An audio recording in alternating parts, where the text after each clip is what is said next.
Chapter 2. Are you all right, Nikolai? You're sitting in front of me and yet you seem not to be here. Nick blinked twice, then focused his eyes on the older man across the table. Apologies, grandfather. I've been busy and had a lot of things on my mind. He picked up the teapot and poured some tea into the empty cup. His mind was occupied by a lot of things. Well, one thing actually, he thought, but kept that to himself. The wedding had been a week ago, and since then he found it harder and harder to stop his mind from wandering to that night when he had a free moment. Since the wedding, even his dreams were filled with things he didn't dare think out loud. Dreams so vivid he'd wake up aroused and frustrated, craving for soft skin and that sweet scent.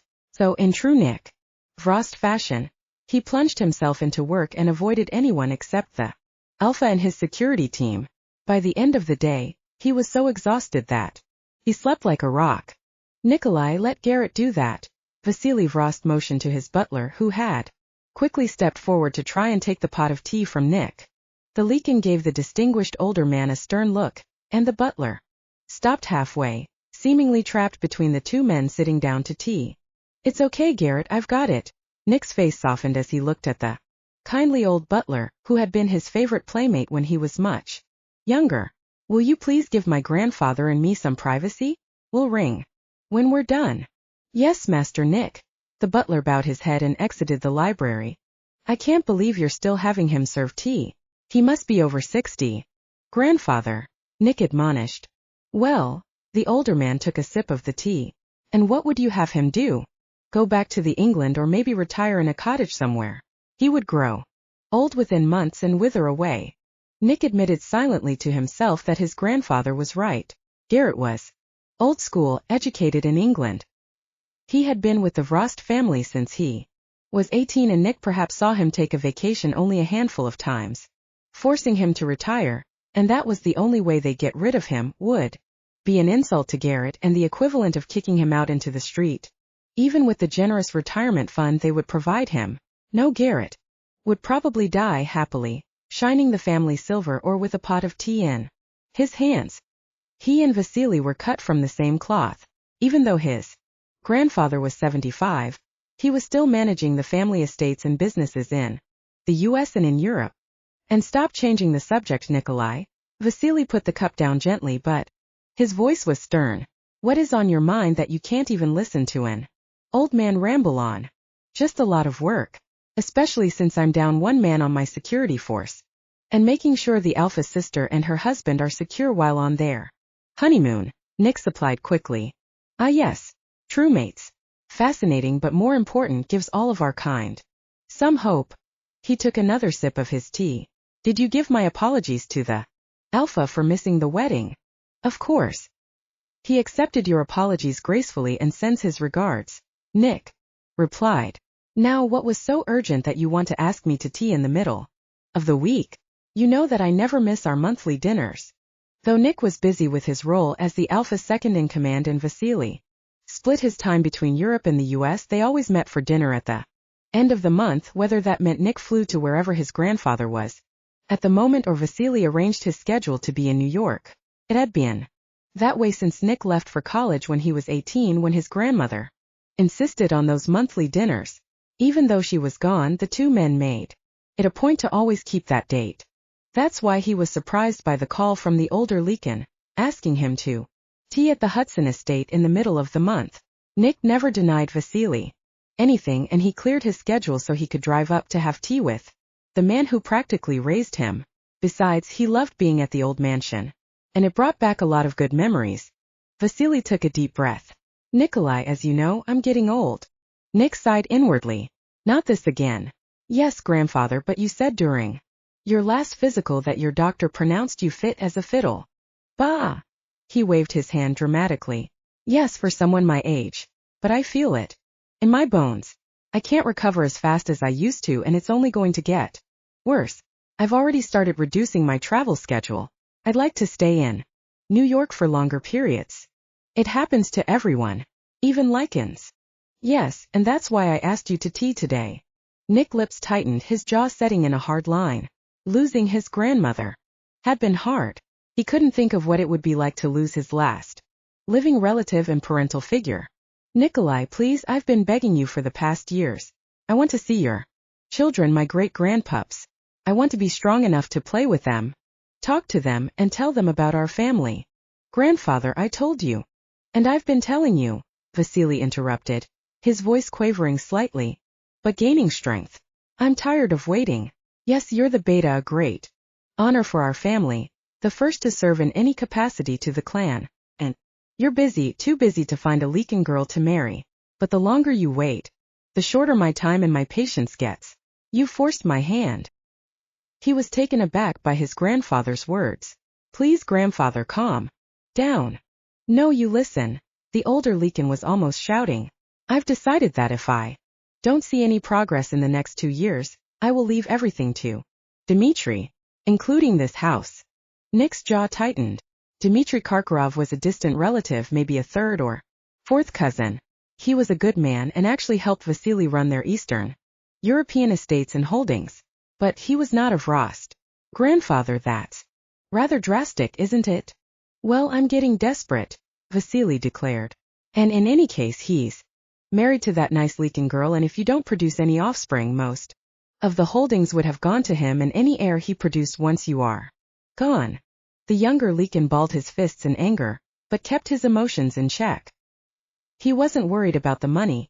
He certainly was well paid by Fenrir, both with salary and equity, and he could retire comfortably right now if he wanted to. Plus, when his parents died, they'd left him a sizable trust. But the house belonged to the Vrost family. His grandfather was trying to get a rise out of him, and they'd clashed many times in the past years over many things, from his choice of schools to his line of work. Even though Nick loved his grandfather, he'd never show the older Lycan he was rattled. But what was he supposed to do with this news? You can't expect me to produce children in 2 years. You know it doesn't work that way, not with us. Lycans always had problems producing offspring, with many couples failing to get pregnant even after many years, and if they did, rarely had more than one pup. Vasily nodded. Yes, I know. I would have wanted more than one child, but I was blessed with your father, and so were your parents to have you, which is why I want to see you try, married or engaged. I'd be happy for a child out of wedlock at this point, as long you can prove it's yours. Nick felt a headache coming on. He rubbed the place between his brows with 2 fingers, trying to soothe it away. Well, Vasily asked. Nick slumped back in his chair in defeat. What do you want me to do? The Lycan smiled.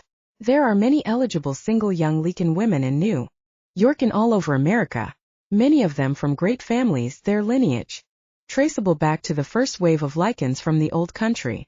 Or you can even expand your search to Europe, Africa, Asia, any continent that has Lycans. You can have your choice. But you've already made yours?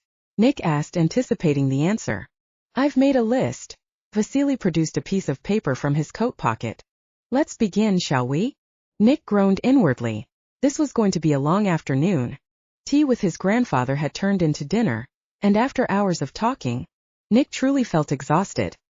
He appeased Vasily somewhat by listening to his suggestions and telling him he'd consider meeting all the eligible Lycan ladies he had on his list, but he made no indication that he would even call any of the women or ask them out on a date anytime soon.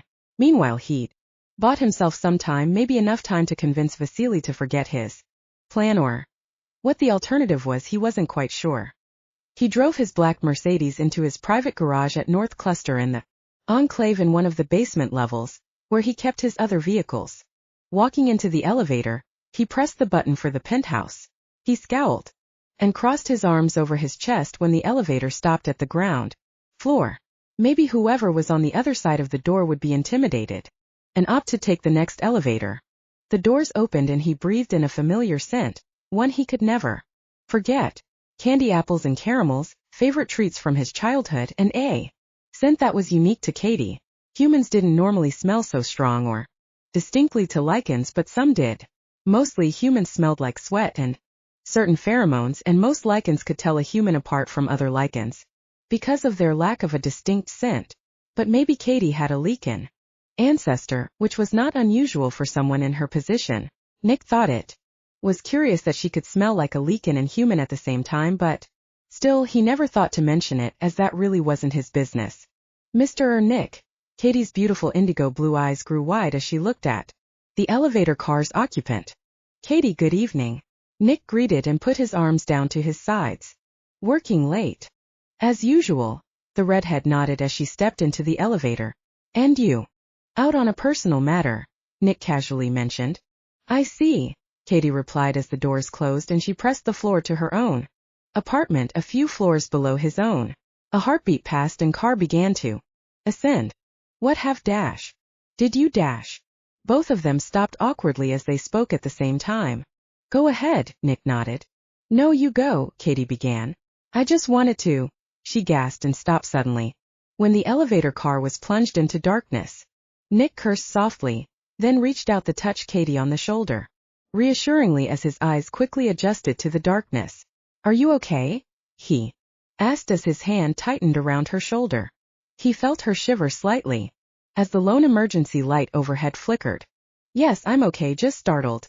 Her voice was slightly shaky and he could smell the anxiety coming off her in waves. He wanted to ask her what was wrong, but he knew it was more important to find out what happened. Nick buzzed the emergency button on the elevator panel. This is Nick Frost. What's going on? Who's on duty? Mr. Frost, sir, came the crackly voice from the speaker. This is Johnson. From Security Team Epsilon. Sorry, sir, power outage in parts of the building. The generators are taking longer to kick in. I just called in the maintenance guy, but he's still coming from downtown. And how long will it take to fix it? Nick asked impatiently. There was a long pause. It'll take him at least 30 minutes to get here, he said, sir. Nick let out a defeated sigh. All right, well, do what you can. Yes, sir. Johnson's voice crackled through the speaker, followed by hollow silence. Nick leaned back against the wall and closed his eyes. Of all the people to get trapped with in an elevator. He turned to his companion. Looks like we'll be here a while. Cady nodded meekly, but Nick could tell her unease was rising by the minute. A surge of protectiveness grew in him. Are you all right, Cady? E.M.E. She opened her mouth but no sound came out. She began to heave, as if she couldn't breathe. Cady. Nick took her hand and pulled her closer to him. This seemed to only make her more anxious, so he loosened his grip. Breathe, Cady, don't worry. We'll be fine. I'm here. Cady nodded, even as she broke into a sweat. I can't. I don't like. Her eyes grew wide as she looked around the elevator car. It was obvious to Nick that the redhead was having some sort of panic attack. From being in an enclosed space, Nick placed his hand on her back, rubbing up and down slowly. Close your eyes. That's good. He soothed. He kneeled down on the floor and tugged at her hand, making her sit down next to him. She said obediently, talking her lies under here. Now just keep your eyes closed. Imagine we're somewhere else. Like the beach. On a moonlit night or a park. He continued to rub her back soothingly, and soon Cady's breathing became normal. They sat together for a while and at some point Cady had naturally moved closer to him and placed her head on his shoulder. He breathed in her delicious sweet scent, and he started feeling slightly anxious himself. He wasn't quite sure what he'd do if they were left alone much longer. Probably something I'd regret, he thought. I'm sorry, Cady finally spoke. Her eyes remained closed and her head on his shoulder. It's just I hate small spaces. Always have. It's not so bad, but being in the dark like this makes it worse. Don't worry, Nick assured her. Everyone has something that they're afraid of. She gave a small laugh. Even you. He smiled in the dim light. Even me. When I was young I was always scared of storms. I used to jump into my grandparents' bed when there was thunder and lightning outside. Your grandparents? Cady inquired. What about your parents? They died when I was young, and so I was left in my father's parents' care. Oh, Cady's voice fell. I'm sorry, I didn't mean to pry. It's just that it was the second time you mentioned them, your grandmother at least. It's all right, I was very young when it happened, Nick shrugged. I've accepted it, and my grandmother and grandfather gave me more than enough love growing up. Still, I mean, Cady's voice drifted. I'm being silly getting all worked up about being in an enclosed space. She took a deep breath. It's getting hot in here though, she declared. She unbuttoned the top 3 buttons of her blouse and began to fan herself. Nick's heartbeat spiked when he saw a bit of lace and cleavage. His keen senses picked up her scent again, giving him a heady feeling. Willing himself to calm down, he loosened his tie, discarded his jacket and rolled up his sleeves, exposing his muscular forearms. I'm going to check in with security. He stood up and pressed the call button. What's going on there? Need a status report, Johnson. Sir. The voice burst through the speaker. Maintenance guy just arrived. You're the only ones we know of trapped in the elevator, so he's gonna work on getting the power back right now. 5 minutes, he says. Good, Nick said gruffly, then sat down on the floor again next to Cady. Are you okay? Can you hang on for another 5 minutes? Cady nodded. I'm good now. Thank you. The Lycan nodded and said nothing, but leaned back against the wall of the elevator. The 5 minutes passed quickly in comfortable silence, then the lights overhead flickered to life, and the car began to move. Finally, Cady sighed in relief. Cool air began to pump through the vents and she took a long deep breath. Nick stood up, offering his hand to her, which she took with a grateful nod. Cady smoothed down her skirt, fixed her blouse and put her stiletto heels back on. Watching her in such an intimate manner made something in him growl with hunger, and he pictured her doing the same thing after a delightful afternoon romp in his bed. Where the hell did that come from? Before he could act on his thoughts, the elevator doors opened to her floor. Thank you, Nick. She smiled weakly at him. Glad I wasn't stuck in there alone. You're welcome, he answered automatically. Good night. She waved casually at him, and all he could do was watch her walk away as the elevator doors closed. Chapter 3. It was a cool fall morning as Cady laid the flowers on the gray slab of stone.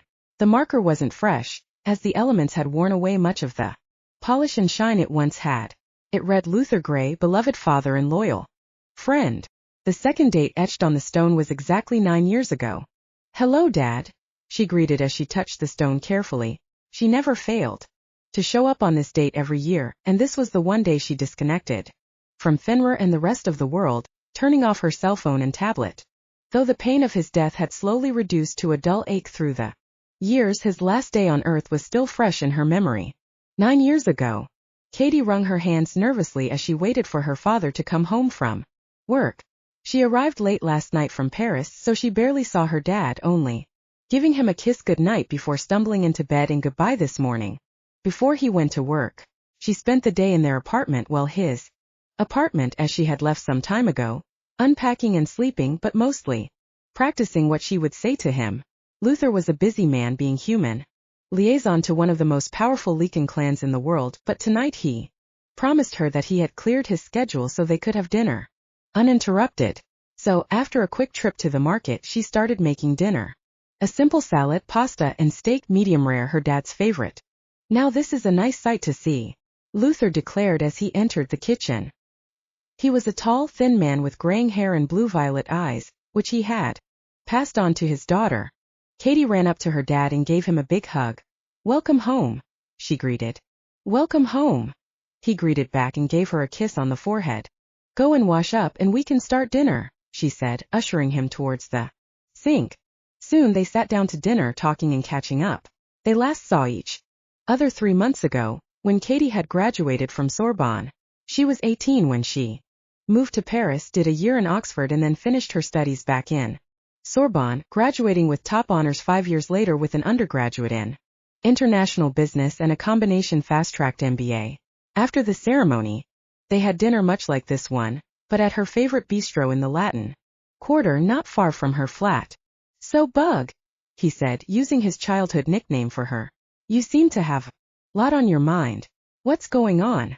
Cady was looking at her lap when he spoke, and her head shot up so fast it made her head spin. How did you know? How could I not? Her father's eyes twinkled. You're my daughter, of course. I know. She took a deep breath. Dad, I've had an offer to stay in Paris, working at Leclerc Industries as a marketing associate. She looked her dad straight on, their matching indigo blue eyes meeting. Luther's face broke into a wide smile. Leclerc? They're the biggest conglomerate in Europe. That's wonderful, Cady. He reached over, grabbed her hand and gave it a squeeze. Her breath caught in her throat in shock, and she promptly burst into tears. Her father frowned, stood up, walked around to her side of the table and put an arm around her shoulders. Bug, what's wrong? Cady dried her tears with the back of her hand and looked at him. I thought you'd be mad. Because I wasn't going to come back. And work for Fenrir. What? Luther sounded shocked. Why would you think that? I mean, of course. I'd love for you to move back to New York, Bug, I miss you. But this job sounds like it would be amazing for your career. You could be AVP in 5 years. And maybe VP in a decade. He frowned. Unless you wanted to come back? No, Grant will find a place for you anywhere in Fenrir. No, I mean. She bit her lip. I guess I know how important your position is to our family and to the Anderson family. We're the last of the Grays. Growing up, I've always heard that I would be taking your place when you retire. And you're almost 60, so I thought. Luther shook his head. Come, let's go and sit on the couch. He tugged her towards the living room and sat down with her on the comfy leather couch, much like they did when she was growing up. You know, one thing I've learned. Sometimes the more you try to hold on to something, the more it will want to leave you. There was a sadness in his eyes, and Cady knew what he was thinking when he said those words. Or rather, who he was thinking of. Cady, I would never stop you from pursuing what you want. Of course Grant will be disappointed. He's missed you all these years you lived in Paris and London. He'll also be disappointed to be losing you to the competition. He laughed. But I would never want you to fill my shoes as his executive assistant or human liaison, not if that's not what you want. Cady sighed with relief. Really? Really? Thank you, Dad. Cady embraced her father tightly. Of course, Luther said. Besides me, retire? What would the clan do without me? Cady laughed. They'd fall apart in an instant. The two of them continued to talk long into the night, finishing a bottle of red wine Cady had brought from France. They talked about Cady's plans, including when she'd be back, Luther's birthday, Thanksgiving, and Christmas, through New Year, and when Luther would visit her birthday and sometime in the spring when the weather was nice, and where they would go on vacation. Portugal and maybe Spain. Finally, Luther declared he was tired and went to bed. The next day, Cady got up early, prepared eggs, toast, and a fresh pot of coffee to surprise her dad with breakfast in bed. Dad, she called softly as she padded into his room, tray in hand. I have breakfast for you. She froze in her steps as she looked at Luther laying very still in bed, the sunlight from the window streaming down over the sheets. Her mouth went dry, and she dropped the tray, sending the dishes and coffee pot crashing to the floor. Dr. Faulkner said it was an aneurysm in his brain and that he went peacefully in his sleep. Cady wasn't sure what happened next. In fact, the next days were a blur to her, but she remembered hardly eating, sleeping, or even getting out of bed. The Lycans and Fenrir staff took care of all the funeral arrangements, and all she had to do was show up for the funeral and shake hands with everyone, then get into the limo for the drive up to the cemetery. She remembered watching numbly as they lowered Luther's coffin into the earth. The support came even after the funeral. Food supplies and even a cleaning lady came to her door regularly. Grant would come to her after work, beg her to get out of bed, have a bite of food, or even take a shower when all she wanted to do was lie in bed the whole day.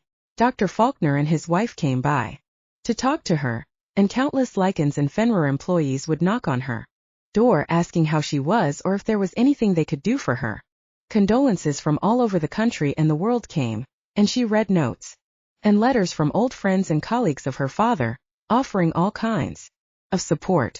Cady was overwhelmed. She knew her father was loyal to the New York clan and the Lycans, but she never thought of their loyalty to Luther. Her father was well loved in the Lycan community and Fenrir, and part of her had always resented that she had to share him with them. But when he died, she truly felt he was part of the community. A month later, she made her decision. She called up the recruiter at Leclerc and told them she was turning down their job offer. She moved into one of the apartments in the enclave. She couldn't bear to live in Luther's place even though she grew up there, and began to learn the ropes of being Grant's executive personal assistant and human liaison for the Lycans. Present day. Goodbye, Dad. Cady rubbed the top of the cold gray stone one last time. I'll be by again soon. From here, she'd do the same thing she did every year. For 8 years go home, have a glass or two of red wine, the same kind she had with her dad that last night, and then go to bed. The next day she'd wake up, fresh and ready to face the day. With one last sigh, she turned to walk back to her car. Suddenly she felt the hairs on the back of her neck stand up, and she froze when she heard a voice call to her. Hello, Cady. Chapter 4. Cady slowly turned around. I'm dreamin'. This isn't happening. It can't be. How are you, Cady?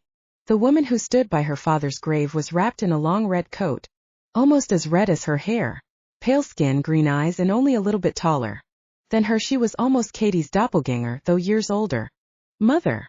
Cady could hardly believe the word that came out of her mouth, much less the fact that after leaving 25 years ago, Victoria Shatrain was standing in front of her. Yes, dear, it's me. The older woman smiled. How are you? Cady was frozen on the spot. What? How am I? What are you doing here? Her voice was tense and nervous. That's all you have to say to your mother? She came close to her and enveloped her in a hug. What would you have me say? Cady pulled away, anger bubbling inside her. You leave, don't make contact for almost 3 decades, and then expect me to welcome you back with open arms. Cady, please. Victoria walked closer to her. You don't understand. You were too young. I was 7 when you left, Cady said bitterly. Yes, I was too young. The older woman flinched at her words. It was complicated. I need to explain to you, Dad explained it when I was older, she interrupted. What lies did he tell you? Victoria's tone became angry. That I ran away with another man? That I didn't want to be your mother? Cady shook her head. When you left, he said that you were unhappy and he was sorry he couldn't give you what you wanted, so you would stay. She paused. Thinking back, Luther had been needlessly kind to her mother, never saying a bad word about her. Luther had loved Victoria immensely, and her father never really got over her. It was Cady who was angry and bitter towards Victoria. Growing up without a mom was incredibly difficult, not to mention awkward. During her teen years, when she was surrounded by males. One day when she was 15, they had a terrible fight and she blamed Luther for Victoria leaving. Luther was visibly hurt, but he sat her down and explained everything to her, revealing the one secret she could never say aloud. He told me the truth. You were a witch, and you couldn't live surrounded by Lycans. Witches and Lycans simply didn't mix. They had a long-standing rivalry, which had turned into an intense war, and necessitated a truce a few decades back. However, it was no secret that both factions still hated each other. Cady had asked her father how he could have fallen in love with a witch, and he confessed that he simply didn't know until it was too late. And Victoria had gotten pregnant. They decided to keep it a secret, but Victoria just couldn't stand living in the enclave. Victoria's face remained stoic. That's partly true. I am a witch, she corrected. And my blood runs through yours as much as your father's. I'm not a witch, Cady declared. You knew that when you left us. That's not why I left, Cady, please know that. She touched Cady on the shoulder, and the younger woman visibly flinched. Yes, you didn't manifest any powers or talent growing up, but I love you just the same. But you're still the blood of my blood. What do you want? She asked. I want you back, Victoria declared. What, a couple of lunches, maybe some shopping, and we're all good? Cady replied bitterly. What was I supposed to do? Victoria protested. Even after your father's death, you surrounded yourself with Lycans, ingrained yourself in their world. I thought I had lost you to these. Victoria stopped short. To them. Couldn't approach you, but I know you come here every year by yourself. And now what? Now you must join us. Take your true place with our coven and leave the wolves. What? Cady asked incredulously. Why would I do that? Because it's your destiny, Victoria proclaimed. You're not one of them. You will never be one of them. Victoria's words were like a knife stabbing through Cady's heart. Yes, she knew that. Although she was one of the highest-ranking humans in the New York clan, she would never be a Lycan or accepted fully as one of them. Maybe she would grow to become as respected as her father after a few decades, but she would always be on the outside looking in. That was the truth of her position. But our coven will accept you fully, powers or none. Your blood alone makes you one of us. Our lineage traces back to the most powerful witch and warlock Families from the olden times. You're joking, right? I won't be part of any coven. Cady turned to walk away, but Victoria grabbed her arm, pulling her back.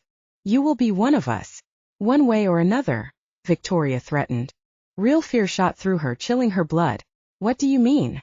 When the Alpha finds out who and what you are, do you think your precious Lycans will tolerate you? Victoria's eyes blazed. They'll toss you away like yesterday's garbage. You wouldn't dare. Cady tugged her arm away.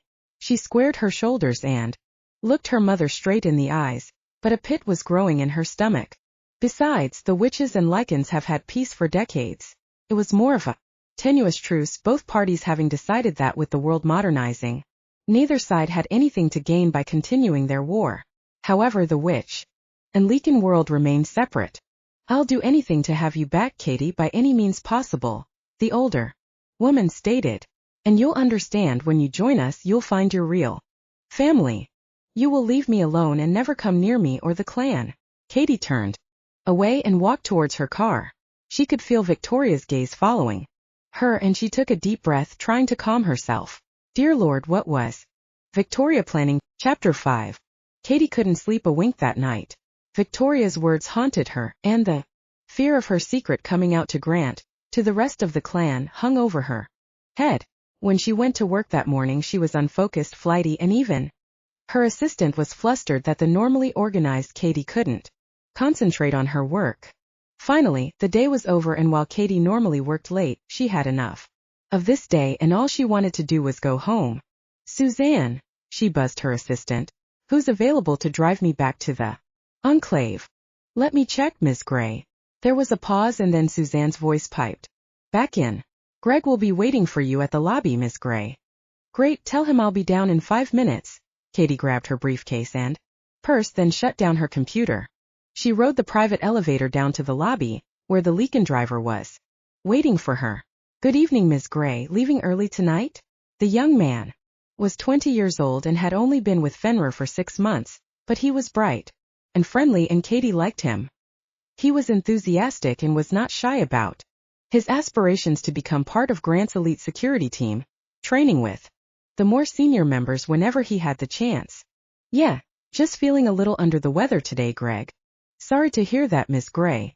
You are looking a little pale. You know, whenever I was sick, my mom. Cady smiled and nodded as they walked to the car, not really paying attention to what he was saying, but let him ramble on anyway.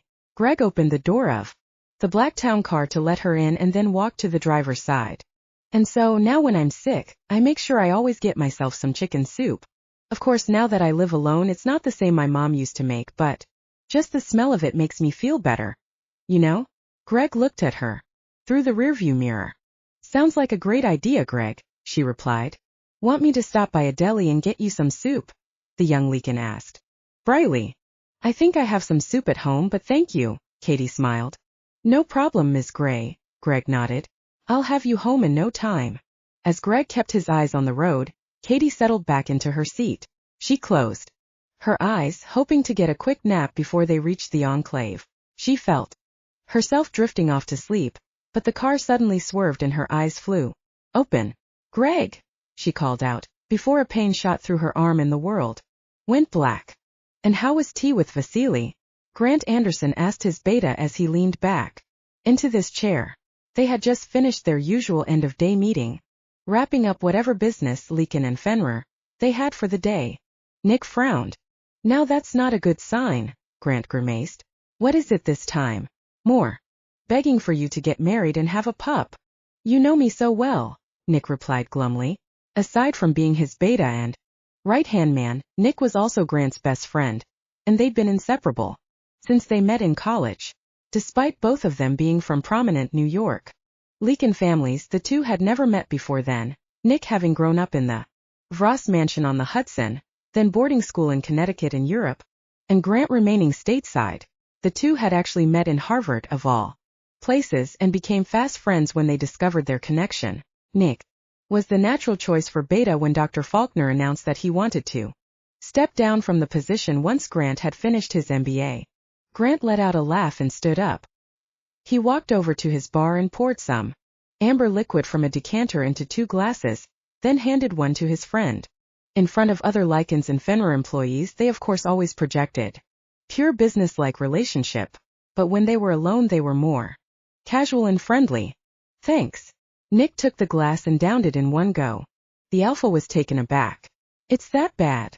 This time, yes. Nick relayed the story of what had happened during his tea with Vasily. Wow. The dark-haired Lycan sat back down in his chair. He really threatened to cut you off. Nick nodded. I don't need the money or the businesses, you know that. But the mansion. Grant took a sip of his drink. You love that place. Dimitri might let me buy it off of him. For the right price. Nick scowled. Yes. Grant sighed. You know, if it comes to that and you really wanted it dash. Don't even say it, Nick interrupted his friend. You probably could buy the mansion 10 times over, but even if I could afford it on my own, that would be like cheating. Grant understood. The Hudson Mansion was Nick's legacy, the place where he grew up and made happy memories after the tragedy of losing his parents. To have to buy it off of another relative would be an insult, and for Vasily to threaten such a thing meant he was deadly serious. Then what do you want to do? Nick stood up and poured himself a second drink. Get married. Have a child. To appease the old man. Better make that one a double then, Grant laughed. Nick was even more averse to marriage and commitment than he was. He wasn't quite sure why and thought it was strange that his friend never mentioned dating or even sleeping with women in the past years. At Harvard, Nick had his choice of girls and he took full advantage of it, betting some of the most gorgeous women in the Ivy League school and around Boston. But when he took on the position of beta, he never even glanced at all the beautiful, rich and eligible women throwing themselves at him.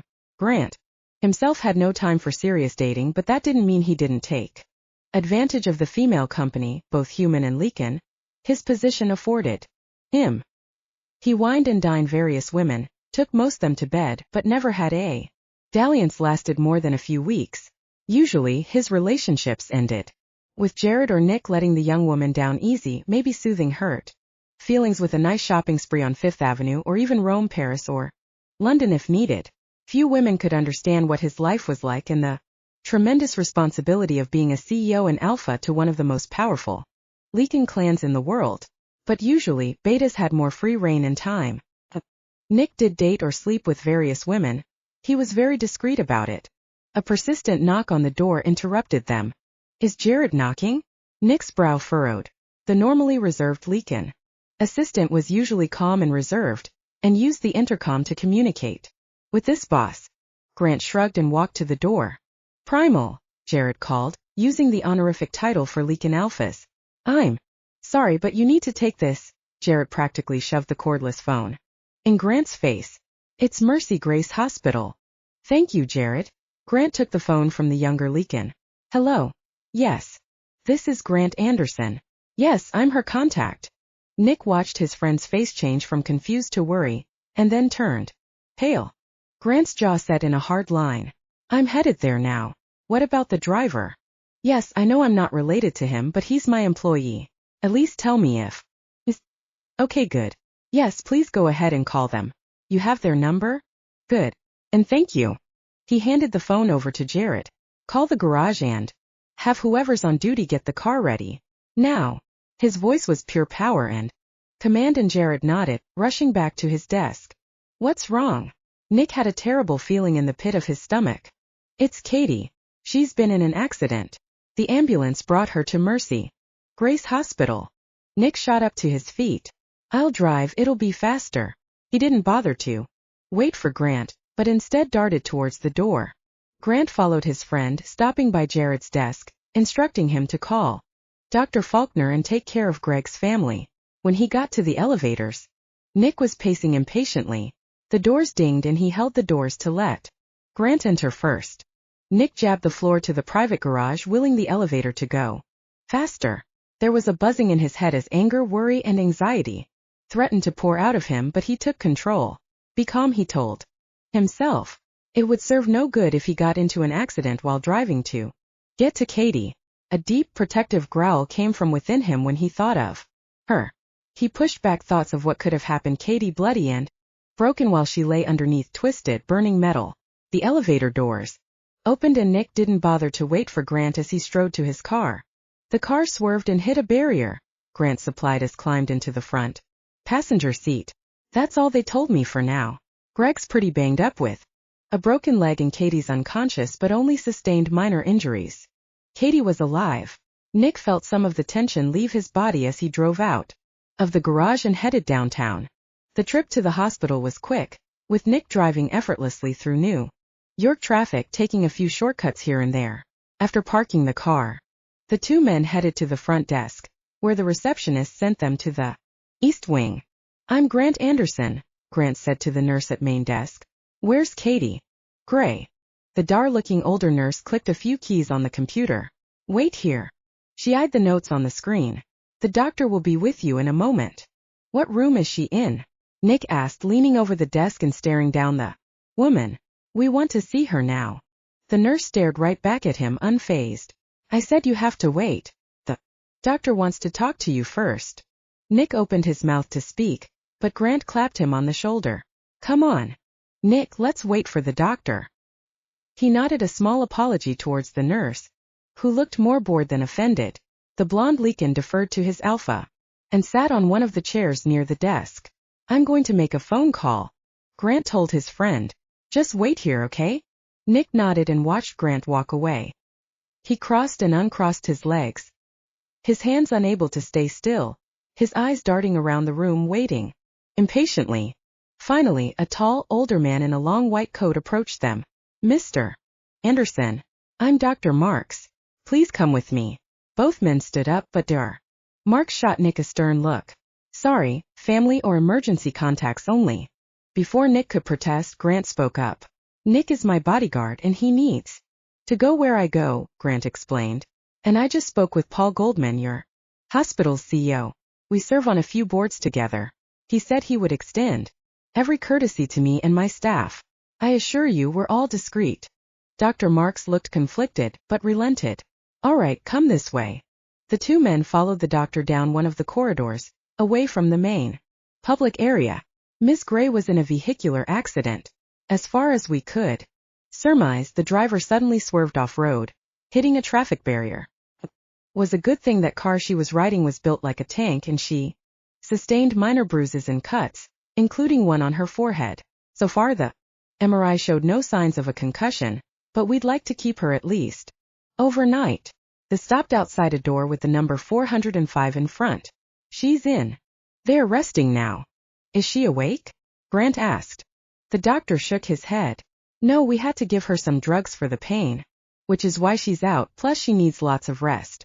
You can check in on her. But I assure you, she won't be waking up until morning. What about the driver? He looked at his file. I'm afraid I'm not the attending physician, though I was told his injuries are more severe, but not life-threatening.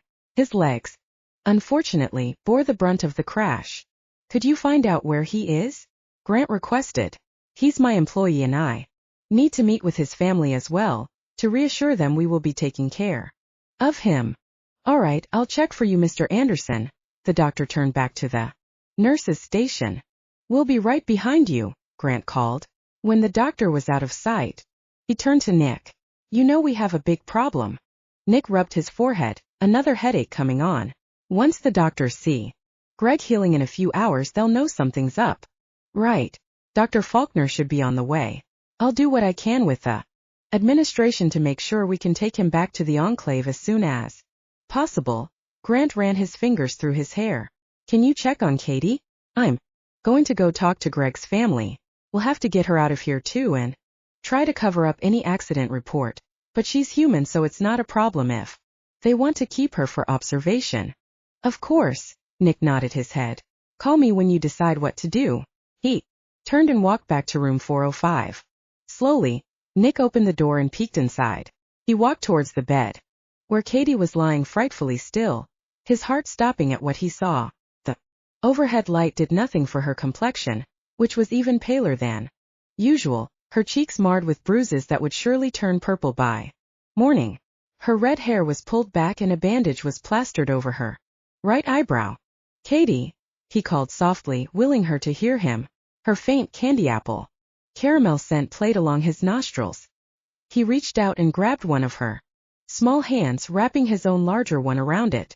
It took him years before he even let himself touch her, and now it was like he couldn't stop, like he needed to feel her warm skin all the time. The bruises on her face made him wince in pain, but he had to remind himself that she was safe and didn't have any serious injuries. He picked up the steadiness of her breath with his keen hearing, confirming that she was just sleeping deeply. Pulling up the chair next to the bed, he sat down and continued to watch the rise and fall of her chest while her eyes remained closed in slumber. Chapter 6. Cady felt like she was floating. She tried to moan, but her dry throat produced a short raspy sound. Slowly she opened her eyes, only to be assaulted by the harsh overhead light. She shut her eyes quickly. Where am I? Nothing felt or smelled familiar. The sheets were scratchy, the pillows lumpy, and there was an antiseptic smell in the air all around her.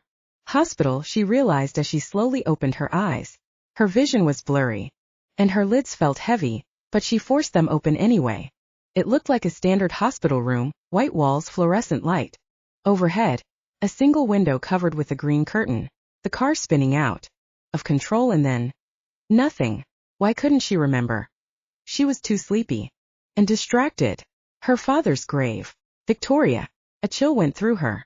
She couldn't shake that strange feeling in the pit of her stomach that these events were connected somehow. Suddenly, the door opened and a tall, large nurse dressed in colorful scrubs walked in with a tray. Well, good morning, sleeping beauty, she said cheerfully, her smile revealing a set of pearly white teeth, made even whiter against her dark complexion. I thought you'd never wake up. What time is it? Where am I? She panicked. She racked her brain trying to remember what happened. It all flooded back into her.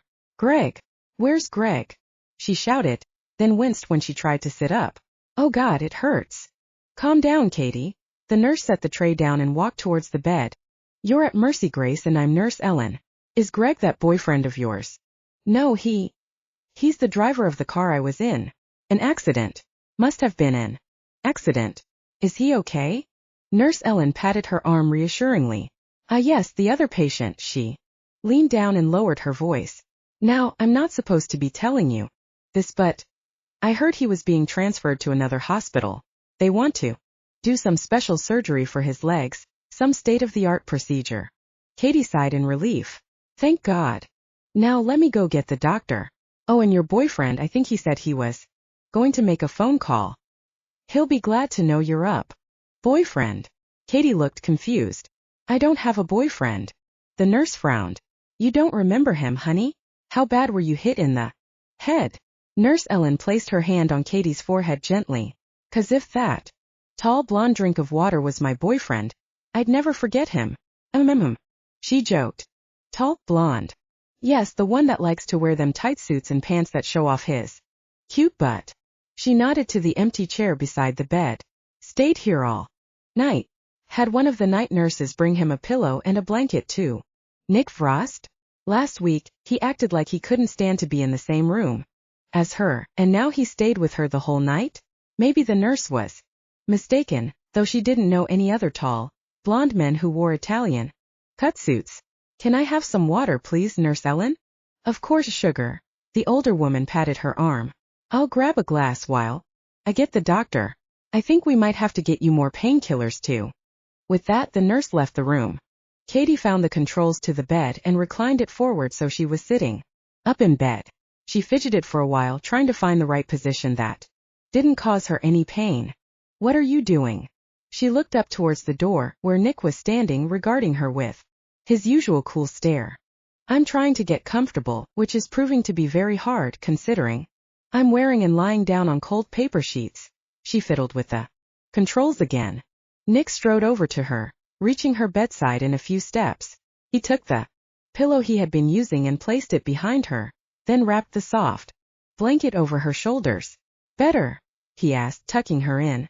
Thank you, she sighed, snuggling into the soft warmth of the blanket. How's Greg? I just spoke with the Alpha. They moved him back to the Enclave early this morning before any of the doctors noticed how fast he was healing. Dear. Faulkner said his broken leg should be fine in a couple of days. Nick sat down on his chair. Good. I was worried when I woke up and I couldn't remember. She drifted off. What happened, by the way? Do they know? Nick shook his head. Greg is still under sedation, which should help speed up his healing, but that means we can't question him for another day or so. He frowned. What do you remember? The redhead wrinkled her nose delicately as she searched her memories. Honestly, not a lot right now. She paused. I was falling asleep in the back seat, then the car swerved. That's about it. When she winced in pain, Nick got to his feet. Are you all right? Do you need anything?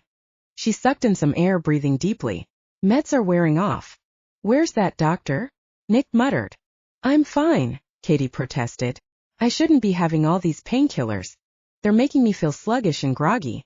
I need to get to my emails or they'll pile up. You need rest, Nick stated. I have work to do.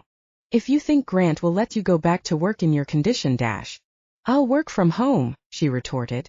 I'll cut off your internet and confiscate your phone. Nick crossed his arms over his chest.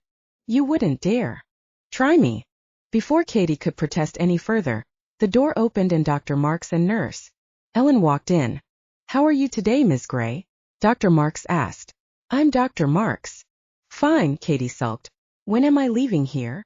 The doctor regarded her carefully. Ms. Gray, you were in a major car wreck. The only thing that saved your life was your seatbelt and that reinforced vehicle. You've got bruises all over your body and face, and you're lucky you didn't even get a fracture. Cady gasped at his words, touching her cheek where a bruise was blooming. Oh, my God. She looked like she was going to cry. It's not that bad, honey, don't worry. Nurse Ellen took her hand and patted.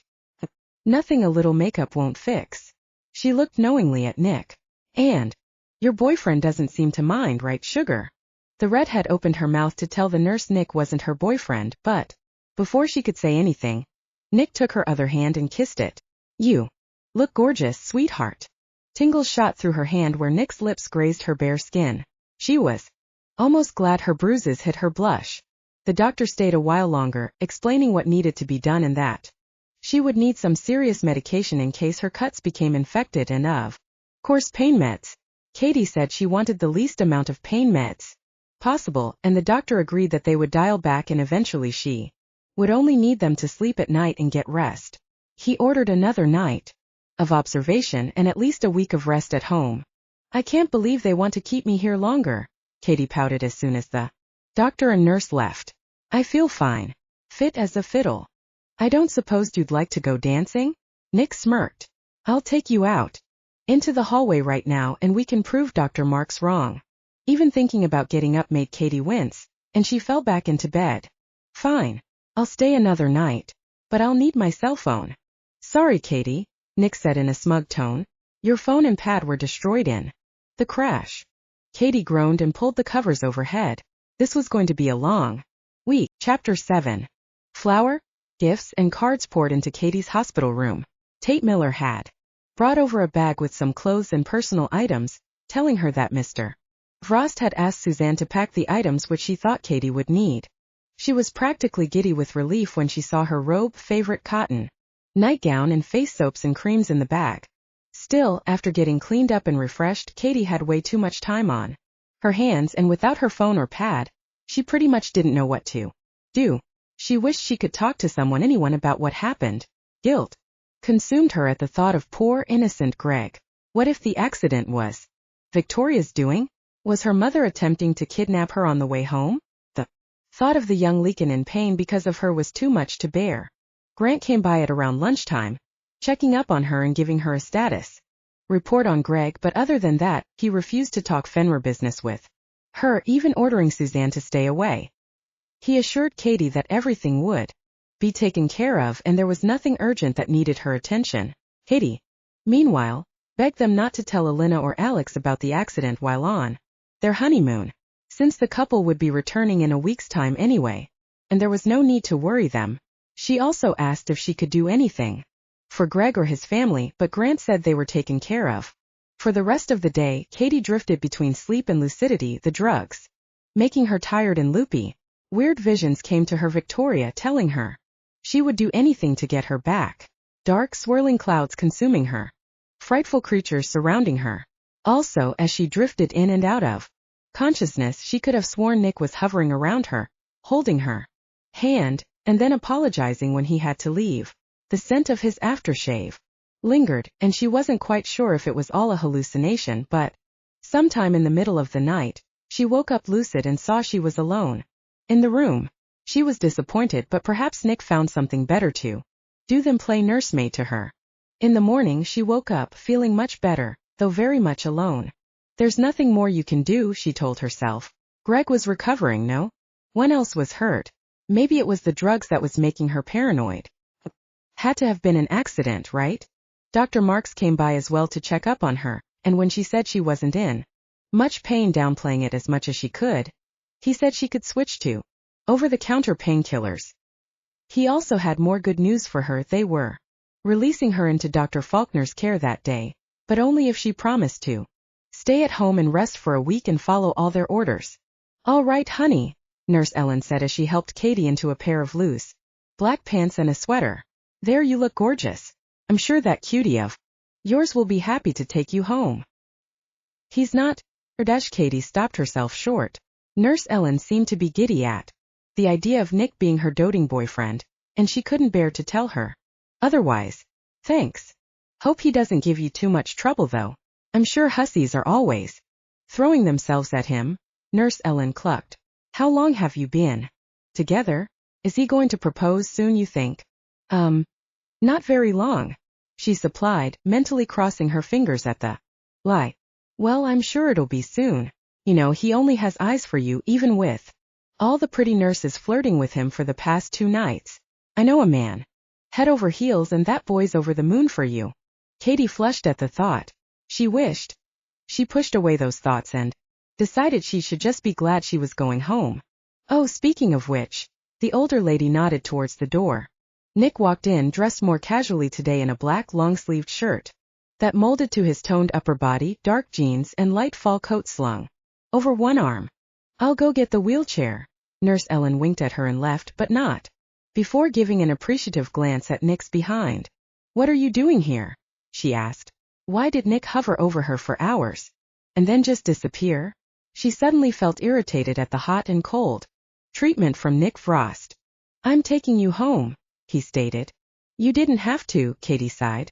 You know, you could have asked Miller or someone on your team to fetch me. Grant wanted to be here. Nick picked up her overnight bag. But he got caught up in a meeting, so I volunteered to come and take you back to the enclave. Fine, if you want to waste your time this way, she pouted. Nick scared and shook his head. So testy today. What? She shot back at him. Oh, nothing. The awkward silence was finally broken when Nurse Ellen came in with a wheelchair and her discharge papers. She helped Cady into the chair and then pushed her out of the room, Nick following behind them. With one last wave goodbye to Nurse Ellen, and promising her that she'd come by for a visit, Cady settled into the front seat of Nick's Mercedes as they drove towards the Upper West Side. You don't really have to do this, Cady said as Nick opened the door to her apartment. You keep saying that, yet here I am, he replied in a teasing tone. Cady could be quite stubborn, he realized, but knew that it was partly her independent streak. He'd been injured once in his life, and he remembered hating it, having people hover over him. Just go and settle down on the couch, he ordered, and brought her bag inside. Nick realized this was the first time he'd seen her apartment. He wasn't sure why, but the feel of it was exactly what he'd imagined, warm, lived in, and welcoming. Most of her furniture was off-white with splashes of color from pillows, rugs, and throws. Personal items such as photos of her father and herself, as well as trinkets from trips all over the world, were displayed carefully and thoughtfully all over the place. It was quite a contrast to his own place a few floors up, decorated in a sleek, dark, modern style with an almost impersonal feel. He set the bag down beside the couch and watched as Cady fidgeted on the plush cushions. What's wrong now? Cady sighed. I don't know what to do. Do you do anything else but work? He asked. Do you? She retorted. Touché. He grinned at her.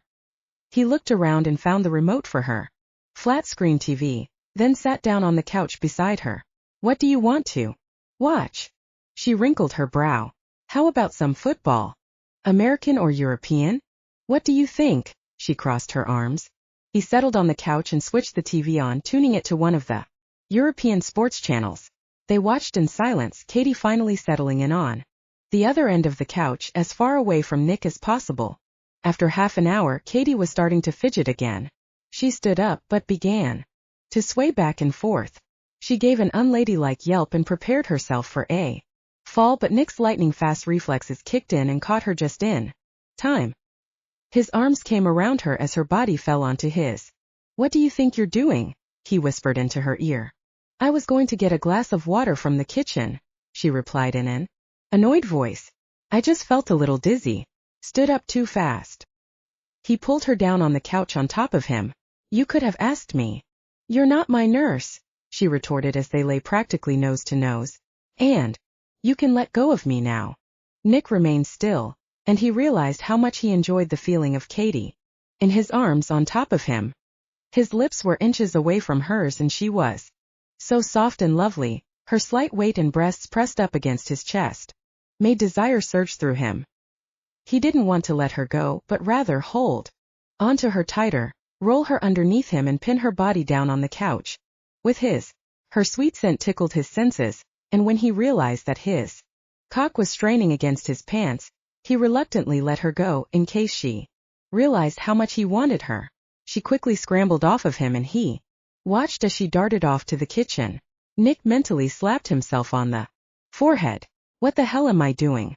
Cady was his weakness, always had been since they first met. He remembered that exact moment, a year after he became beta and Grant had asked him to pick up his little sister at the airport. He thought she'd be a spoiled rich girl who was sent away to Europe to spend her days shopping and wrapping handsome Frenchmen around her little finger so they would do her bidding. But Cady was the opposite, fresh, vibrant, and so warm and open. Sure, there was a misunderstanding and she was annoyed when she met him. She'd expected Grant and wasn't too happy about being met by a stranger, but she charmed everyone she met, from the driver who carried her bags to the receptionist at Fenrir. She didn't need to wrap people around her finger. They naturally gravitated towards her. Now, as human liaison and Grant's right hand, she possessed more power than anyone else in the company, yet she used her charm and that sharp intelligence to get people to do what needed to be done. The irony was Nick thought had she been Lycan, she would have made a great mate. He stayed away from her all these years knowing that it was too easy to fall under her spell.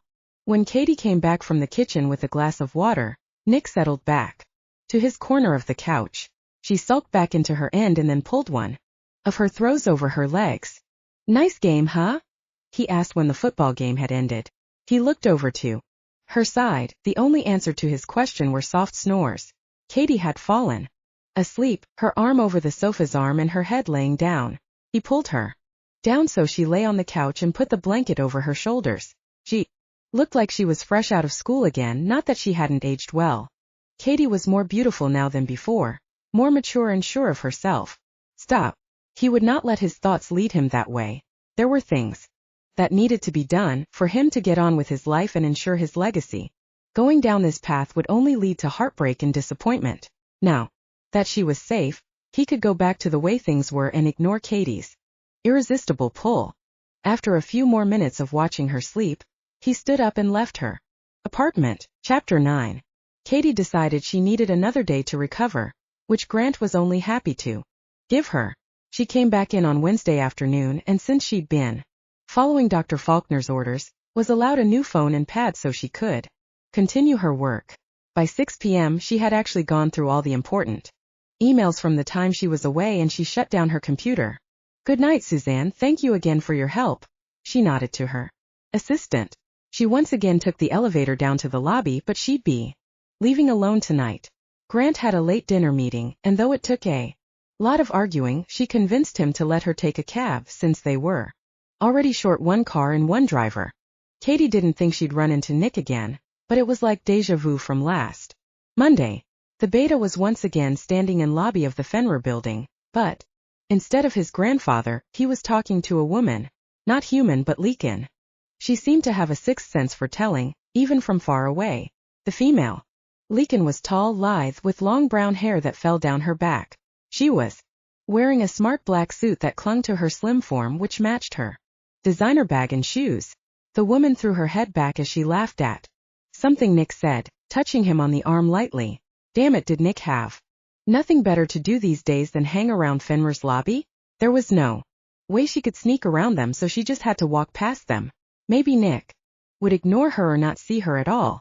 Picking up her pace, she breezed across the lobby, and she almost made it without catching either Lycan's attention.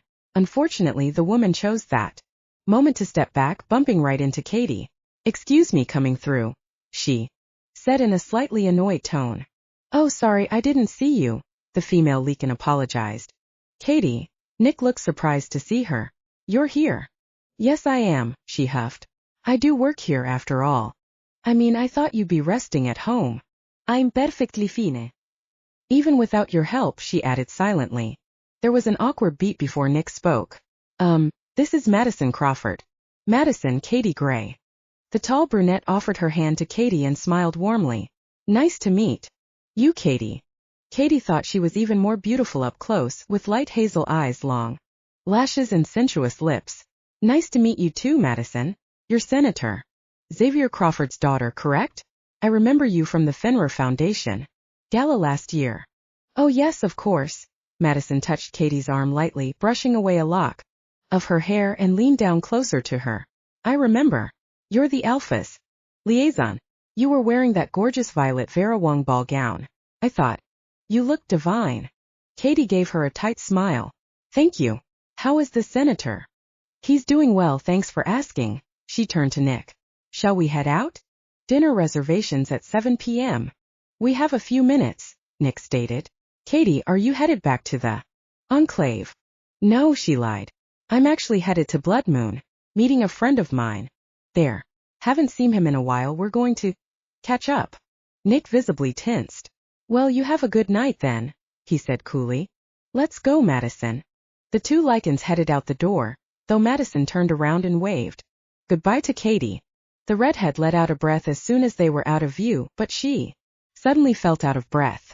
A vice gripped her chest and she had to brace herself against the glass doors as her knees threatened to buckle.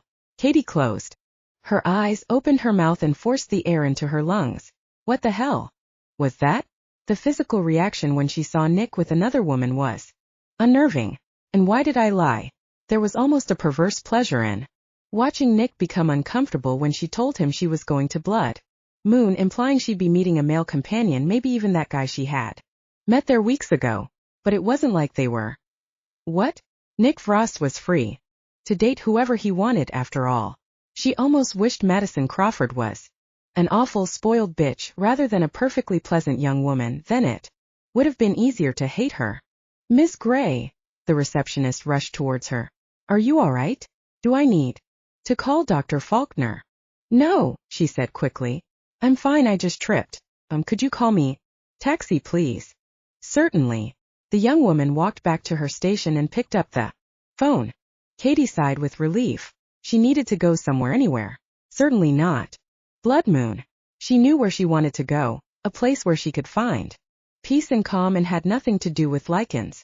"And then, after I graduated, I went to Ecuador to volunteer at an orphanage," Madison said and took a bite of her salad. "That's nice," Nick replied absent-mindedly, taking a sip of his wine. "Then aliens kidnapped me and put me on their spaceship." "I'm sure it was a lovely vacation." Nick looked at his watch. "It was. I highly recommend outer space." The other Lycan's head snapped up. "Sorry." Madison started to laugh, a full-bellied sound that rang through the restaurant. Nick looked confused, which only made the younger woman laugh harder. When she started to choke, she grabbed her glass of water, taking a sip to help clear her throat. I'm fine," Madison coughed. She finally stopped, took a deep breath, and dabbed her lips with her napkin. "Oh, I wish you could see your face." Nick frowned. Madison Crawford was exactly what Vasily wanted. A Lycan from a prominent family, educated, beautiful, and of the perfect age to bear children. She was on the top of his list, and it seemed the old man had already conspired her with father even before Nick called her. He and Madison had met several times before at various functions, and he thought she was pleasant enough, certainly smart and charming. By all accounts, she would make the perfect Lycan wife. "I think this was a terrible idea. I couldn't agree more. He took his wine glass and downed the rest of it. I apologize, Madison, for this, and for pushy old men, and for not giving you the attention you deserve. She sighed. I'm sorry too. I was flattered when you called me, but I should have known that my father was behind this. She frowned. He's been after me to find a nice Lycan boyfriend. I keep telling him that I'm just not interested in boyfriends, in boys. Oh, it wasn't unusual, of course. Lycans had the same urges and preferences as humans, but because of the difficulty of producing pups among their kind, homosexuality was usually frowned upon, a loss to their race. Seems like, although Madison made her preferences clear, her father wasn't having any of. Actually, she took another sip of her water. I was going to ask you if Cady Gray was seeing anyone. I've always thought she was gorgeous, but I think I have my answer, she said, her eyes twinkling. Well, she's meeting a friend tonight, Nick said glumly. The thought of Cady and that guy made his blood boil. How long had they been seeing each other? Where was he when Cady had gotten hurt?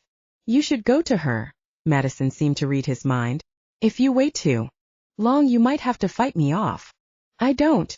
Nick stopped as his phone rang. There was only one number that would trigger his phone to ring even on silent mode. Sorry, he apologized as he fished his phone out of his pocket. Alpha, what is it? Nick answered.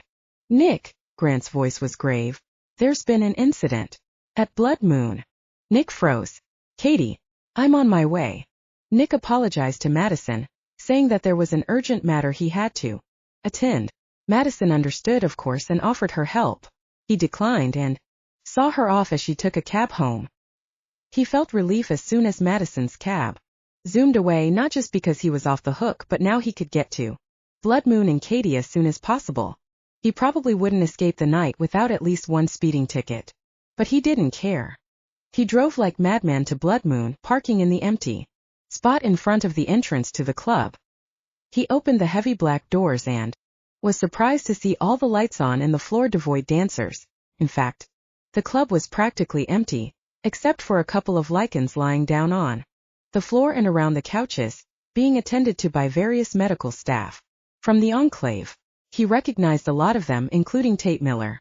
He searched around, trying to spot any sign of Cady, and when he didn't see her, strode towards the bar where Grant, Alynna, Alex, and Dr. Faulkner were talking quietly. Where's Cady? He asked in a tight voice. She said she would be going here. Alynna shook her head. I don't know. Actually, I haven't seen her at all. Why? Would she be here? She's still recovering. Nick looked relieved. Cady never went to Blood Moon. Maybe she decided to go home, which meant she wasn't hurt. Or she's with that guy, a voice inside him said. He quashed those thoughts and turned to Grant. What happened? The Alpha shook his head and rubbed the bridge of his nose. Belladonna. Poisoning. We've got several Lycans down. A couple of humans too, but it's not lethal to them, though they'll probably think they have food poisoning. Good thing we had belladonna antidote stocked up, Dr. Faulkner supplied. My staff should have administered it to everyone who was poisoned. There are one or two who had particularly large doses, and they've already been transported to infirmary. Alynna looked thoughtful. This can't be a coincidence. The attacks on me, this mass poisoning, maybe even Cady's accident. Aldoilia. Alex addressed Nick by his beta honorific. 2 Lycans from the security team were poisoned, Tate Miller and John Patrick, and another one of the trainees. Nick's eyes narrowed. Were they targeted? Because they're part of my team. Possibly, Alex paused. Maybe a bit to weaken our security? Someone's out to get us. All of us. Grant's jaw set in a hard line. We'll find out who it is, Alex gritted his teeth. Oh yes, we will, Nick vowed. Someone was trying to harm his clan, his family.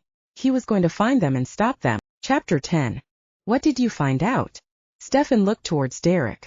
Several of them were definitely seriously injured, Master. The taller man replied. We don't have any reports of fatalities though, but we definitely have crippled their security force, making them more vulnerable. Good. Stefan's lips curled into a smile. He turned to the other figure next. To Derek.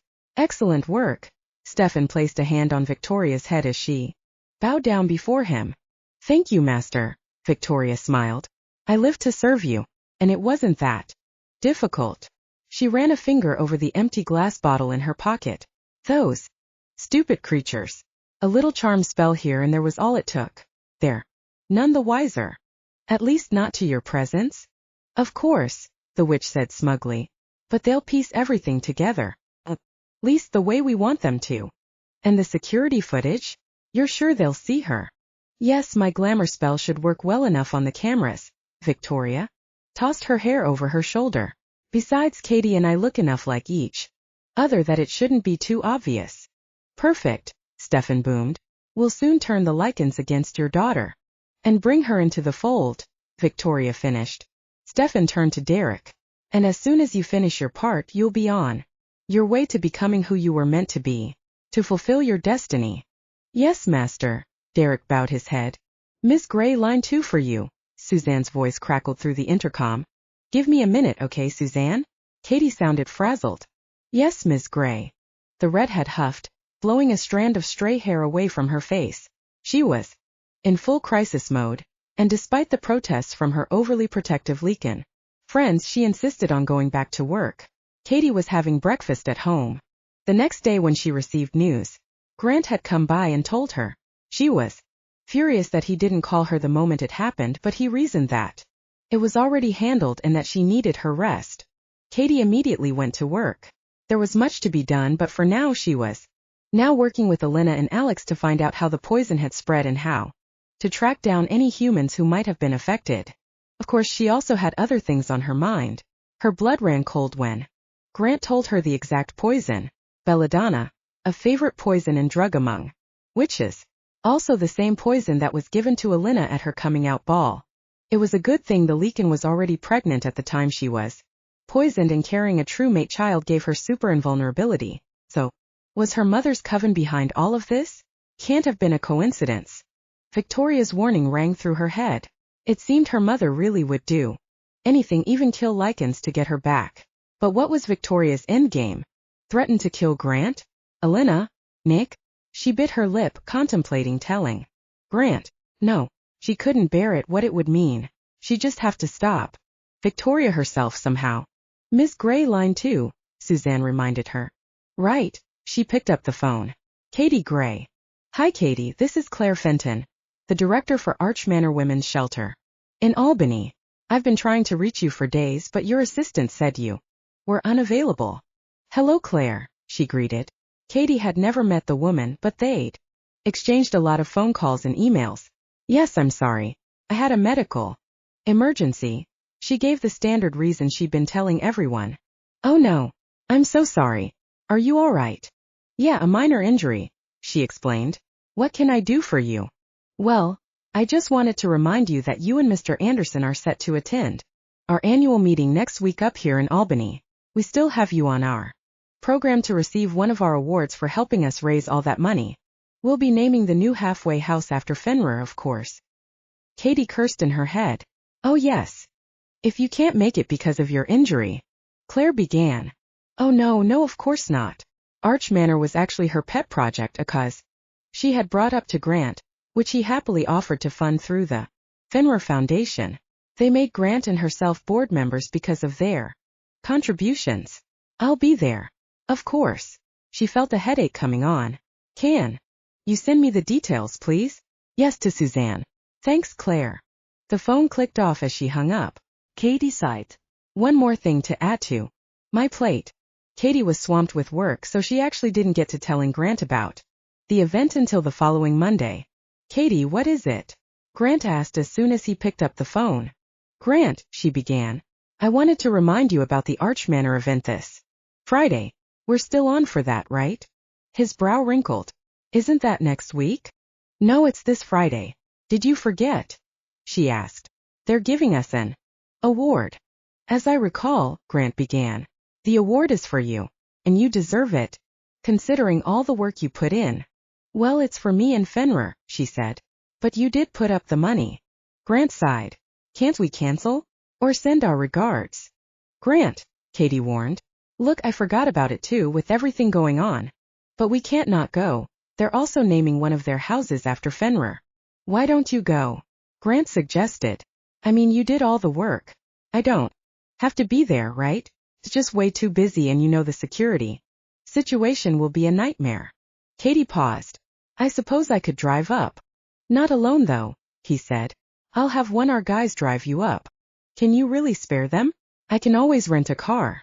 Don't be silly, I'm not letting you go alone. Not with what's going on. I'll take care of it, okay? Fine, she sighed. Just tell them to be ready to leave by noon on Friday. Grant put the phone down, shaking his head. What's wrong? Nick asked as he entered the Alpha's office. Sit down. Grant motioned to the chair in front of him. Who on your team is free to go on a trip this Friday? The beta took out his phone and scrolled through the screen. Well, as it stands, nobody. Absolutely no one? Grant asked incredulously. Well, you know what this week is, right? Nick answered. It's Blood Moon on Saturday, in case you forgot. Oh fuck me, that's right. Grant slapped his forehead. Blood Moon was the one. Night Lycans could not control their shift nor what happened while they were in wolf form. All Lycans all over the world were required to go into special safe houses and safe rooms, ones built to withstand their strength. Right. I'll have to tell Cady there's no way we can have her go up to Albany without a security detail. Wait, Nick said. Cady is going to Albany? We were supposed to go to this event for this women's shelter Fenrir is supporting. It was her pet project and they're going to give her an award for her work, Grant explained. Well, I could go, Nick volunteered. That's not necessary, Grant said. Cady'll be disappointed, but she'll understand. You don't have to go. It's not a big deal, the blonde Lycan shrugged. Albany's what, 4 hours away? We could drive up on Friday and be back by Saturday before noon if we leave early. Or take the jet back in case something happens. Grant scratched his chin. I suppose that could work. I'll have Jared compile a list of the nearest safe houses just in case. Well, it shouldn't have to come to that, but it'll be good to be prepared. Chapter 11. Is the temperature okay? Are you comfortable? Nick asked. He kept his eyes on the road but glanced over at the redhead in the front passenger seat. I'm fine, she replied. I could have driven myself, you know. With your injuries? Nick retorted. I don't think so. Cady grumbled and sank back in her seat. Damn you, Grant, she cursed the Alpha silently. She knew they were spread thin, so she thought he might send a junior driver or trainee. To her surprise, on Friday at noon, Nick Frost was waiting for her outside the enclave, his black Mercedes already fueled up and ready to go. She had a mind to cancel right then and there, but she couldn't do that to Claire and Arch Manor. It was about a 4-hour trip with stops, plus it would only be overnight. The plan was to drive up on Friday, accept the award that evening and be on their way back by Saturday. Surely she could stand to be in his company for a little over 24 hours. I have to stop for gas. Nick slowed the car down and maneuvered it into the rest stop. They were about halfway there. Cady said nothing as he left the car to pay for the gas. After a few minutes, Nick slipped into the driver's seat. When he turned on the engine, the radio began blasting.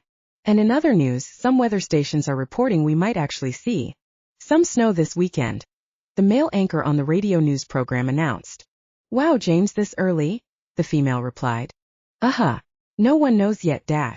Nick turned the volume down from the controls on his steering wheel. Sorry, too loud? Cady massaged her temple with her fingers. It's fine. I'm fine. Usually when a woman says, fine, it means trouble for the man, he quipped. She shrugged and leaned her head against the cool window. There was more uncomfortable silence that followed, which suited Cady just fine. It was already driving her slightly mad sitting next to him, his spicy, fur-scented aftershave filling her nostrils. Nick also took off his jacket and rolled up his sleeves for the long drive, exposing his forearms. The muscles underneath shifted and flexed as he drove the car expertly, and she couldn't help glance over once in a while. It was distractingly sexy. She just hoped the next 24 hours would pass quickly. Finally, Nick cleared his throat. You've never met my grandfather before, have you? No, I haven't, she said curtly. He's very traditional, Nick began. My grandmother was definitely more forward-thinking and she knew how to best manage him. There was a warmth and softness in his voice that made Cady's frozen resolve melt a little bit. How long has it been since she died? About 12 years. I'm sorry. She truly meant it. It was hard on him. They'd been together for more than 50 years. Nick explained.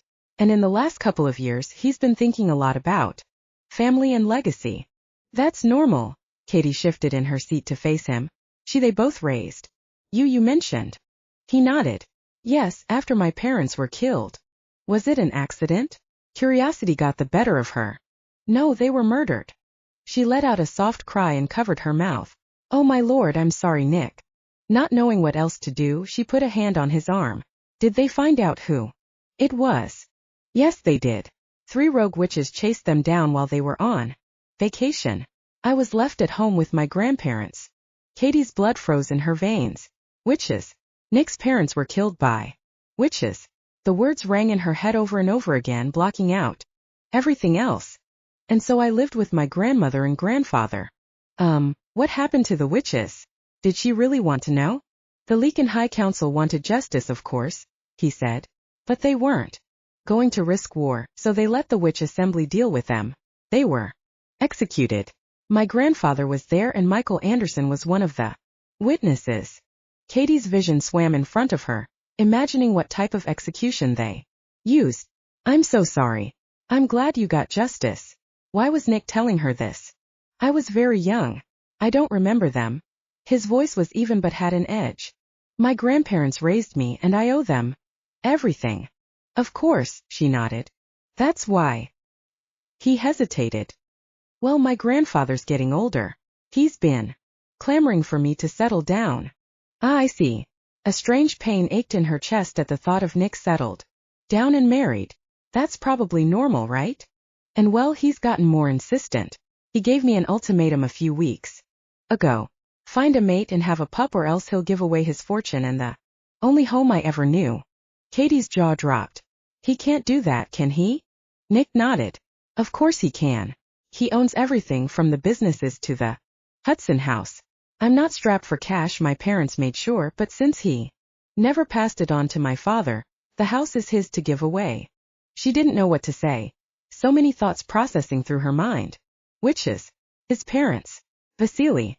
And then something clicked. I'm sure Madison would make a great wife. He chuckled. My grandfather thought so too. Except she's not interested in me. Cady huffed. Of course. Well, she can keep trying, but no one's tying Grant down anytime soon. She'd seen it a dozens of times in the past decade. All these Lycan women fawning over the alpha of New York, hoping they'd be selected and become his lupa, as one who was wife to the leader was called. They all failed, of course. Actually, she was interested in you. The redhead looked at him, astonished. Me? Yes, he glanced at her. You made an impression, apparently, and she's been meaning to look you up. Cady blinked at his words. She thought back to that meeting at the lobby, the way Madison leaned towards her, touching her on the arm and hair. Should I give her your number? Nick teased, noting the way Cady's cheeks turned pink. She turned away, trying to hide her blush. You're joking. Madison is a gorgeous girl. Educated, smart, and funny, he recalled. Cady rolled her eyes. I'm flattered, but no. Besides, I don't think Senator Crawford would approve of me as an in-law. Do you think he knows? She asked. Nick nodded. Sounded like it, but still expects her to do her duty to the clan. Cady felt sad for the lovely Lycan. I hope he changes his mind and she finds someone.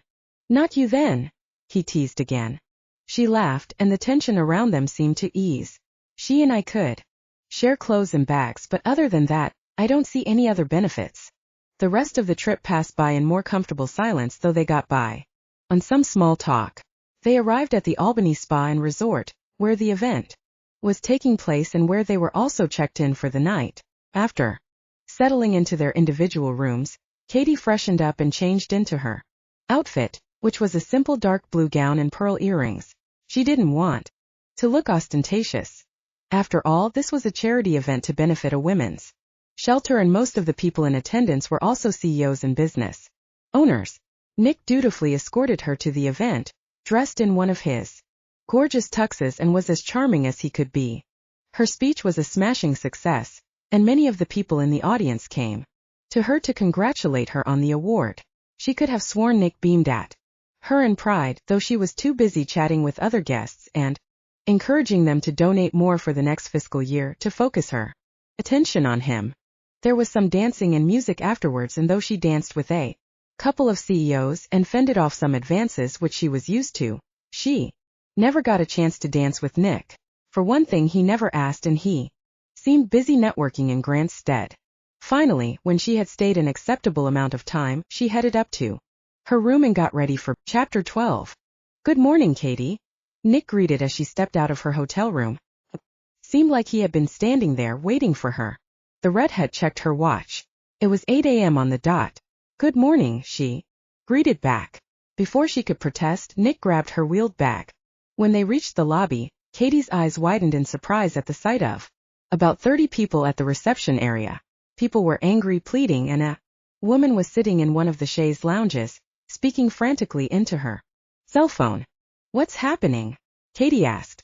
"Let me find out." Nick placed their bags to the side. "Stay here."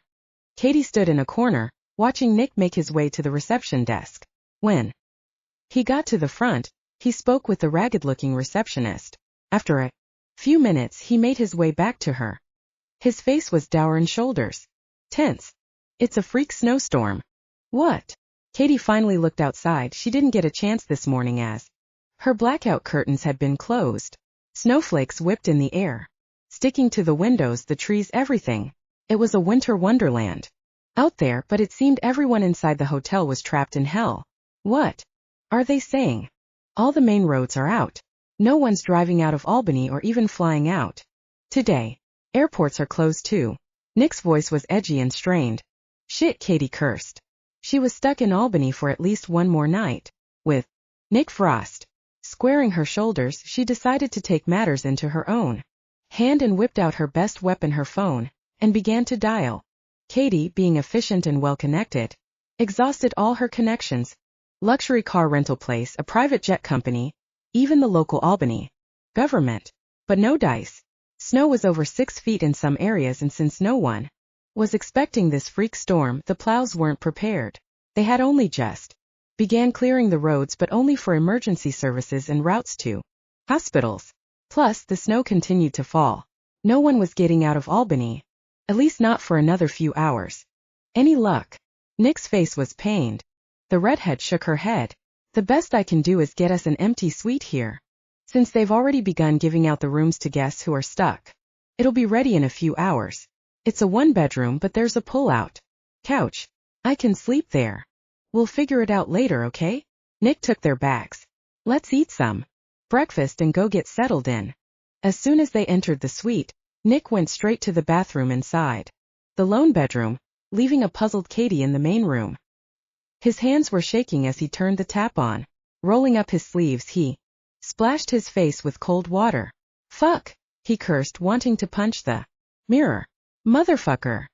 He pounded on the marble sink with his fists. Taking a few deep breaths, he fished his phone out of his pocket. Hopefully Cady was not on the phone with Grant yet. "Nick," Grant greeted as he answered. "How's the drive? Are you on your way?" "No," Nick gritted his teeth. "Did you see the news?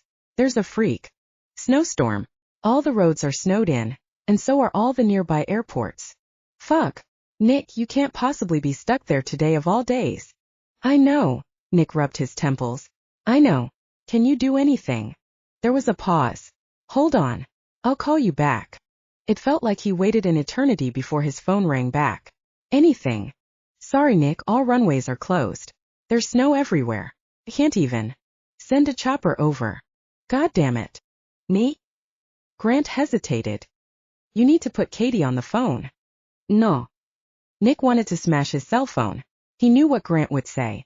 "We have a few hours. If we can leave here by 3 p.m., we'll make it to New York by evening.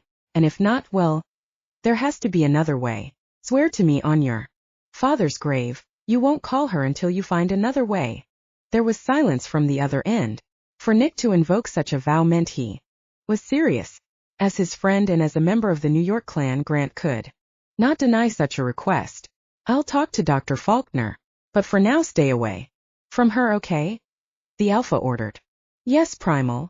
Nick complied and put the phone down. Motherfucker, he cursed. Again, and this time he smashed his fist into the mirror. Blood ran down his knuckles, but he didn't care. Of all the times to get stuck in a freak snowstorm with Cady Gray, it had to be during a blood moon. Cady watched Nick retreat into the bedroom when they entered the suite. Well, I thought it was going to be a big fight over who was going to stay on the couch, but apparently Nick Frost liked his comforts. She shrugged and settled down into the couch, unpacking a few of her things. At least it was a nice living room, plush and well appointed. As she turned on the TV, she tuned into the local news channel, which of course featured only the snowstorm. After an hour, Nick hadn't left the bedroom. Maybe he was tired? She realized she hadn't seen him last night after the party. Did Nick stay up all night with some female company? The thought brought a sharp pain in her gut. No, can't think about that. Cady had made a decision. From this point on, her relationship with Nick would remain 100% professional. She would not joke with him, tease him, and avoid any contact outside work. It was bad enough that witches had killed his parents, but even if she was fully human, it wouldn't have worked out. Nick obviously was determined to keep his legacy, and fantasizing that anything would happen between them would only lead to heartbreak. And when he did find his Lycan wife and have his pup, she would smile and give her congratulations, never giving away any hint of any emotions. The lump in her throat grew, but she pushed it down. Yes, she would harden her heart against Nick Frost and move on with her life. An hour turned into a few hours and she clicked off the TV. Her stomach grumbled and she realized she hadn't eaten anything since breakfast. Outside, it had grown dark, though the snow had slowed down to light flurries. Walking to the bedroom, she knocked on the door. Nick, she called. I'm going to order some food. Do you want anything?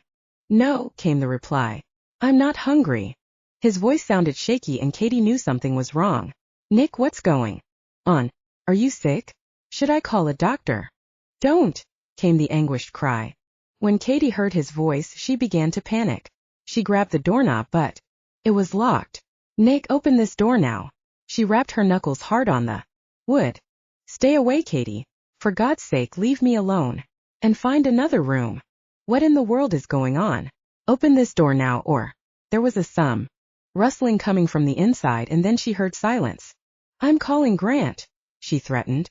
When he didn't answer, she picked up her cell phone from the coffee table. Cady, finally. Grant sounded frantic. What did Nick tell you? Nick? Nothing. What's going on? There was a short pause. Oh fuck. He made me swear an oath I wouldn't call you, so I was hoping you would call me. Cady, tonight's the blood moon. What? Cady's knees buckled and she sank down onto the couch. Why didn't she remember? Oh Lord, her pad and her phone were destroyed in the car crash. She must have forgotten to update all her apps and alerts when she got her replacement devices. Suzanne wouldn't have warned her, as her assistant was unaware of Lycans. Her hands began to shake. In a few hours there would be a fully formed wild animal in the room next to hers, one with giant teeth and claws. Grant, what do we do? The hotel is full of guests and staff right now. Jesus. I know, Grant said in a frustrated voice. Cady, we're about to head into the safe rooms, and well, you won't have any contact with any of us. I'm making sure everyone goes in first, and Dr. Faulkner and I will be the last ones in. Grant, we have to do something. Nick could go on a rampage. Her mouth went dry.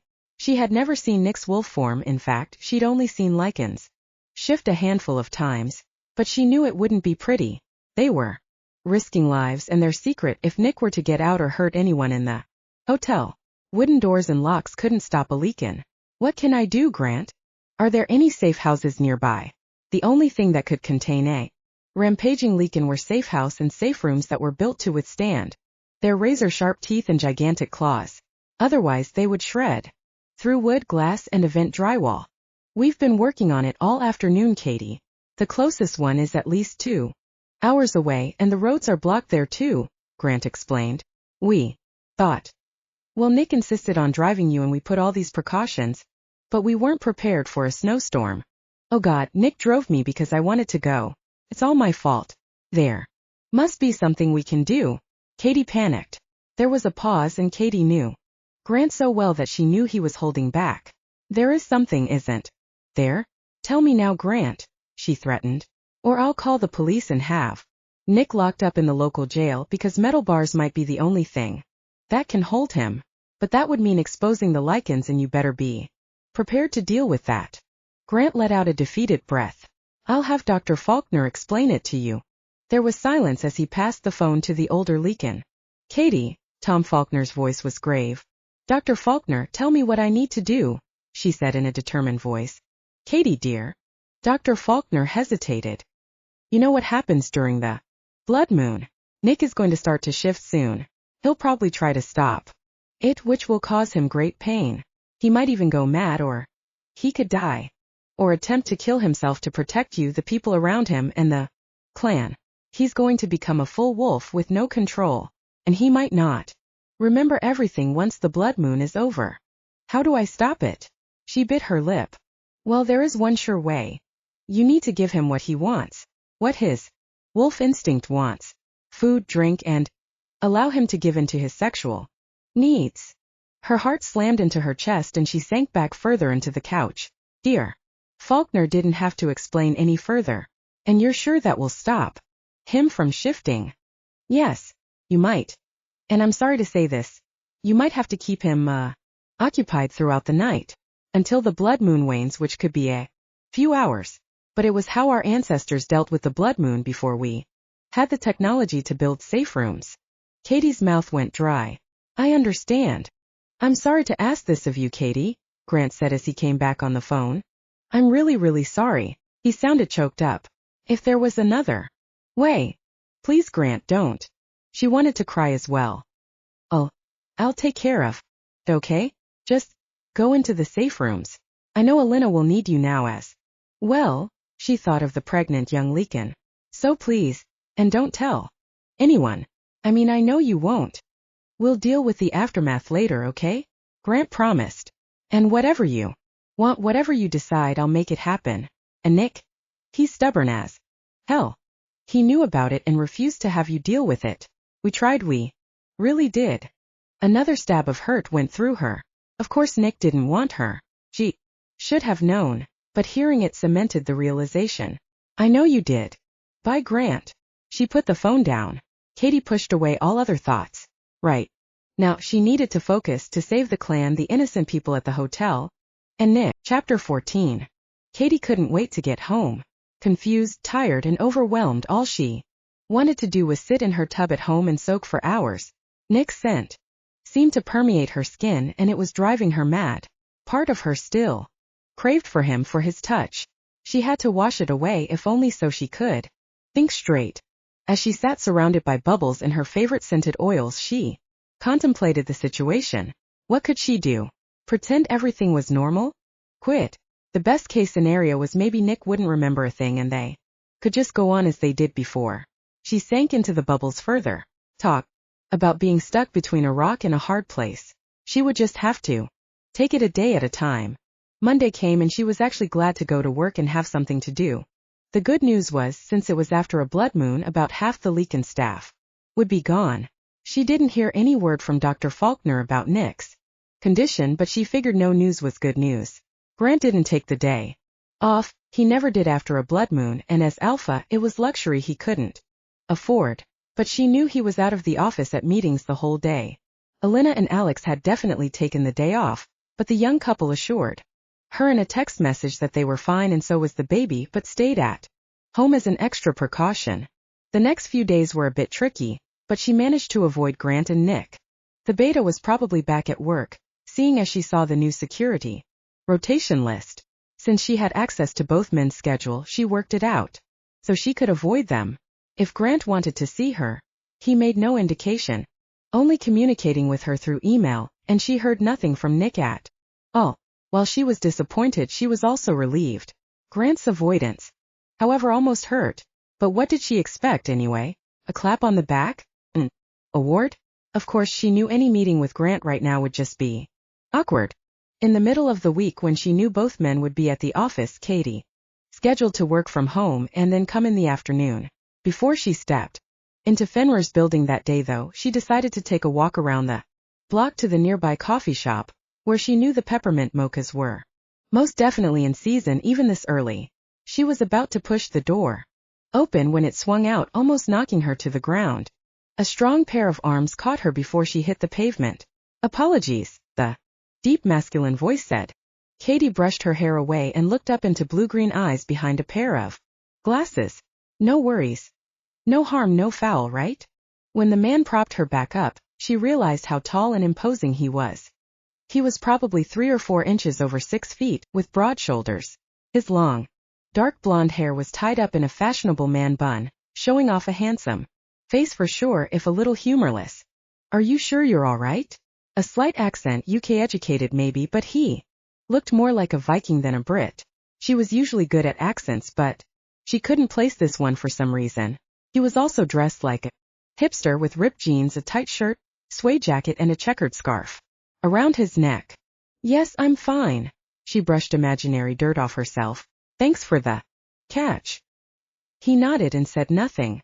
Have a good day. Cady shrugged and went inside the coffee shop, getting in line at the counter. 1 peppermint mocha, please. With extra whipped cream, she told the barista. As soon as she reached the front of the counter, when she slipped her hand inside her purse, she realized that she didn't have her wallet. Just my luck. But before she could tell the barista to cancel her order, someone tapped her on the shoulder. Excuse me. It was Hipster Viking. I think you dropped this. In his hands was her wallet. Oh, thank God. She grabbed it from him with a grateful nod. It would have been terrible to lose all her stuff. Thank you so much. No problem. He gave her a short nod and turned around, leaving the coffee shop. Strange guy, she thought. Seemed nice enough. She shrugged and paid for her drink. Did you get it? Derek waited until he was 2 blocks away from the coffee shop. He whipped off the glasses and the ridiculous scarf. Relax, came the voice from the communicator in his ear. Some punk kid Victoria hired who seemed to be obsessed with spy movies. I've got the info. Dude, the guy was good though. All Derek needed to do was grab Cady's wallet, place her card next to a special reader, and they had an exact copy of her access card. Good. I want to get out of here, he said impatiently. Why the rush? Victoria Chatrain smiled wolfishly at him as she rounded the corner from where he was. I don't like cities and this outfit is ridiculous. Derek threw the scarf and glasses into the nearest trash can. And I don't understand why we needed to spoof her keycard. We have magic. Derek, darling. Victoria placed a hand on his arm. You know why. Magic and glamour will only take us so far.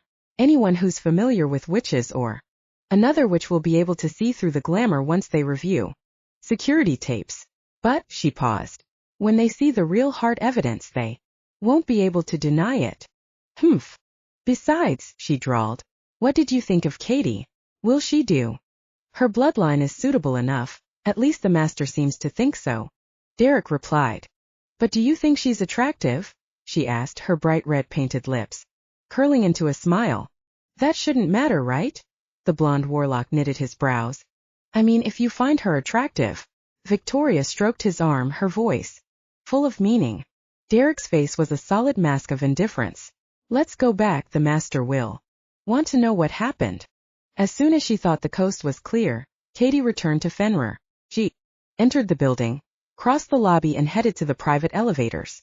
When she turned the corner, she saw a familiar, tall, dark-haired figure waiting by the elevators. Alpha, welcome to New York. She nodded reverently at Liam Henny, Alpha of San Francisco, and Alynna's one-time would-be suitor. All right. He was scheduled to meet with Grant and Alynna regarding Amidst Ventures. Grant and Alynna were both funding his startup, and the latter even had a seat on the board. He was dressed in a smart business suit in charcoal gray, though the jacket was slung over one arm, a rolling case and briefcase right beside him. Good afternoon, Miss Gray, he greeted back. The elevator doors opened and he struggled to enter and drag his things in at the same time. Can I help you, Alpha? She asked. Yes, please. Liam handed her his jacket and Cady hugged it against her chest as he maneuvered his bags into the elevator. Sorry, he said, rubbing the back of his head with his palm. I'm on Amidst business, not clan business. Had to fly commercial this trip, just got in from JFK, he explained. Startup mode, right? Cady joked. They made small talk, with her inquiring about his trip from the West Coast, and Liam asking for restaurant recommendations for dinner near his hotel. The trip up was quick and soon they reached the top floor of Fenrir Corp. Have a good meeting and rest of your trip, Alpha. Cady handed his jacket back to him, which he quickly put on. Thank you, Miss Gray, I'll see you around. He gave her a nod before they headed in opposite directions. So, looks like we're ready for the next step in our project, Grant concluded. As he leaned back in his chair casually, Liam and Alynna sat in the chairs across from him. We're in good shape. Thanks for coming, Liam. My pleasure. Liam stood up and offered his hand to the other Alpha. I'll be headed to San Francisco early tomorrow morning, but with the new lab results coming in, I should be back again soon. Excellent. Grant clasped his hands and gave it a firm shake. Looking forward to seeing what results we have, Alynna interjected. You really can't stay longer. The San Francisco Alpha shook his head. Sorry, duty calls, I'm afraid. All right, well, let me walk you to the elevators at least. She tucked her arm in his and led him towards the door.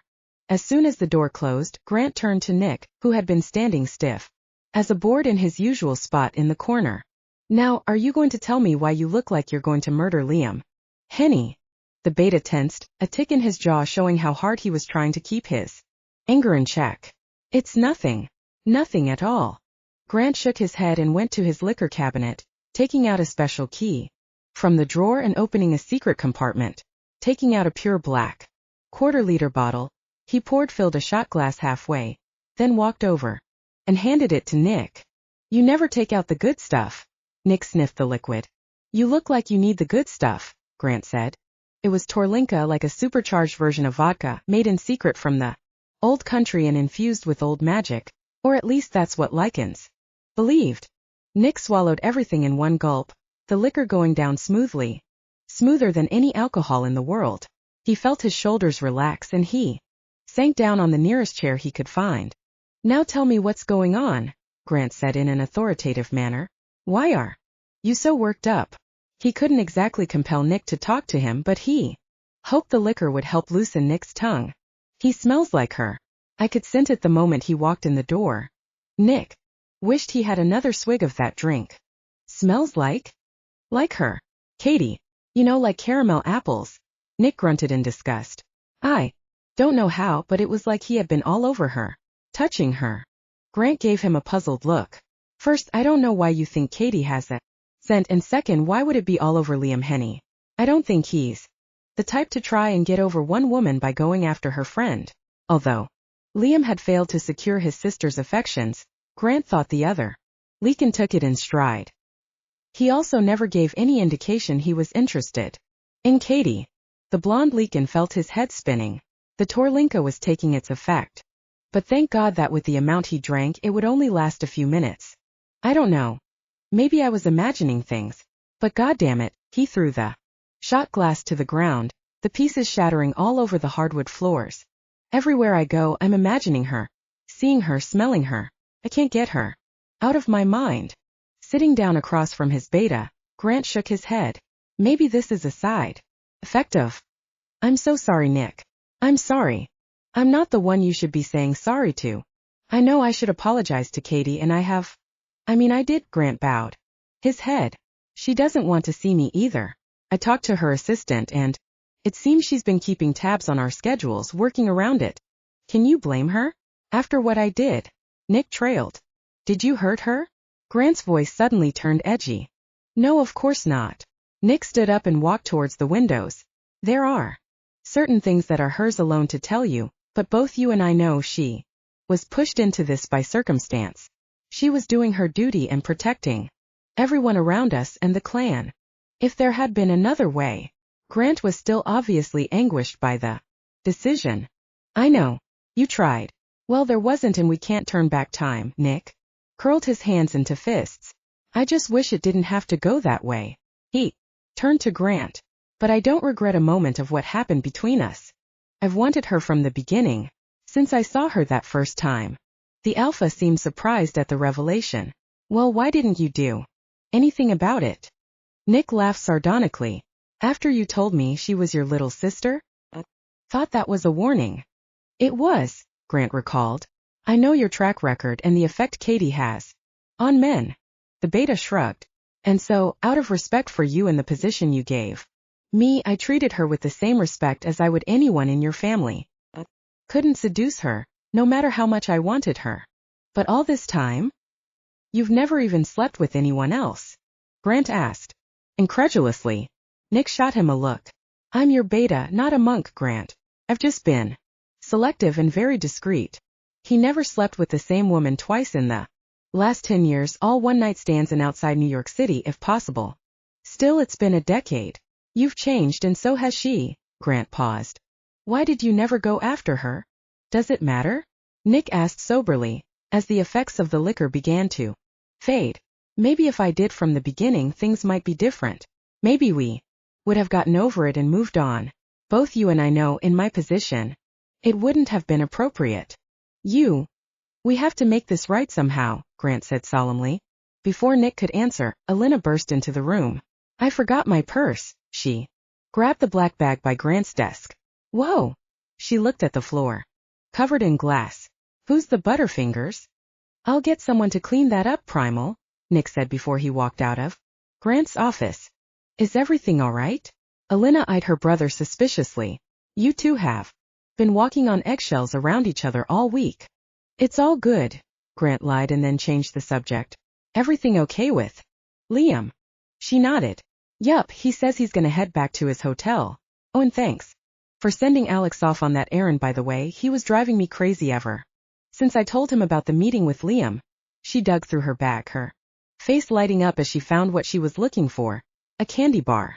Apparently, incubating a Lycan pup took up a lot of energy and she was eating 24 hours a day.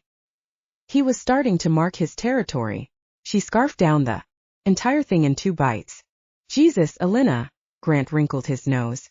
I do not need to know how kinky you guys get. Not that way, you pervert. Alynna tossed the wrapper at Grant. I mean, he was rubbing his wrists all over me this morning. He thinks I won't notice he's trying to cover me with his scent. As if my scent hasn't already changed. Being knocked up with a magical Lycan baby and all. Anyway, she gave her brother a pleading look, one that she knew he couldn't resist. I'm starving. How about an early dinner? Think you can spare a few minutes to feed me and your ravenous soon-to-be niece or nephew? She rubbed the non-existent bump on her stomach. He gave her a warm smile and pushed thoughts of Cady and Nick away. Of course. Let's go. Chapter 16. Neither of them decided that they would spend the entire weekend together, but that was what ended up happening. Friday rolled into Saturday and then Sunday. Cady was tired and sore in a good way. She did, however, threaten to go back to her apartment and lock Nick out if he didn't let her sleep before work on Monday. Not wanting to be away from her, he relented and they went to bed early on Sunday night. She'd never slept better than she did in his arms. They arrived separately at Fenrir, and Cady went straight to her office. She was surprised to see Grant was already waiting for her. Grant! Her eyes widened at the sight of him sitting on her couch. Cady! He stood up. How have you been? I'm good, and you? Fine. She walked to her desk. Is there something I can help you with? I know you've been avoiding me. Me and Nick, I mean. He sounded nervous. Something she'd never seen. She sighed as she sat down. No. I mean, yes. She wouldn't insult him by lying or patronizing him. I needed some space, I hope you understand. But as I told you, I'm okay. I mean, I went into this willingly. I did it to keep everyone safe and for the clan. I know, and I'm grateful. Grant cleared his throat. But I can't help but feel at fault. Well, don't, because it's not your fault, she assured him. It's no one's fault. And we can't change the past. What do you want to do now? He asked. I don't want to lose you as my assistant or liaison, but if things are too awkward, then I'll understand. What? Her head shot up so fast she was almost dizzy. Did you want me to quit? No, he protested. Of course not. Do you want to quit? No, I don't, Cady stated. Nick and I will work it out. We just need time. She contemplated telling him, but it didn't seem like a good idea. Besides, what was she supposed to say? Actually, Grant, we're working it out by screwing each other silly. Good, he stood up. I'd hate to lose either one of you. You won't, she assured him. We're all adults here. Anytime you change your mind, he began. Just tell me. The redhead nodded. I will. Grant seemed slightly relieved. Good.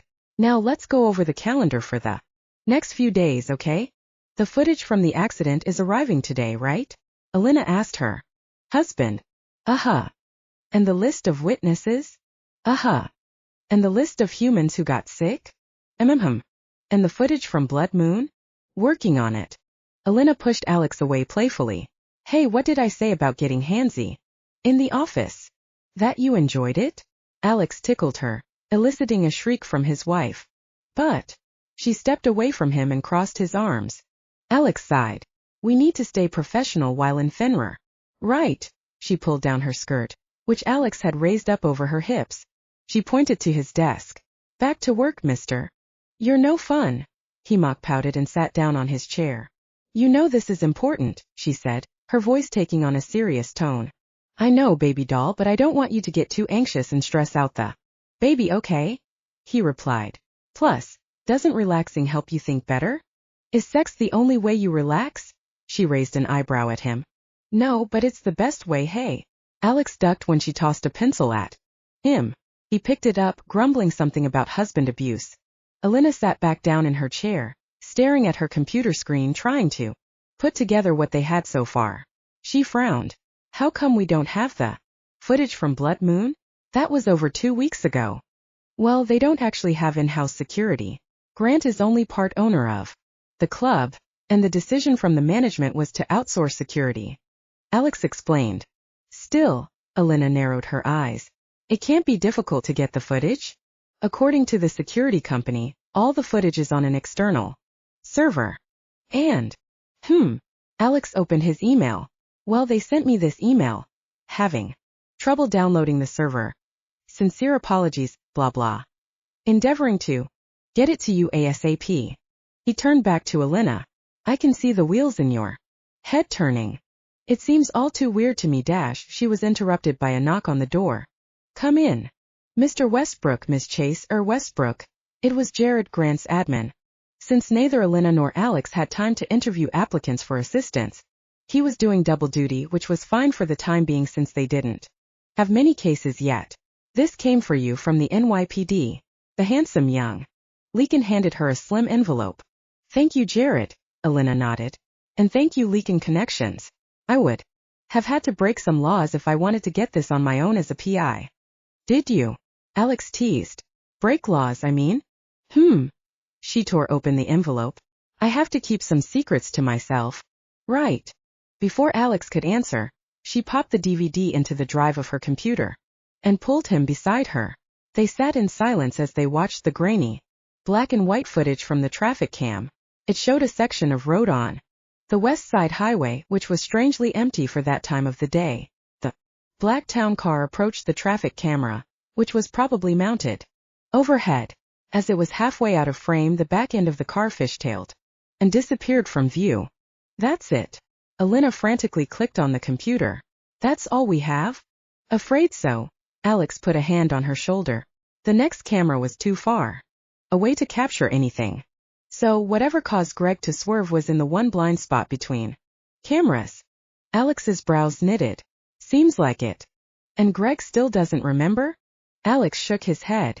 Nick interviewed the young Lycan driver as soon as he woke up from his induced coma 2 days after the accident. However, he had not provided any useful information, other than that he had swerved to avoid something, but he couldn't remember what it was.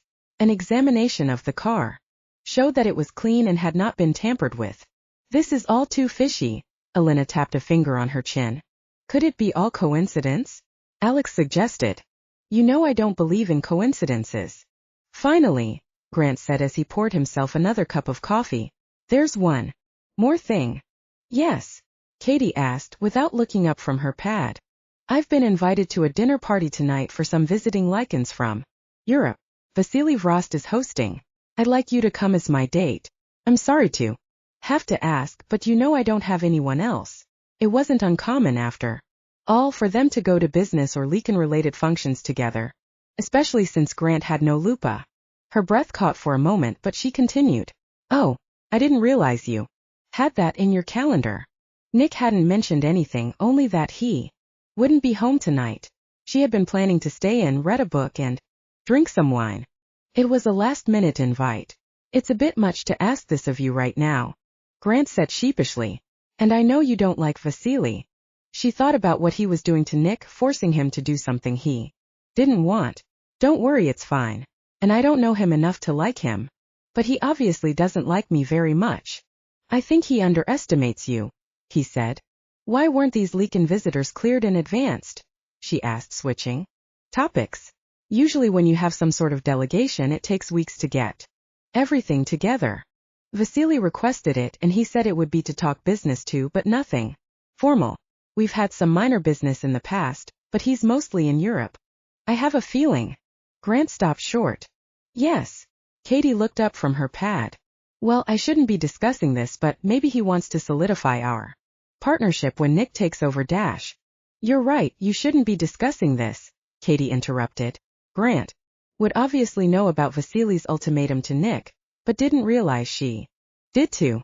Did Nick already give his grandfather an indication that he had found his potential Lycan wife? A stab of jealousy went through her.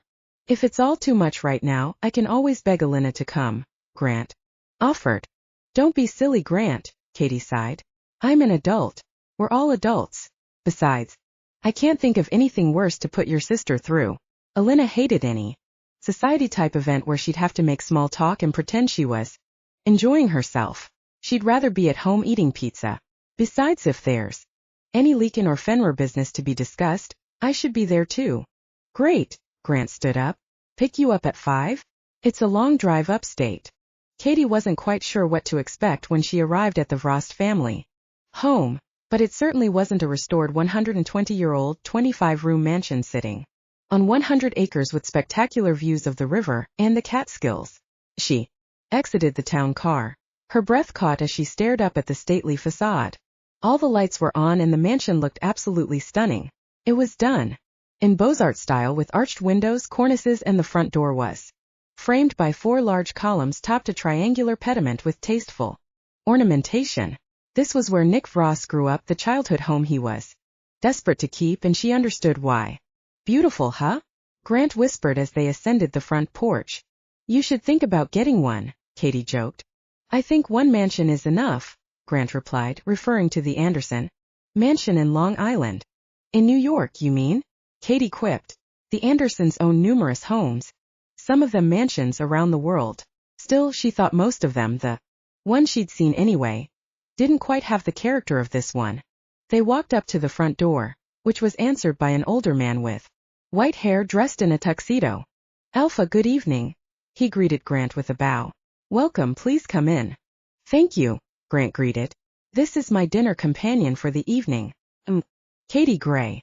Cady smiled at the older man. This must be the butler, Garrett, whom Nick spoke so fondly about.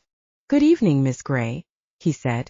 His accent was very British, as if he just stepped off the plane yesterday, not decades ago. How was your trip up? Good evening. Garrett, right? The older man nodded an affirmative. It was fine, thank you. Excellent. He bowed again. Please come this way, everyone is already here. Having pre-dinner drinks in the drawing room. Grant's brows raised at Cady's use of the butler's name. I didn't know you. Knew Garrett. Cady cursed her slip internally. Nick mentioned him before. I just remembered. The Lycan said nothing more as they entered the drawing room. It was a beautiful space, well matched to the exterior and what other interiors Cady had observed on their way there. Everything looked original, probably restored to its 19th century grandeur. It wasn't gaudy but classy, and Cady felt like she was transported back in time. There were already several people in the library, including Vasily Vrost and, of course, Nick. He looked particularly handsome in his formal tux, and her heart skipped a beat, watching him as he spoke with his grandfather and a few other men. Ah, Primal, Vasily greeted as they came closer. You honor us with your presence. He turned to Cady, and if he was surprised that she was there, he didn't show it. Miss Gray, you look stunning. Thank you, Mr. Vrost, she said with a slight blush. She had taken care of her appearance tonight, wearing a long light blue draped jersey dress with one shoulder. The fabric hugged her curves, showing them off. Her makeup was carefully but only minimally applied to enhance her looks, and her red hair swept to one side. If Vasily wasn't surprised to see her, Nick sure was. He stared at her for a few seconds before he spoke. "Primal Ms. Gray, thank you for coming," he finally greeted. "Of course, I'm honored to receive your invitation," Grant replied. "It's always a pleasure to be invited to your home, Vasily. It looks especially stunning tonight." "Thank you, Primal, but I'm afraid I don't deserve much credit. You know, my Anna took care of all the renovations and decorating when we bought this place 50 years ago." The older Lycan's eyes softened, and Cady guessed that Anna was his late wife. "I left everything the way it was when she passed, as she was always the expert in these matters." "Dinner will be ready in 5 minutes," Garrett announced as he entered the room. "Thank you, Garrett," Vasily said. "Now why don't I introduce you quickly to our guests before we sit down? They are quite eager to meet you." Chapter 17. Nick took a sip of his wine, his eyes darting over the guests, and as always, he couldn't help but linger over one guest in particular. His grandfather was right. Cady looked stunning, especially under the low lights of the dining room. Her skin glowed under the soft lights, a light blush tinting her cheeks. Lips full and red, her auburn locks swept artfully aside. She was the most beautiful woman he'd ever seen. And that dress. The moment she walked in, wearing that dress, all he could think of was dragging her upstairs, peeling it off of her and having his way with her in one of the bedrooms. She smiled and laughed and chatted with the people around her with ease and grace. He was surprised to see her, but he should have known since Grant always took her as a default date for Lycan functions, unless his mother was in town. "And it really is a beautiful home," a twittery nasal voice said from his right. "It's like that Pride and Prejudice movie." He was jolted out of his reverie by that voice, which was not the first time that night. "Thank you, Constanza," he replied politely. Constanza Dantis was the daughter of one of Vasily's Lycan business partners from Eastern Europe, who had tagged along for this meeting. Of course he knew this was one of his grandfather's schemes, a way for him to meet a suitable Lycan girl. However, it was obvious that Vasily had never even or seen her. Sure, Constanza was beautiful and young, but she surely wasn't what Vasily was hoping for a granddaughter-in-law. Nick had gone to the private airstrip in Hudson with Vasily to pick up the delegation, and when she stepped out of the plane, she was teetering on 5-inch heels, paired with a short, bright yellow tight dress that barely covered her behind and showed off her ample breasts. Her platinum blonde hair was done up so well it didn't move, even in the slightest breeze, and the cloud of flowery perfume that followed her everywhere was so thick he couldn't tell what her scent was. Nick rode in the car with her, and all she did was complain about America and Americans, ignoring him the whole drive. The only time she did shut up was when they pulled into the mansion, and she couldn't stop talking about how big and beautiful it was, nor would she let go of his arm during the whole mini-tour Vasily had arranged. Her tone completely changed once she realized that there was a chance she could become the mistress of the mansion. "It reminds me of this tour to England I went on with Papa last year. Let me tell you." He let her drone on and on about her travels and of course her complaints about the people, food, places, and smiled politely, not listening to a word she said. He let his eyes drift once again to Cady, who was talking to an older Lycan man, a former prince from Germany apparently. She laughed and smiled at a joke he told her, in German of course, which she spoke well enough, and the former prince's chest practically puffed up in pride as the young woman seemed to dote on him. A surge of jealousy went through Nick as he continued to watch them. Stop it, he told himself. He knew he was being ridiculous, yet he still wanted to beat the living daylights out of anyone who touched, looked, or even smiled at Cady, even Grant, who had walked into the drawing room with her on his arm.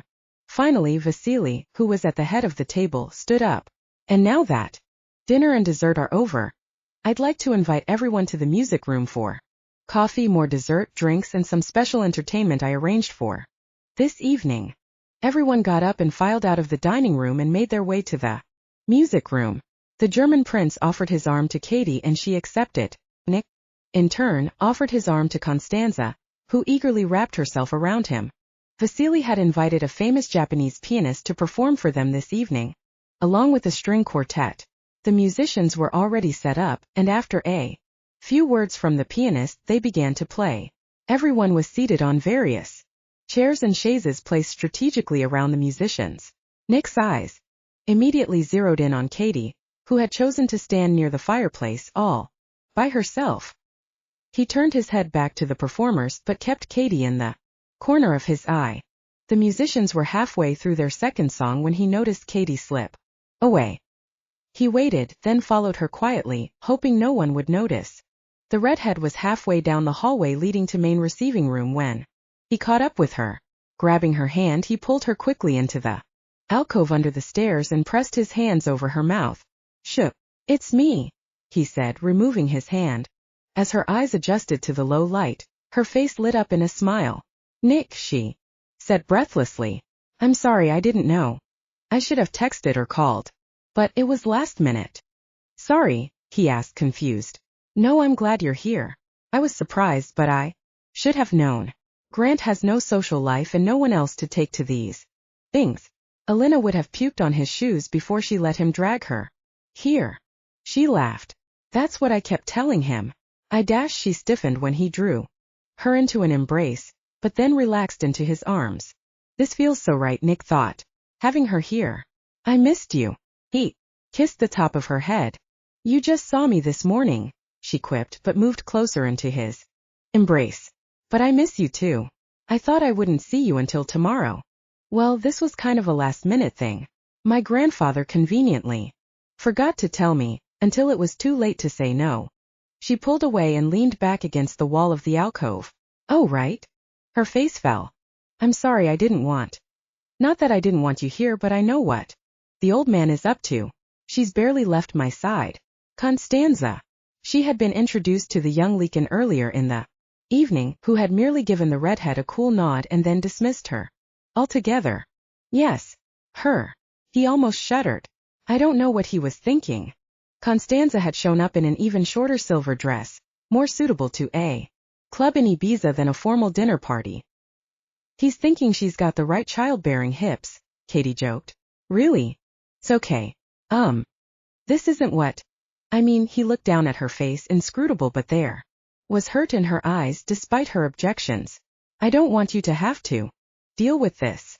This was a reality we both knew was lurking around the corner, Cady stated.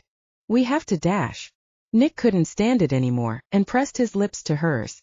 She moaned softly as he pressed his body against hers, pinning her against the wall, his arousal evident. He pressed his erection against her soft belly, letting her know how much he wanted her. Dragging his lips away from hers, he traced a path of kisses along her jawline, and then kissed the shell of her ear. "Come upstairs with me, Cady. Now." His voice was rough with need. "Here? With all those guests and your grandfather?" "I don't care." His hand slid up from her waist to her breasts, cupping them gently. His thumbs brushed over where her nipples were and she gasped. "We can't. You're growing wet thinking about it. I can smell you." Her scent and arousal mingled and was teasing his nose. "I can practically taste you." His other hand reached down and began to lift her dress, his fingers tracing up her creamy inner thighs. Someone clearing their throat politely interrupted them. "Master Nick, I believe the last concerto is about to end." Garrett's cool, collected voice cut through the air. "Perhaps it's time to head back to the music room." Nick took a deep breath and then banged his forehead on the wall behind Cady. "Thank you, Garrett." He leaned back, releasing Cady. Adjusting his pants, he turned to face the butler, whose face remained stoic. Cady, on the other hand, was red-faced with embarrassment. "And maybe Miss Gray would like to use the powder room on the other side of the stairs? It's well stocked with cosmetics and other items she might be able to use to refresh herself." Cady squeaked her thanks and scampered away. "Thanks, Garrett," Nick said sarcastically. The old man gave Nick a knowing smile. "My pleasure." He turned around to go back to the kitchen but then turned back around. "May I ask, Master Nick, is she the reason you asked me to double your bread deliveries?" Nick nodded. "She said it's better than the French's." The old man beamed with pride, but said nothing as he walked away. Cady came back from the bathroom, arranging her hair and dress as she walked by.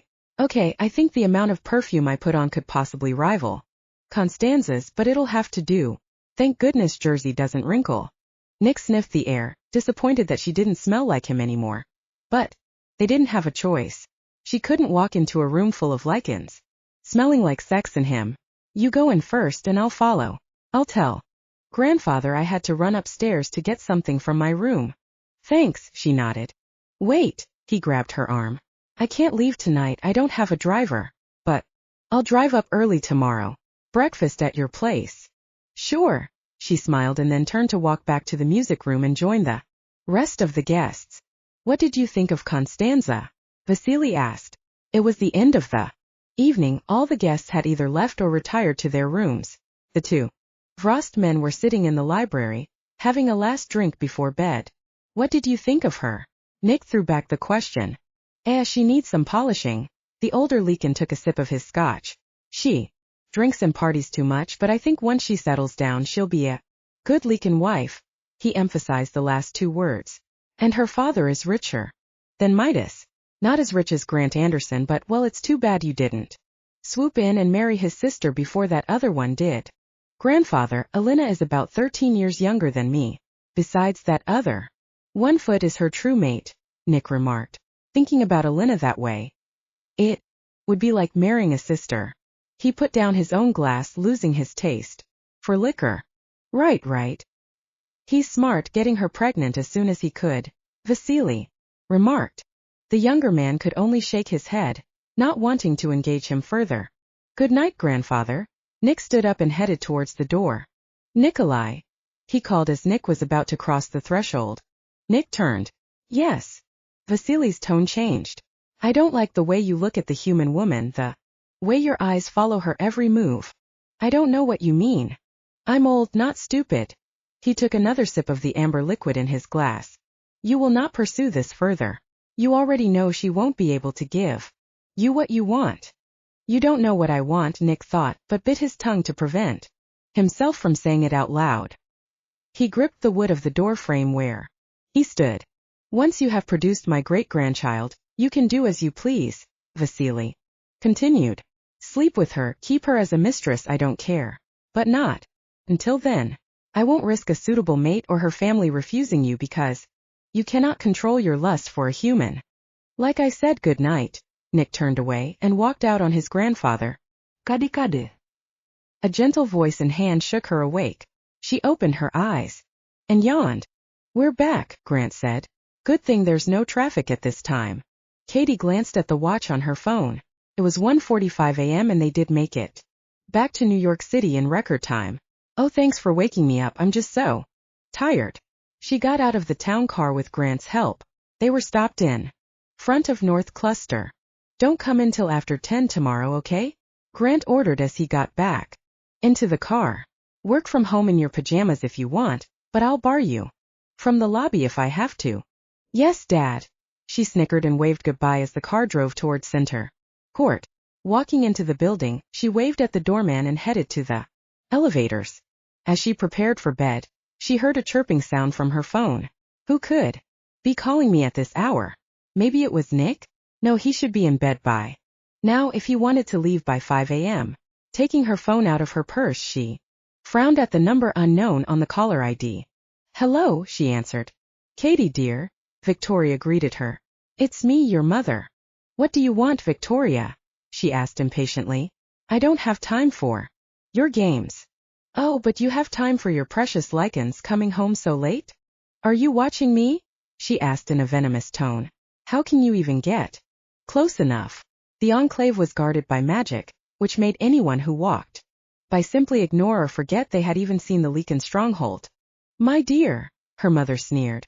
The enclave is protected by a witch's magic, which doesn't always work on other witches and powered beings. What do you want? She asked again. Come meet with me. Now. Cady sat down on the couch. Why should I? Because if you don't, I'll make a scene at Fenrir and then you can't ignore me, Victoria threatened. Just come to the diner on Madison and 59th now. All I want to do is talk.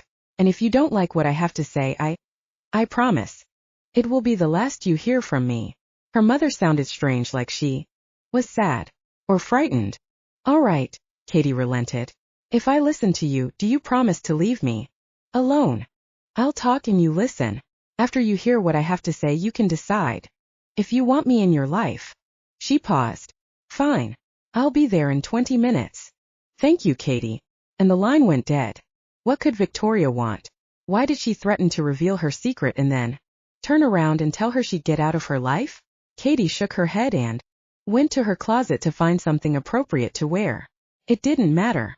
The only thing that did was that Victoria would be out of her life soon. Enough. Cady waited for almost an hour, drinking bad coffee and waving away the young, tired-looking waitress several times. I should have known. The hands on the clock over the door pointed at 3:12. Victoria wasn't late, she just didn't show up. She duped Cady and that was that. Disgusted, the redhead dropped some bills on the table and left the diner, waving a passing cab to take her back to the enclave. All she wanted was a shower, bed, and then Nick to come to her in the morning. Chapter 20. Cady watched the landscape as they seemed to drive for hours, but the truth was it had only been about 45 minutes. She recognized their route and they were headed either upstate or to Connecticut. No one knew exactly where which covens hid out.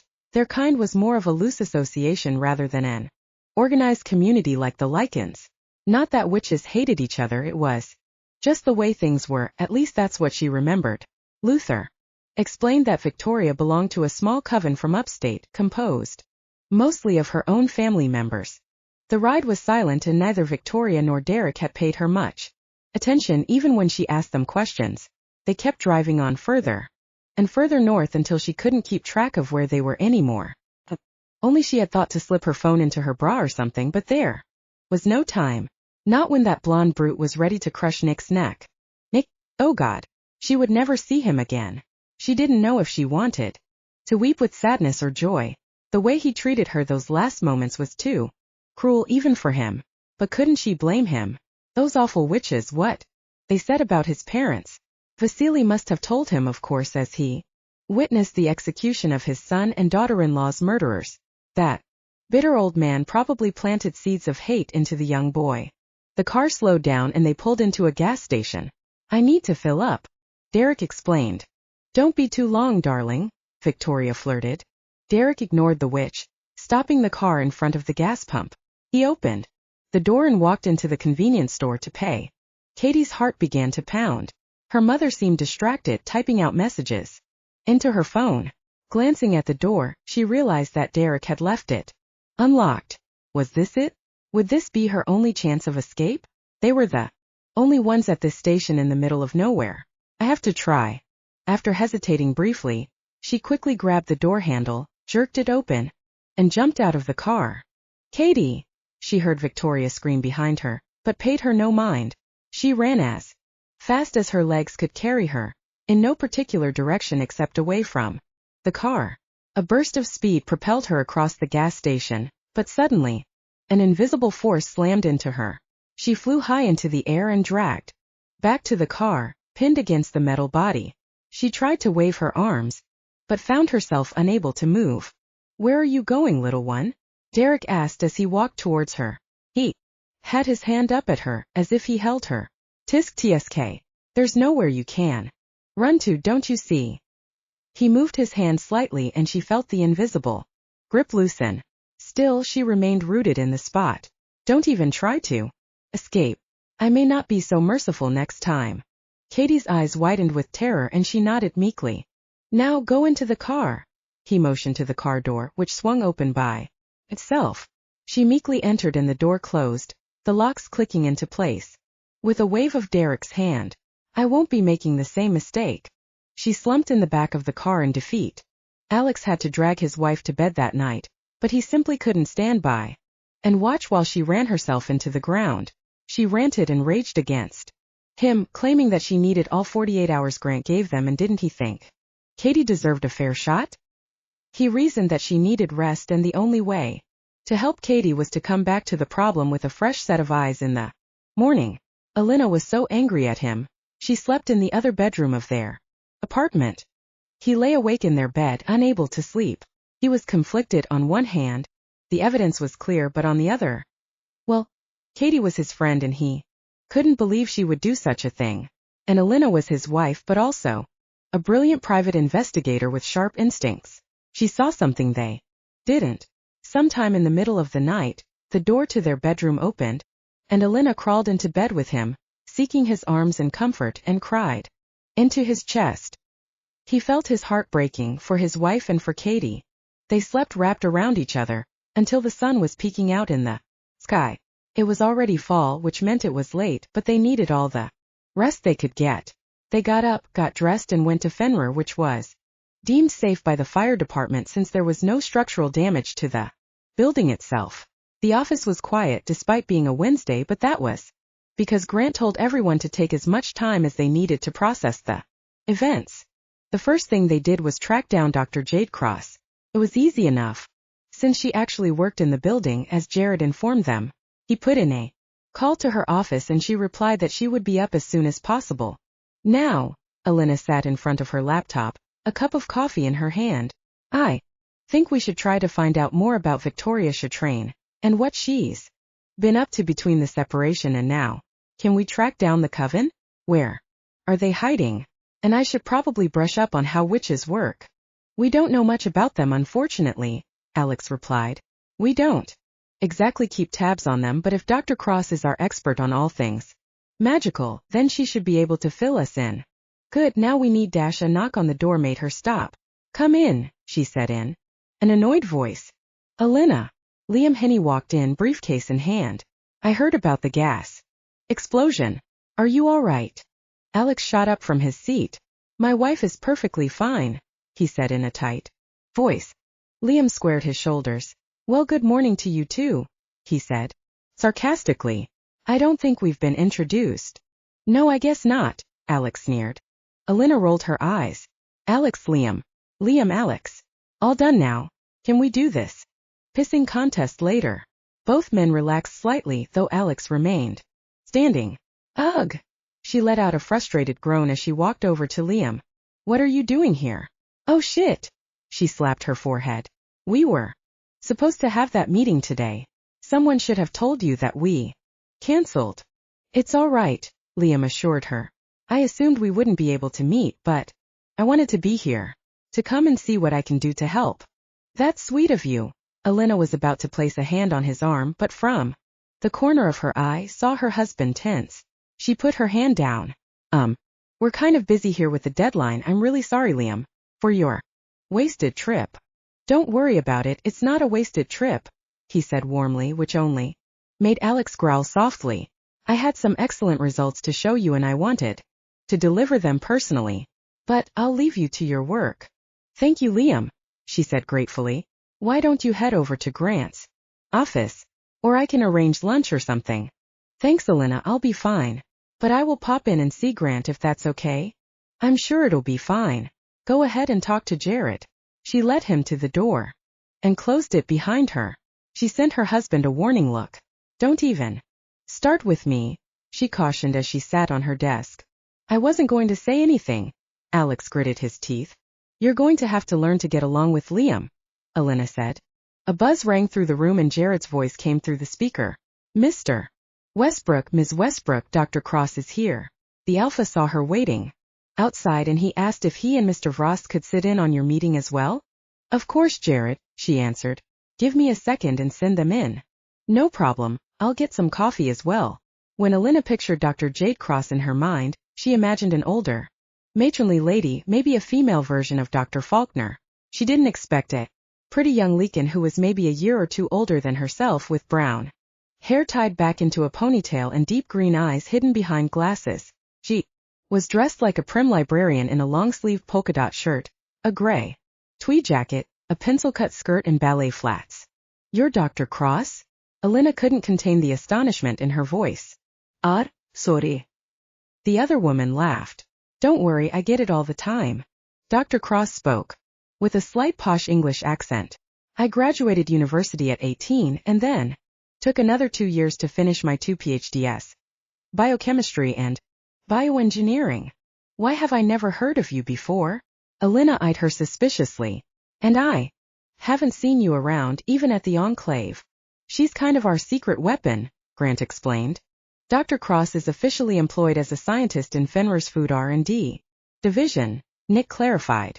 But she's actually our expert in all things magical.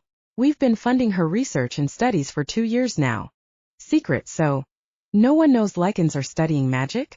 Alynna asked, suspiciously. A precaution, Grant assured her, and one I'm glad we decided to take, considering the current circumstances. It's an honor to meet you, Alynna. I've been wanting to study you and get up close. I mean, not study you like an animal or anything.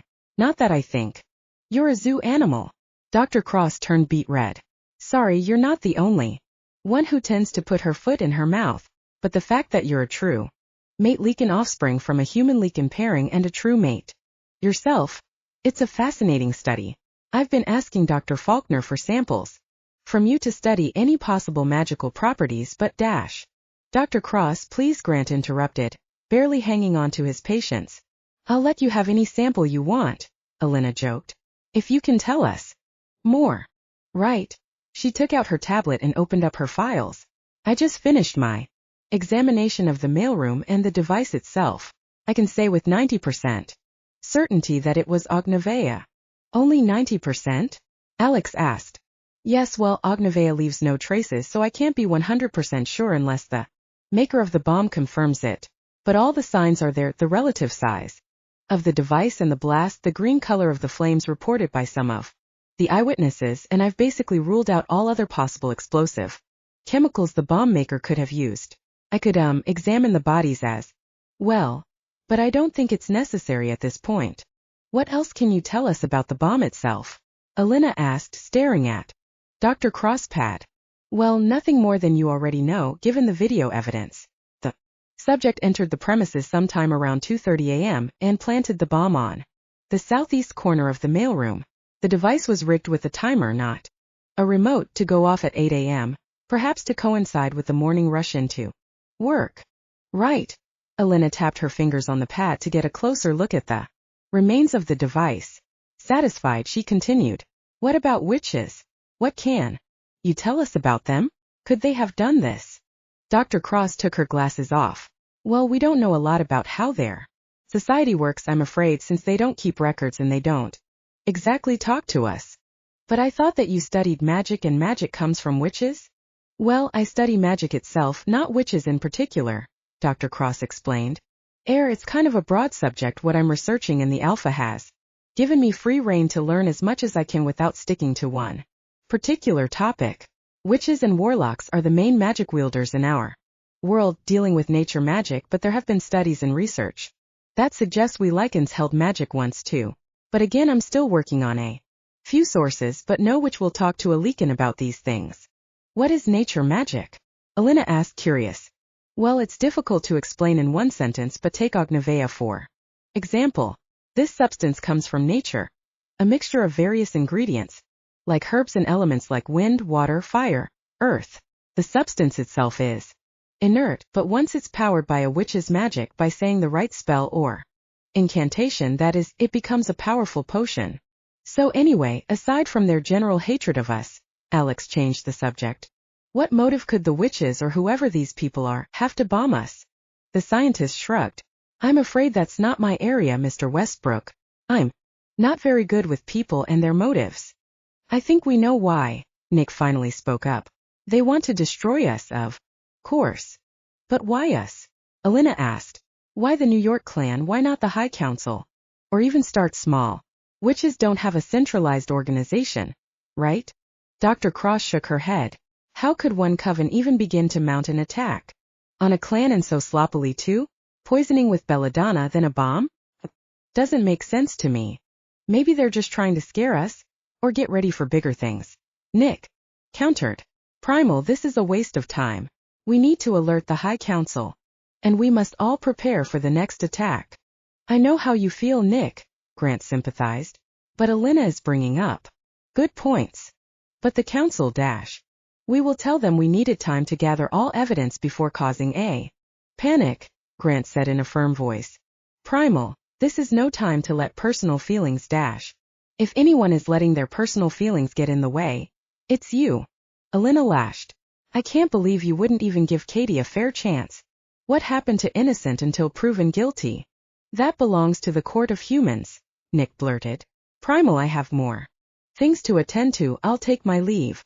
Grant nodded and Nick left without a word. I've never seen him like this, Grant sighed. What the fuck is the matter with him? Alynna asked in an annoyed voice. Alynna, Grant began. Nick's parents. They were killed by witches. Alynna's face fell. Oh my god. I didn't know. She buried her face in her hands. That's why. Oh my Nick. It's okay, Grant assured her. He'll need time. Speaking of time. Alynna, I have to inform the Lycan High Council by tomorrow noon. His sister nodded. I understand. I'll keep working on it. Good, I should go. The alpha stood up, bid them goodbye and walked out the door. I should get going too. Dr. Cross stood up and picked up her things. I'm sorry I couldn't be of any more help. She turned and walked towards the door. Wait. Alynna stopped her with a hand on her arm. The young scientist looked at her curiously. I saw you hesitate when you were talking about Cady. You called her the subject. The Lycan shrugged. I don't deal in speculation. Only facts. Dr. Cross, Alynna pleaded. Anything you can do to help us. I won't mention it to Grant unless we can prove it. 100%. Well, I've met Ms. Gray a few times. She sounded hesitant. She was the one who found me and recruited me, actually. She, the Alpha, and Mr. Vrost are the only ones who know about what I'm really studying. She's adored by all Lycans. In New York, you know? And wouldn't she be trying to prevent Lycans from learning and possibly getting their hands on magic? And there's something. Just don't know if it's my place. No, please tell me, Alynna urged. Just between us. Well, those videos. They seem off to me. Off? In what way? Yes. One of the very preliminary, I have to warn you, studies I'm looking into is how magic can affect technology. Glamour magic, that is, magic that can fool the eye into thinking it saw something else, has always worked on people, but apparently with some modifications these days it can work on cameras too. And another which will be able to detect it, but some of the rumors I've heard say it's easy to spot if you know what you're looking for. Show me. Alynna pulled her towards her computer and put the footage up. Well, see here. This footage from the CCTV from Blood Moon. Look at Ms. Gray's face. Doesn't it seem like it's glowing and unusually clear compared to all the other faces? She clicked on the other window. And the Fenrir footage. There it is again. You can tell it's clearly her. Scroll to the morning when the employees come in. Sure, you can make out their faces, but maybe if you knew them really well you could tell who it was, but none of their faces are as clear as Miss Gray's, even in daylight. Could it just be a trick of the light? She was always alone in those videos. Alex offered. Yes, could be, but also one of the theories is if this was a witch or warlock, they maybe overuse the glamour magic since they can't exactly calibrate the amount they would need to make it look realistic. But I don't really. I have some suspicions, but I can't back it up with evidence. Alynna looked thoughtfully at the computer screen. Dr. Cross dash. Please call me Jade. Jade, I can kiss you. She smiled. Thank you so much. This could be nothing, but it could be just what we're looking for. I'm glad I can help. Jade smiled back warmly. I have to go, but please call me anytime. She handed them her card. With that she left. I see the wheels in your head turning, wife of mine. Alex narrowed his eyes. What's the plan? Well, first I need to call some friends. Chapter 21. After the gas station, it was another hour of driving before they reached their destination. At this point, Cady really didn't know where they were. Only that it was some decrepit old mansion in the middle of nowhere. Victoria had hauled her out of the car, dragged her into the house and then into a room upstairs and locked the door behind her. She looked around the room. It was pretty big, decorated in a gaudy turn of the century style with lots of gold trim and red velvet. There was also no other door except the entrance, and it looked like someone had put steel shutters outside the windows. No form of natural light came into the room, but it was well kept. An hour later, Victoria had come in with a plate of food, and she was so hungry she didn't even think about what they served her, and she just ate everything. She lay on the bed for hours until she was just too tired to fight off sleep. In the morning, or what she assumed was morning, Victoria came again with breakfast. Hungry, dear? She asked as she put the tray on a table near the door. Eat up. Cady's stomach growled so loudly she didn't care. She sat down next to her mother and ate all the toast, eggs, bacon, and washed it down with orange juice. Glad you have an appetite, Victoria commented. There are clothes in the dresser. Go and get cleaned up, then I'll take you downstairs to meet the master. The master? Cady asked. Who is the master? Victoria gave her a wicked smile. You'll find out soon enough. Now go and get dressed. With that she left. Cady could hardly disobey after all. She was effectively their prisoner, and she wanted to know what would happen to her now. Although she thought there would only be long gowns and dresses in the closet, she was surprised to find an entire wardrobe with brand new underwear, bras, blouses, pants, dresses, and even shoes which were around her size. After her shower, she chose to wear a blouse with long sleeves, khaki pants, and a pair of flats. Not knowing what else to do, she sat on one of the comfy armchairs and stared up at the ceiling. She didn't have to wait for long, however, as the lock clicked and the doorknob turned. Victoria walked in. Come, dear, the master is eager to meet you. Cady followed her mother as they left the room. The hallways were dark, with only a few candles providing light. They made their way into the main foyer. Down the grand staircase, where a large oil painting of a lady wearing a white dress and a large ruby necklace stared down at her, her eyes seemingly following her until they turned into another hallway. Victoria opened the large wooden doors at the end of the hallway, revealing a large, cavernous room. It was run down and unkempt like the rest of the mansion, but Cady could tell it was probably a ballroom of some sort, perhaps more richly appointed in its heyday. One side of the room was all glass, with a gorgeous view of the autumn leaves and some mountains in the distance. In the middle of the room stood a tall figure, dressed in black robes. The figure pulled down the hood, revealing long, thinning white hair, a pale, withered face, and red-rimmed black eyes. Welcome, my dear Cady, please come closer. Off to his right, Cady realized was Derek, dressed in a loose white shirt, dark leather pants, and boots. He looked handsome yet menacing, with his unmoving blue-green eyes and long hair tied back in a ponytail. Victoria pushed her daughter forward. Here she is, Master Stefan, the older woman preened. Isn't she perfect?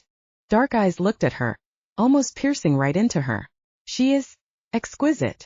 Stefan moved closer, and when Cady looked away, he put his thumb and forefinger on her chin, his long nails pressing into her soft skin. Do not turn away from me, child, he ordered. Who are you? Cady dared to ask. What do you want with me? Why are you hurting the Lycans? Lycans? Stefan hissed, letting go of her chin and walking away from her. Do not mention those vile creatures to me, he spat. They are the disease in this world, and we will only benefit when we exterminate every last one of them. What does this have to do with me? She asked. And the witches, they've lived in peace with the Lycans for decades now. Stefan let out a haughty laugh. Witches? You mean those weaklings? So-called witch assembly. He stalked back to her. They prefer to close themselves off from the world, keeping to their kind, while the Lycans continue to breed and pollute the planet with their presence. My dear, I'm no warlock. Cady looked confused and looked to her mother. I don't understand. What is going on? I thought you were a witch. I am, my dear, Victoria said. For now. Stefan laughed again. I am beyond nature magic, beyond witches and warlocks, and beyond the witch assembly. I am a magus. Cady gasped. A mage, she breathed out. Witches and warlocks used elemental magic found and forged in nature, enhanced with their own talent. But mages were essentially witches or warlocks who have broken with the laws of nature in order to seek more power. You used blood magic, she gasped. That meant that Stefan had done the one thing witches and warlocks could never do, kill someone and use their blood. That's right, my dear, Stefan confirmed. I refused to be bound by weak elemental magic. I wanted more power so I could destroy the Lycans. Mother, Cady cried, looking at Victoria. Did she not notice the change? Her mother seemed more gaunt. The brightness from her hair was fading, her eyes becoming a dark emerald green instead of their usual bright color. You didn't. I'm almost there, my dear, she said proudly. I've already dabbled in blood magic and I just need a few more spells. But why? Cady's voice was anguished. She didn't bear any love for Victoria, but didn't want to see her turn into a truly evil mage. Please, you can't. Why not? Victoria's voice was haughty. You don't understand. You never had power, never felt it. And to be bound by stupid rules when you could change the world. Your father, he cast me aside for his precious Lycans and kept you away from me. I'll finally have my revenge and be rid of Lycans. Her eyes grew darker. And now, my sweet daughter, you'll help us make that come true. But I told you I don't have any magic. Cady whipped her head towards Stefan. She told you that, right? I have zero magic or talent. I know, my dear child, Stefan said. But we don't want you for magic. We need your blood. Or rather, your bloodline. Charlotte Fontaine, your great-grandmother, Victoria began, was one of the original witches from Europe who came to America to establish a coven here. She was part of the first witch assembly, and her ancestry goes back to the most powerful witches of all time, even to the possible first witch ever recorded, Judith. And so, my dear, if it's not evident to you yet, Stefan loomed over her, your bloodline, that is, your progeny, will bear the same blood, and if you were to mate with another powerful warlock, you could produce some truly talented children, who we can train and eventually turn into mages. Cady covered her mouth with her hand, unable to move or speak. Her eyes grew wide. You're all insane. You're going to impregnate me and make me churn out your mage babies? Why didn't you do this on your own? She looked at Stefan and Victoria meaningfully. Stefan gave bitter guffaw. Oh no, my dear, simply impossible. Once I transitioned from warlock to mage, I lost the ability to have children. However, he looked at Derek, my young protege, still very much a warlock and himself from an impressive and powerful bloodline, will make a fine sire. Her eyes trailed over to the handsome warlock, but Derek remained stoic and unmoving. This is crazy. Oh God, she was going to be a broodmare. And that brute, he would force himself on her until she got pregnant. You can't possibly think you'd get away with this. The old mage cackled. Do you think your precious Lycans will save you? They only care about their kind. If they think that the resurgence of the true mate pairings will save their race, well, I will obliterate them before that happens, just like I did with that old alpha. Michael. Cady's eyes widened. That car wreck wasn't an accident, right? Of course not. True mate magic is powerful, and as soon as that spawn of his was born, it sent a shockwave through the magical world. I knew I had to get rid of him before they produced more true mate children. And Alynna. Cady's eyes went wide. You were responsible for all those attacks against her. Smart girl, Stefan nodded. Being the only living true mate spawn we knew, she could also find her own mate. We couldn't risk it. Unfortunately, one of my people bungled that up, and now we can't touch her. But no matter, he eyed her meaningfully. Soon you'll be mated to Derek, and you too will produce a fine brood of mages to wipe every last Lycan off the face of the earth. No. Cady didn't know what else to do except launch herself at Stefan, but with a wave of his hand he pushed her away, slamming her against the wall. She cried out in pain as she slumped back. Mother. She reached out to Victoria. For a second, she thought she saw a flicker of compassion in her mother's eyes, but it soon clouded over. Do not defy the master, Cady. It will only bring you more pain. Derek. Stefan commanded. Take your bride-to-be back to her room and lock her up. Make sure she's secure. Tomorrow we'll have you mated and you'll produce your firstborn, my heir. Yes, master. Numbness followed the pain that spread through Cady's body. She followed Derek like a mindless zombie as he pulled her up and led her out of the ballroom. His grip was strong, yet gentle on her arm, and he even walked slowly and took shorter steps to accommodate her smaller stride. When they reached her room, she was about to yank open the door when he grabbed her shoulder, turning her to face him. Would it be so bad, little one, to make love to me? He asked, a finger tracing her jaw. I could bring you pleasure and not pain. I do not and have never hurt women in that way. I do not want to start now. Then don't do this, please, she cried, because I won't go to your bed willingly. I must do this, he stated. But you don't have to resist me. That will make it at least tolerable, and the master will leave us alone. And maybe someday it could also be pleasurable for you. His hand went lower to her collarbones and down over her breasts, tracing the curves ever so lightly. She looked into his eyes, his handsome face. Derek was sinfully attractive and he looked like he belonged on an underwear ad in Times Square. A lot of women would be fighting for a chance to climb into bed with him, but something about his touch made her recoil. Wrenching away from him, she ran into her room, straight into the bathroom, and lost her breakfast into the cold porcelain bowl. Chapter 22. Thanks, dude. Alynna said brightly into the phone as she watched the video she had just downloaded. I owe you $1 million. No, seriously, do you want $1 million? Ha ha ha. I can check my couch cushions. Alright, just your usual fee then, but I'll be sending over a bonus. When she hung up the phone, Alynna screamed in happiness. Sweetheart. Alex burst into the room, his face panicked. Who's in here? What happened?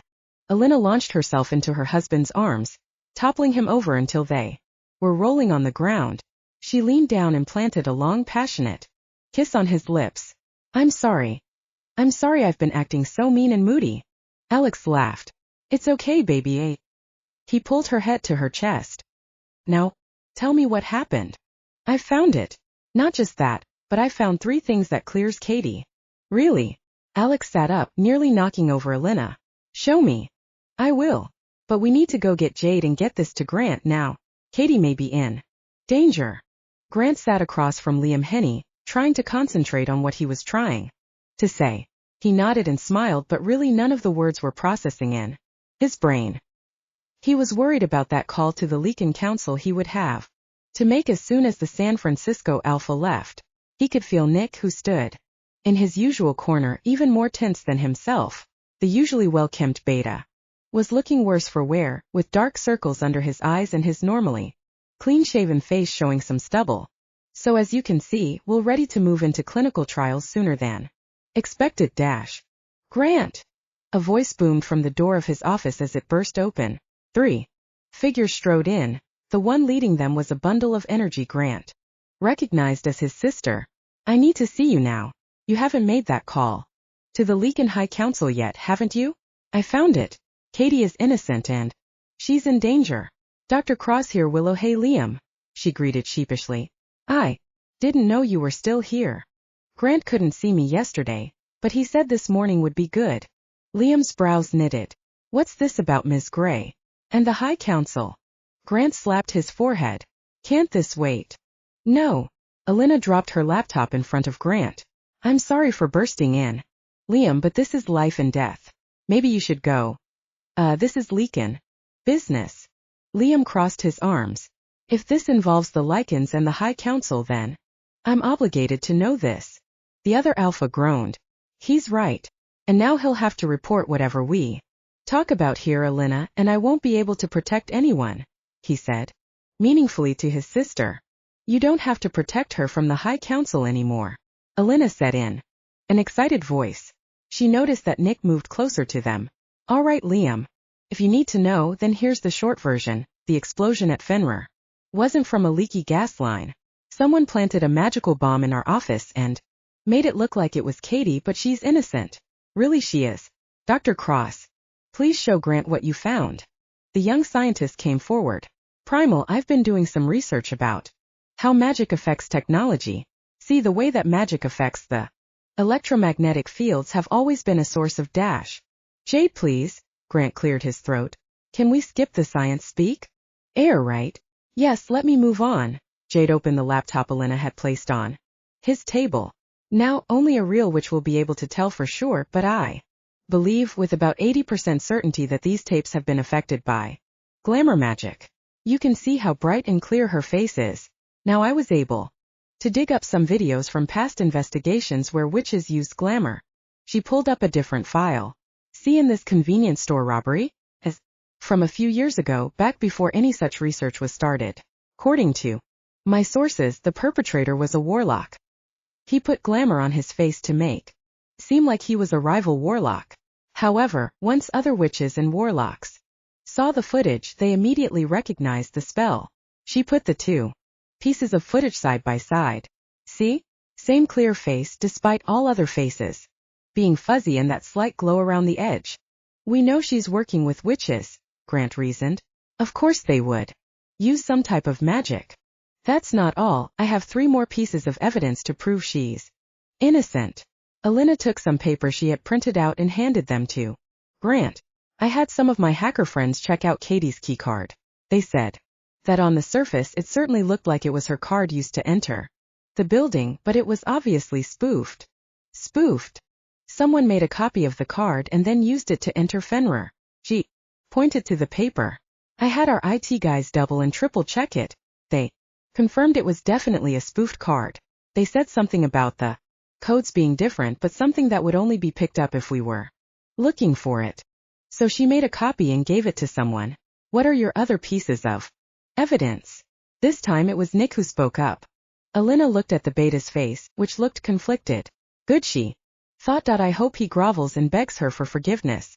But that would have to wait, since they needed to get Cady back first. Well, here's footage my hacker friends acquired from the Met at the same time Cady was on tape. At Blood Moon. She clicked on play and it showed Cady as she walked into the museum, paid for ticket and began to walk through the rooms. The Met was having one of their late hours and she didn't leave until they closed at 10 p.m. She scrolled the video forward, which indeed showed Cady walking out the door at 10:05 p.m. So Cady I'm not done, Alynna interrupted him. There's one reason why I believe Cady is in danger. That she didn't run away but taken by force. Wait. She took a deep breath and pulled up another video. This time it looked like CCTV footage from a gas station. My friends, well, they're pretty good at what they do. Their services, which aren't always on the right side of the law, cost a fortune but well worth it. They have some pretty sophisticated facial recognition software, and I paid them to search for any signs of Cady in the tri-state area. Here's what they found. The footage showed a blue sedan pulling into the gas station and a tall, blonde man getting out of the driver's side. They could barely see the 2 other figures in the car. Suddenly, the rear passenger door flew open and one of the figures came running out. It was Cady, really Cady this time. Her face in the video wasn't unusually clear, but she was wearing the same clothes from the morning of the attack. She sprung from the car and ran off camera, but a few seconds later, the blonde man came out of the store and raised his hand. Suddenly Cady came flying back into the frame, her body pinned on the body of the car. The blonde man came at her, his hands raised at her. The look on the redhead's face was that of pure terror. If they've hurt her, I swear to God, Nick growled furiously, his pupils turning into narrow slits. I'll wipe every damn one of them off the face of the earth. Nick, stand down. Grant put a hand on his beta's arm. Well, it's obvious now. Cady was set up to take the fall for this. Thank you, Alynna, for believing in her. His sister beamed. The High Council will still have to be informed, Liam warned them. They will not take an attack, especially one by witches, lightly. They will be informed, Grant agreed. But we will also let them know Cady was framed. And now we need to get her back. Nick gnashed his teeth. Whatever it takes. We will, the Alpha agreed. Let's get to work. Alynna, what do you need? Can your hacker friends help us again? I don't care what it costs, just have them see if they can find traces of that car or of Cady. He turned to Nick, who sat on a chair, his body deflated and hands fisted tightly. We won't stop until we find her. Nick looked around Cady's apartment, watching as Alynna and Alex poured through her personal things, looking for anything that could help them find where the witches could have taken her. He could hardly believe it was just 2 days ago they made love on her bed and he was ready to give everything up for her. Anguish tore through him as he recalled how cruel he was later that evening, using her and then saying those things, using every single word to cut her down and hurt her. Her face when he called her a whore was etched into his mind, haunting him. And he did it on purpose, trying to break her and hurt her as deeply as he had been hurt by her supposed betrayal. Nothing here, Alynna said as she exited the room. She eyed Nick slyly. You naughty boy. She wagged a finger at Nick. What? Alex asked as he came back from the kitchen. Nick boy, Alynna tooted. Who else would those tidy witties in the bathroom belong to? I always knew you were a briefs and not boxers kind of guy. And breakfast for 2, her bed all unmade, and she sniffed at him. Your scent definitely all over her bed. You've been keeping a secret from us. It wasn't just that one night, was it? Are you happy? Satisfied to know that you're right. Nick asked sardonically. Hey, Alynna's voice turned light. I'm teasing, okay? And it was about time. Sheesh. I was getting sick of the two of you giving each other cow eyes. All the freaking time you were in the same room. I honestly didn't know if you two were going to start making out any second. And how the hell did you last a decade without jumping her bones or gouging your eyes out in frustration? Heck, I tap that. I'm just happy for you, okay? How could you be joking at time like this? Nick ran his fingers through his hair in a frustrated manner. Because Nicky boy, she took him by the arm and sat him on the couch. We are going to find Cady, rescue her, and you will get down on your knees, grovel for forgiveness, declare your everlasting love to her, and she'll fall into her arms, right? She patted his arm. I totally shipped you guys from the beginning. Nick looked dejected. She won't take me back if she was smart, he frowned. The things I said to her, did to her that night, uncalled for and cruel.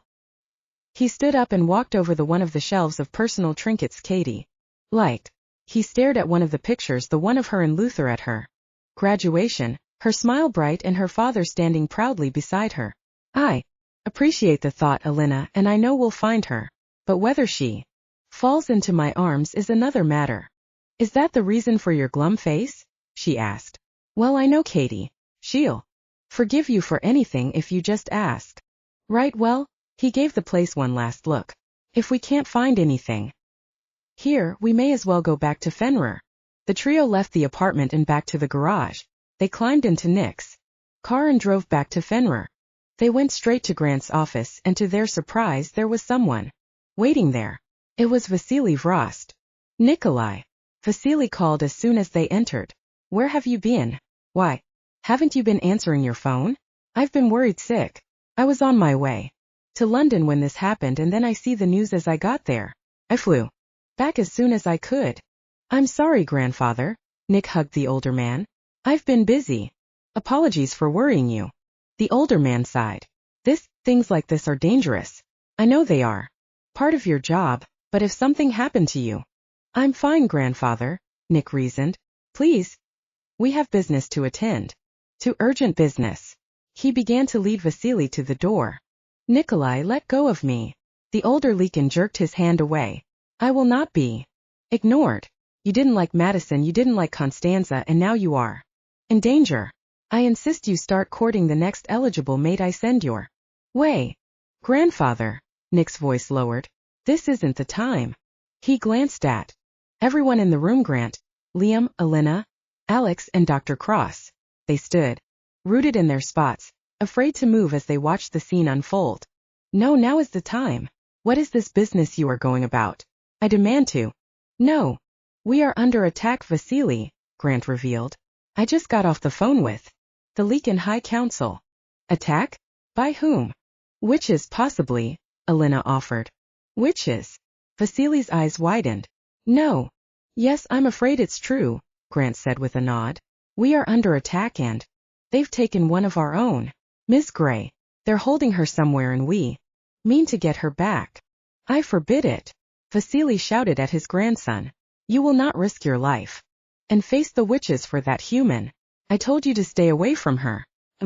Gray is not vital to our kind, and you should let the witches have her if that's what they want. Grandfather. Nick roared at the old man, his face fierce. You will not insult Cady, and certainly not in this room. No. He cut him off when Vasily opened his mouth. You will speak no further of her, nor say her name. Understood. Vasily's face grew red with anger. You will never see the Hudson Mansion again. I will give it and everything to your cousin. Every chair, every plate, every vase in the house will belong to him. Nick looked defiantly at this grandfather. Good. He can have it. I don't want it. I never wanted any of it. Vasily's face turned into an ugly mask of hate. You will regret this, Nikolai. As he turned to leave, Nick called out to him one last time. Grandfather. Vasily stopped but didn't look back. I only hope someday you can put this all aside and realize why I need to do this. There was only silence as the older Lycan left. The beta collapsed on a nearby couch. Grant was already handing him a drink. I'm sorry, Nick. I'm sorry too. He took a sip. I'm sorry I let him go too far. Enough dramatics, Alynna declared. If we're gonna go find and rescue Cady, we need to start getting to work. Now. The tension slowly eased out of the room and everyone sat down and found a chair as they gathered together. Any traces of that car? Liam asked. Alynna shook her head. Stolen plate for sure. They're smart. But we do know that the gas station was somewhere upstate near the Connecticut border. Unfortunately, after that we haven't found traces of it at all. It's all backroads and single-lane highways out there. No traffic cams or CCTVs. Nick ran his hand through his hair in frustration. How else can we find her? Or find out who took her? A loud thump from the outside made everyone freeze, and then the large, heavy doors of Grant's office swung open, slamming against the walls. We may be able to help. Chapter 23. Nick felt the blood freeze in his veins and his knees buckled slightly. Beside him he could hear Alynna's cry. Cady. Alynna shook her head. No, wait. The beta could understand why the young Lycan thought she was seeing her friend standing in front of them. The woman who stood off to the side was almost a carbon copy of Cady. However, it took him only a second to realize that she wasn't his Cady. No, this woman was probably a decade younger, a few inches taller, and her hair was more strawberry blonde than red, her eyes light green instead of indigo blue. There were two other women who came in with her. On the other side of the Cady clone was a much older woman with white hair dressed in loose-fitting robes. In the middle was stunning redhead with blazing green eyes, wearing a white coat and white leather boots. While the younger woman looked like Cady. 10 years ago, she could be Cady's twin a decade or so from now. I'm sorry, Alpha. The woman in the middle nodded to Grant. I've been trying to reach you since the explosion. Your security and gatekeepers are top notch. But no match for you apparently, Grant quipped. Which? Yes, well, we were desperate, the woman explained. And, sorry about your admin. He'll be fine, he'll wake up feeling fresh as a daisy in a few hours. I told you that was too much beech root in the potion, the old crone beside them cackled. I'm still learning potions mixing, Estella, the younger Cady clone retorted. Good thing you're a blessed witch then, Estella shot back. Please, Estella Lara, the middle witch warned. Grant cleared his throat. Sorry. Right. Alpha, my name is Vivienne Chatrain. I'm Cady's aunt, her mother's twin sister, and head of our coven. Of course. Alynna slapped her forehead. That's why you look so much alike. Yes. And this is Estella Rodriguez, one of the senior witches from our coven. And, she motioned to the younger woman, my daughter Lara Chatrain. Lara smiled at everyone and gave them a shy wave, while Estella simply looked at her fingernails. No wonder she and Cady could be twins. Jade realized. Can we get on with it? Grant sounded impatiently. Of course. Again, apologies for bursting in like this, Vivienne continued. Where do I begin? We saw the news footage, of course, and some of the cell phone videos online. The explosion at your office was definitely made by Agnavea. We knew that, Grant confirmed. But what does this have to do with Cady? Well, it's a long story. Grant sighed. Why don't you sit down? All of you. He motioned for them to take a seat on the couch and everyone made way as they walked to the center of the room. Vivienne sat in the middle, with the two other witches on her side. Thank you. Alpha, she began. You're aware of Cady's heritage, right? My sister was. Well, she's always been very troubled and rebellious. She married Luther Gray without telling us. Not that my mother wouldn't have approved, but it was certainly unusual. But she just left our coven to be with him. We just assumed that she had a happy life with her husband and her daughter. She never contacted us after they got married. Vivienne sighed sadly. Also, in the last few years, the witch covens around the U.S. and the witch assembly have been noting down some strange occurrences. What occurrences? Alex asked. Well, a few dark incidents. The traces of the use of blood magic. Specifically. Jade gasped. Oh no. Blood magic. Vivienne trained her eyes towards the Lycan. You know of blood magic? She nodded. I'm studying magic. She paused and then looked at Grant. Her eyes grew wide and she placed her hand over her mouth. Purely informational reasons, Grant explained. Vivienne narrowed her eyes but continued. Blood magic is the opposite of nature magic. It's an abomination, something real warlocks and witches would Never attempt. You need to take blood unwillingly and often involves killing. We've seen a rise in the use of blood magic in the last few years, and so far, we've narrowed it to one ex-warlock. Stefan Nemagic. What do you mean ex-warlock? Jade asked. I thought you could never take anyone's powers away. Well, Vivienne looked apprehensive. As you know, magic takes many forms. There's nature or elemental magic, which you already know of, and sometimes we'll have people born with blessed magic, like my daughter. She was born with the ability to manipulate air currents. Lara smiled, and as she waved her hand, a gush of air swept through the room, sending various papers scattering to the floor. Amazing! Jade jumped up from her seat and rushed to the young woman. What else can you do? How much control do you have? Dr. Cross, please. Grant looked like he was going to have an aneurysm. Sorry. The young Lycan scampered back to her chair. Please go on. There's Lycan magic, which for some reason your kind seems to have lost, but is retained in some other forms.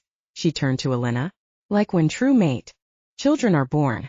The power of it sends a beacon throughout the magical world. So you know about true mates and my sister? Grant raised an eyebrow at the older witch.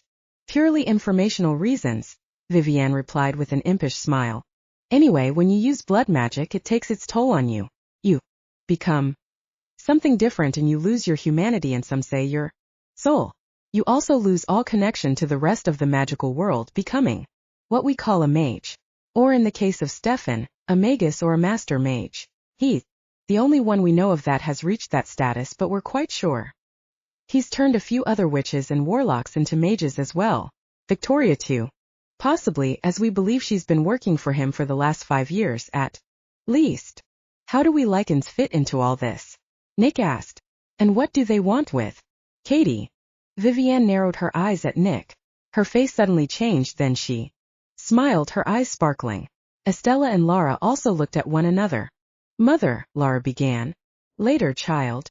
Vivienne put her hand on her daughter's. Anyway, let me continue.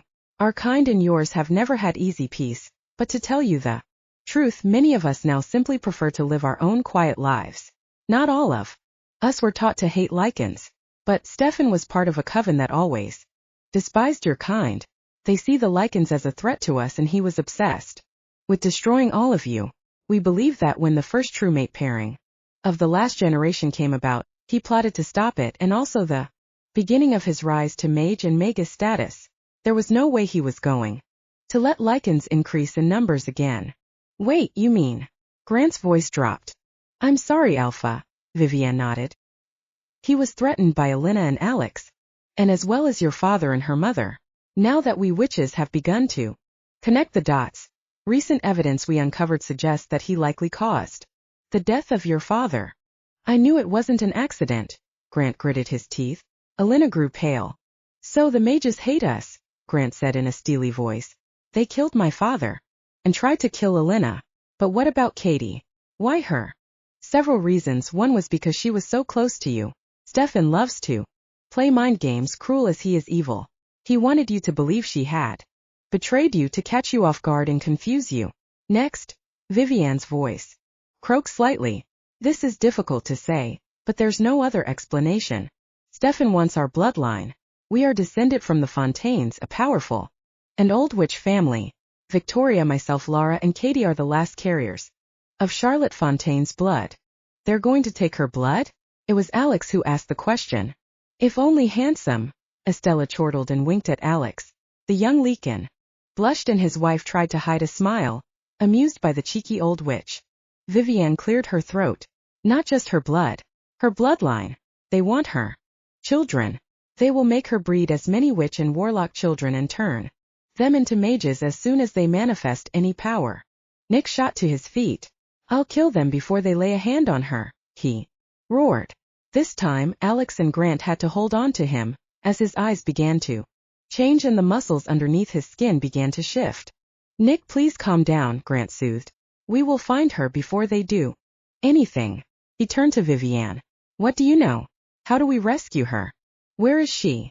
Well, they won't just mate her right away. To guarantee powerful offspring, witches usually wait until certain times of the month or year to, procreate, plus they will probably perform some type of blood ritual before then to make sure If my calculations are correct, tomorrow night should be the next possible date for the mating ritual, assuming they found the right candidate. Nick had calmed down and sat on one of the chairs. How close are we to finding her? Alynna shook her head. I'm sorry, the trail went cold after the gas station. Everyone else looked at each other and silence filled the room. Alpha, Vivienne spoke up. We can help. Or rather, someone close to Cady, who has formed a bond of sorts with her, might be able to reach out to her. I'm the person she's known the longest, Grant offered. But we've never shared any sort of bond. Well, it's not about how long you've known her. Vivienne placed her hands on her lap. Bonds are strange that way. They can form instantly or maybe simmering on the surface.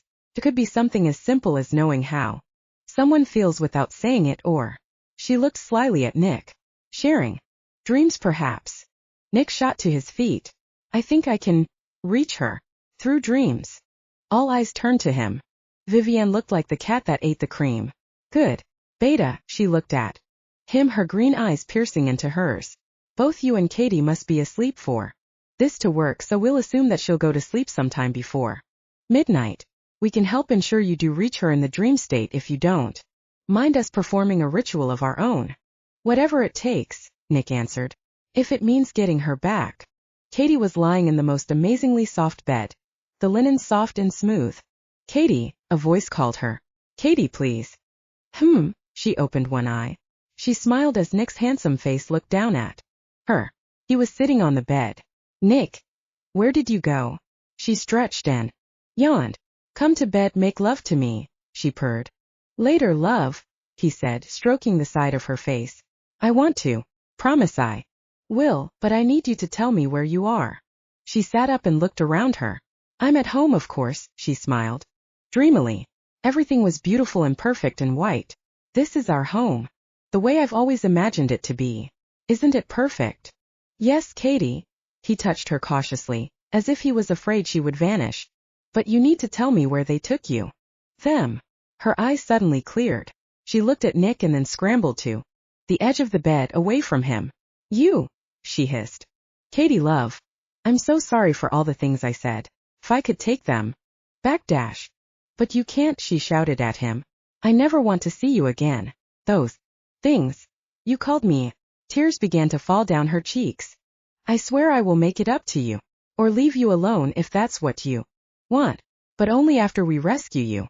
Please tell me where they're holding you. She looked confused. Holding me? Where? Nick. The edges of the dream began to fade as she began to remember. Victoria. Derek. Stefan. They warned me about this. Nick grabbed onto her, crushing her against him. You're starting to recall what happened in the real world, but that also means the dream state we're sharing will fade soon. It's really me, love. Don't you remember? The dream after the wedding. The car. It's real, we've been sharing dreams all this time. Oh God. She pulled away and scratched her head. Her dream home was disappearing, the edges turning to black. Nick began to fade in and out. It's some mansion. Abandoned. Probably still in New York, but near Connecticut. Remember? She racked her brains, thinking of some clue. The mansion was turn of the century. Had a big ballroom with an entire wall made of glass, overlooking some mountains. There's at least 2 floors, and there was a grand staircase and a large portrait of a woman in white with this gigantic ruby necklace. Oh, Nick, I wish I knew more. They're keeping me in my room. I can't go out, and I can't even look out the window. Have they? Did anyone hurt you? She shook her head. Not yet. Tomorrow, they said. But the dream ended before she could continue. Cady's body was soaked with sweat as she woke up. She sat up, turning on one of the lights beside her bed. Oh my God, she cried out. Nick. It had felt real. Wait, it was real. Nick really was in her dream, right? Hopefully she had given him enough information to find out where she was being held. Nick woke up with a start. He was back at the Enclave in his own apartment. And the 3 witches peered down at him as they sat by his bedside. Everyone else was waiting in his living room. Did it work? Laura asked excitedly. He nodded his head and she hopped off the bed to call everyone in. As the rest of them walked in, he reached for a bottle of water, trying to calm himself. His heart was beating fast, his anger rising again.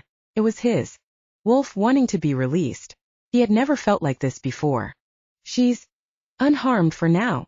He took another swig of water. She's being held by the mages in an old, turn-of-the-century mansion either upstate or in Connecticut. It's at least 2 stories and has a ballroom with one side that's entirely made of glass and view of some mountains and trees that have already turned. Alynna was jotting down note furiously into her notebook. What else? There's a portrait of some sort, probably in the main foyer. A woman in white, wearing a large ruby necklace. That's it? Grant asked. He nodded. She faded away before I could get any more. It'll have to be enough, Vivienne sighed. My team and I will get to work, Alynna said as she raced out of Nick's bedroom. Chapter 24. In the small setup in Nick's penthouse, Alynna worked for hours going back and forth with her hacker friends over video chat. There were 3 of them on the screen, but they only agreed to work for them if no one except Alynna saw their faces. Alex and everyone else tried to assist, but none of them were as computer savvy as Alynna except Liam. Much to Alex's annoyance, the alpha took a seat across his wife and they worked together with ease, throwing research and computer jargon at each other. They all waited around, taking turns assisting Alynna and Liam when they could, and also finding spaces to take quick naps. Alynna herself stopped at around 3 a.m., cuddling up to her husband on one of the couches. By the time she was up again, Liam was getting ready to crash in the guest room. The witches had long retired to one of Nick's spare bedrooms, and the Lycans lounged around the living room. Nick was alert and up, not even feeling slightly sleepy. Finally, at around 11 a.m., while everyone was eating lunch, Alynna had a breakthrough. I think I know where they're holding her, she said, turning one of her monitors towards the others. Gracie House in upstate New York. About 3 hours' drive from here. It was an old mansion on a sprawling estate near Connecticut. Alynna clicked through the photos, showing a large picture window in a ballroom overlooking some mountains. The next photo showed a portrait hanging in the foyer with a woman in a white dress, a huge ruby pendant hanging over her chest. That must be it, Nick urged. Let's go now. We should verify it first, Grant calmly added. What if she's not there and we spend 3 hours driving up there and it turns out she's across the state? How can we be sure then? The beta's hands curled into fists. We need to act now. How about we start with satellite photos first? Guys, Alynna looked at her hacker friends on her screen. Any satellites we can borrow today? It was hours after her last meal, and Cady assumed it was probably nearing evening time. They didn't tell her anything, but she only assumed from what little she knew of witches that there would be some ritual before they made her. She shook her head. She mustn't think of that. Nick said they were going to find her, right? That they would come for her and rescue her. She would just have to resist and stall as much as she could. As time passed, Cady lost all hope of a rescue. Finally, the door to the room opened and Victoria, plus 2 other women she'd never seen before, came in with her. Finish this meal. She placed a tray on the table. Don't even think about disobeying me, child. She was so hungry she devoured the food quickly. Afterwards she felt lightheaded and the world around her became blurry. Now be a good girl, take off your clothes and get into the tub, Victoria ordered. Cady made her way to the large bathroom, removed all her clothing and stepped into the tub. The other women must have filled it with warm water while she was eating, along with some scented oils that made her sleepy. Strangely, she felt calm, even as they helped her out of the tub and began to dry her and then dress her. They put her in a white linen dress that came down to her heels, but had a deep V that ended just above her belly button, exposing the deep curves of her cleavage. They brushed her red hair until it shone, then arranged it artfully, pinning a few curls up while leaving some tendrils down. Finally, they placed a gold circlet around her head. You're ready, Victoria proclaimed. Cady felt like she was floating as she was led out of the room, down the staircase and into the ballroom. There was a large wooden square dais in the middle of the room and a dozen or so hooded figures stood around it. Derek, dressed in white linen robes himself, was standing up on the dais, a small table with a large gold bowl in front of him. Time to begin, Stefan proclaimed. He stepped towards the circle and they parted as he went through, joining Derek. Victoria brought her up to the dais, guiding her so she stood in front of Derek. She looked up at his cold, handsome face. Cady thought she'd be more scared but instead felt dazed. Everything around her seemed to blur and shimmer. Why? Why am I feeling so? She looked at her mother. You drug me. For your own good, my dear. Victoria patted her arm and she flinched. Don't touch me. Don't fight it, my child. This is meant to be. Years from now you will be hero, the mother of mages. No, she tried to protest, but she felt too weak. Get on with it, Stefan ordered. Yes, master, Victoria bowed. She took something from her belt, a long, sharp, jeweled knife that she held up in the light. She took Derek's hand and then cut into his palm, squeezing it until drops of blood flowed out, dripping into the bowl. His blood and then your blood. She grabbed Cady's hands and repeated the motion, slashing deep into the young woman's hands and letting drops of blood fall into the bowl. Your blood and his will mix together and we will know you. We'll be blessed tonight. Victoria placed her hands on the rim of the bowl, closing her eyes and murmured some words. Around them, the hooded figures began to chant. She opened her eyes, which had now turned fully black like Stefan's, and Cady gasped at the sight. Mother, she cried out. No. The witch looked straight ahead, unmoving as she continued the chant, and the others grew louder and louder as they followed her. Suddenly Victoria's eyes cleared and she was knocked back, toppling to the ground. No, she screamed. What happened? Stefan hauled her up to her feet. What did you do? Victoria. It wasn't me. Victoria swore. It's not. She looked down at the bowl and then at her daughter. You slut. Stefan pulled her aside and looked at the bowl himself, then at Cady. What is the meaning of this? The cloud around Cady's mind cleared and she shook her head. What do you mean? Her mother grabbed her arm and yanked her towards the bowl. She cried in pain. Look, your blood. Victoria shoved her head down and Cady peered down. The two pools of blood gathered on opposite sides, almost repelled from each other. I don't know what this means. She yelped in pain again as Victoria dug her nails into her hair and yanked her upright. You're not compatible. In fact, Victoria removed her hand from her hair and grabbed her abdomen.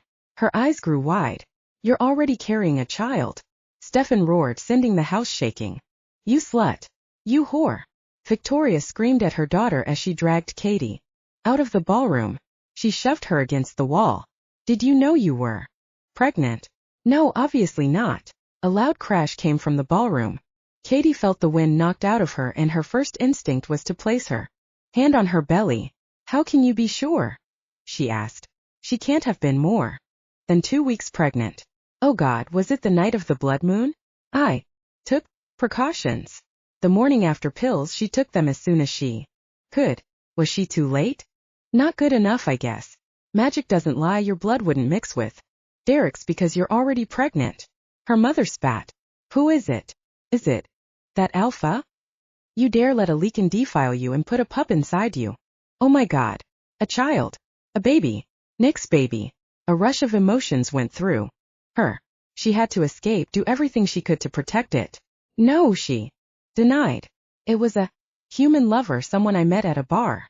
If they knew it was Nick's baby, they might use it against the Lycans or worse, force her to get rid of it. You lie. Victoria and Cady looked towards the doorway.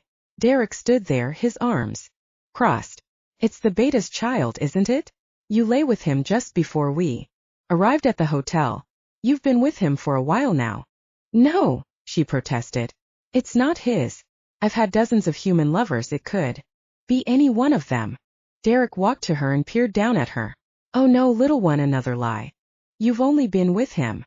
She began to sob, and she covered her face as tears streamed down her cheeks. No, no please. The master wants her back in the ballroom. Derek didn't even wait and took Cady by the arm and guided her back in the room.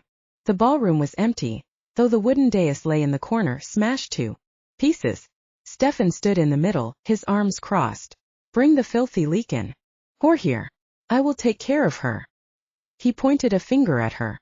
Victoria seemed distraught, but unable to move. Derek cleared his throat. Master, would it not be more prudent to keep her alive? For leverage.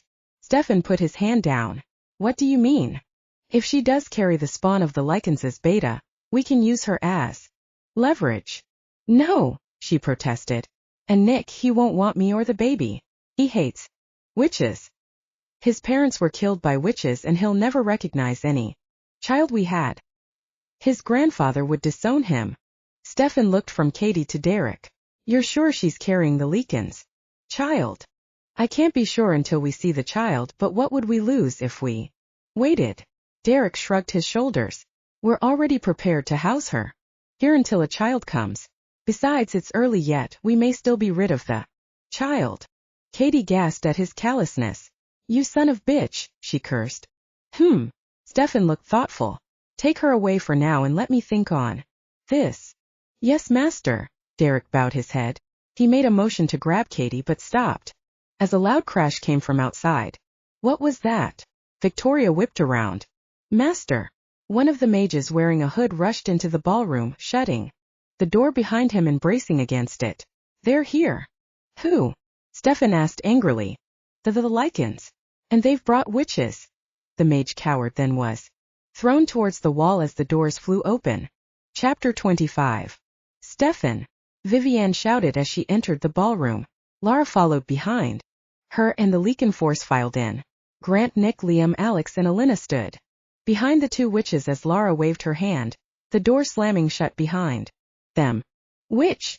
The magus hissed at Vivienne. And you brought these dirty creatures too. What have you done, mage? The witch's eyes flickered over to the side where Victoria had taken hold of Cady, a knife at her throat. And you, dear sister. You would harm your own child, our blood. Stay away, all of you. Vivienne screamed. If you value her life, you will leave now. Stefan laughed. You fools, you cannot stop me. Nick looked at Cady, his anger boiling and rage barely contained. Let her go. Silence, creature. Stefan ordered. You do not tell a magus what to do. Give up, Stefan, Grant bellowed. We've got you surrounded. We have more forces outside, and all your mages have deserted you. The magus' eyes turned hard. You lie. They would have stopped you. Your pathetic force turned coward as soon as they saw the Lycans in wolf form. Surround the house, Nick declared. No. Stefan screamed in anger, the house shaking again. Derek, he called. Yes, master. Derek sprang forward, stepping in front of Stefan. Go. Master. Before anyone could do anything, Stefan spun around and disappeared. No. Vivienne cried as she leapt forward, Lara right behind her. With a flick of his wrist, Derek sent the two witches flying across the room. The women slumped against the wall, the wind knocked out of them and they struggled to get up. Liam and Alex went at him next, a black and a brown blur launching at the warlock as they shifted into their Lycan forms. Derek was able to bat them aside, but not before Liam's paw reached out and clawed him on the shoulder. The blonde warlock staggered back as blood stained the front of his white robes. Grant and Nick shed their clothes as they transformed, ready to attack the warlock. Grant's wolf was large and imposing, with thick black fur and over 6 feet tall when standing on its hind legs. Nick's wolf, meanwhile, had light golden brown fur, and though not as broad, was just as tall and striking as Grant's. They circled the Derek, covering either side of the warlock so he couldn't escape, snapping and snarling at him as they moved in close. Meanwhile, Alynna had slowly walked over to Victoria and Cady. You're done. Victoria. Give up now and we may be merciful. Ha! Stupid Lycan. She gripped Cady tighter, the knife cutting into her throat, a drop of blood forming at the tip. If you come any closer, I swear. You'll what? Alynna asked. Kill your own daughter? Or maybe I could kill you. Victoria aimed the dagger at her. Alynna laughed. Try it, witch. Belladonna couldn't kill me. I'd like to see what your little letter opener can do to me. Cady took the chance and reached out and grabbed her mother's arm, twisting it away. Victoria screamed in pain and her other arm let Cady go. She staggered forward, falling into Alynna's arms, crying in relief. You're safe now, Cady, she soothed, stroking the redhead's back. Alynna. You all found me. She hiccuped. You didn't believe them, right? Alynna shook her head, tears springing in her eyes. No way, Cady. She hugged her friend back, then turned around to face her mother. Her eyes widened in horror as she saw Victoria drag herself towards Nick, still in wolf form. He had his back exposed to her as he flanked Derek on the right side, opposite Grant. No! Cady shouted as she ran, her legs sprinting towards Victoria. As her mother moved to stab Nick with her knife, she shoved her body between them, the knife plunging into her stomach. Victoria screamed in anguish. "What have you done?" She grabbed Cady before she crumpled to the ground. Both Grant and Nick's wolf heads whipped towards Victoria's screams and sobs, Derek seemingly forgotten. Both wolves growled and ran towards the two women. "Victoria!" Derek leapt towards the older witch, grabbing her by the shoulder. "Leave her. We must join the master. Now." "I can't. Cady!" she cried as blood oozed out of Cady's gut, staining her own hands and clothes. The warlock paid her protests no mind as he pulled her into his arms and they disappeared into thin air. "Goddamn you no!" Nick howled as soon as he transformed back into his human form. Cradling Cady into his arms, he pulled her close. "No love, please hang on," he cried. Blood began to seep into her white linen dress, dripping down the front, the sticky substance covering his bare chest. Alynna sobbed and Alex, who had run towards the scene, wrapped an arm around his wife. She folded herself into him, sobbing uncontrollably. Nick rocked Cady's lifeless body against his. "You can't, so, please Cady. I love you. I never got a chance to tell you." Grant's face was grim as he knelt beside his friend. "I'm sorry, Nick." He put a hand on his arm. "I'm so sorry." Vivienne and Lara had joined them, as well as Liam. The older witch looked down them with sadness, and her daughter took her hand as she began to cry for the niece, the blood of her blood she had never known. "Cady, Cady," Nick repeated over and over again. He refused to let her go, even as Grant tried to pull him away. "Nick, please," Grant pleaded. "We'll take care of her. If you just let her go." He let out a deep breath as Nick remained rooted to the spot. "But maybe we'll give you a few minutes." Everyone seemed to understand the alpha's words as they all turned around, making their way towards the door. Nick wrapped his arms tighter around her. "I'm so sorry, my love."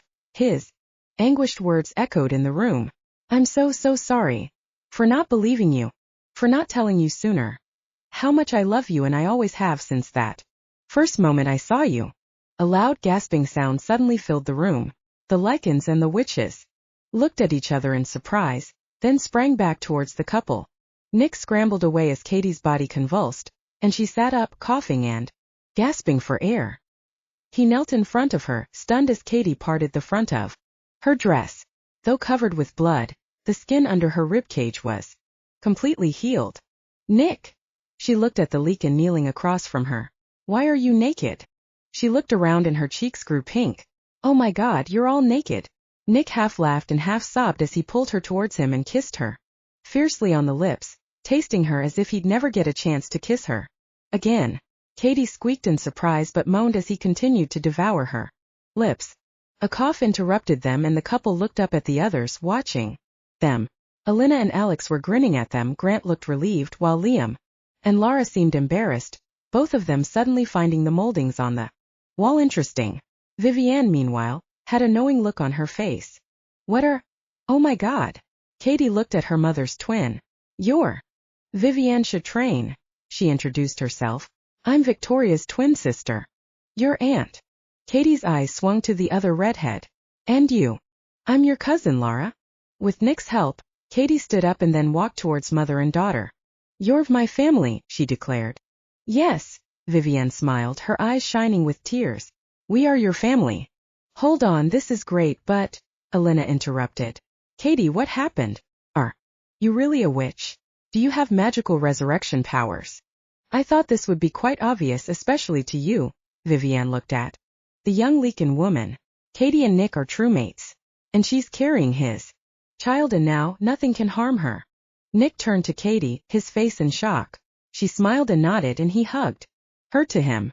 "I love you, Cady Gray," he whispered. "And I love you, Nick Frost," she replied, and pulled him down for another kiss. "Well, according to our tests," Dr. Faulkner took off his glasses and placed a file in front of them. "You definitely are pregnant. Very, very early stages. 2 weeks exactly." Nick kissed Cady's cheek. "Blood moon. If you need some time to talk, I'll be outside with the others." And with that, the older Lycan left the room. After they rescued Cady and made sure there were no other mages or surprises hiding in the mansion, the Lycan and Witch Force drove back to New York. They arrived shortly after 3 a.m., and everyone was exhausted, though elated at their victory over the mages. Liam accepted Grant's offer to sleep in one of the extra suites in his large apartment, while the witches stayed at Nick's penthouse. Cady just wanted her own bed, and so she and Nick went down to her place after helping the witch trio settle in. Nick slept with his arms around Cady all night, as if he was afraid that she would disappear. In the morning, they went straight to the medical wing of the Enclave to have Dr. Faulkner administer a pregnancy test. Nick turned to Cady. Cady, my love, I've just been so happy to have you back. I haven't apologized for the things I've done. I'm so sorry. He took her hands in his. Can you forgive me for the things I said a few days ago? Calling you Dash. She kissed him soundly on the lips. I forgive you for everything. So easily, he teased. Aren't you going to make me grovel at least? Alynna said there should at least be some groveling on my knees. Cady laughed, a sound that made Nick's heart soar with joy. If you want to grovel, go ahead, but it's not necessary. She lay her head on his chest. I thought I'd never see you again. He took a deep breath and held her tight. Me too. He kissed her hair, inhaling the deep scent. I've always wondered why you smell so good to me. Like caramel apples. He paused, thinking of his conversation with Grant after the blood moon. Apparently, I'm the only one who can smell your scent. You just smell human to everyone else. Really? She asked. Oh, you smell good to me too. Like Christmas or winter. My favorite time of the year. Strange, huh? He stroked her hair. True mates, you and me? I didn't even think it would be possible. First Alynna and Alex and now you. And me. I meant what I said if you heard me last night. He smiled down at her. That first moment I saw you I was a goner. I fell in love at first sight. She wrinkled her delicate brows trying to remember. Oh my God. The airport. Her face went red. I remember treating you poorly because I was so mad Grant wasn't there. He laughed and kissed her nose. You were adorable. And stole my heart right then and there. I don't believe you, she smirked at him. You're teasing me. All these years I thought you couldn't stand me. You were always so distant. Well, it was difficult, he confessed. Grant used to call you his little sister, and well, I took my job seriously, and he would have kicked my ass if I seduced you the same day I met you. And so you waited 10 years. Ha! You walked into my room that night, he retorted. To prevent you from tearing up that hotel. She swatted him playfully on the arm. Well, believe it or not, it's true. Nick took her hand and threaded his fingers through hers. I'll just have to keep proving it to you now, won't I? He kissed her again, softly and gently this time. She sighed when he pulled back. I didn't instantly fall in love with you that moment, but all these years, well, it took much longer for me, but here I am. I love you, Nick. Frost. After a few more kisses, Cady stood up.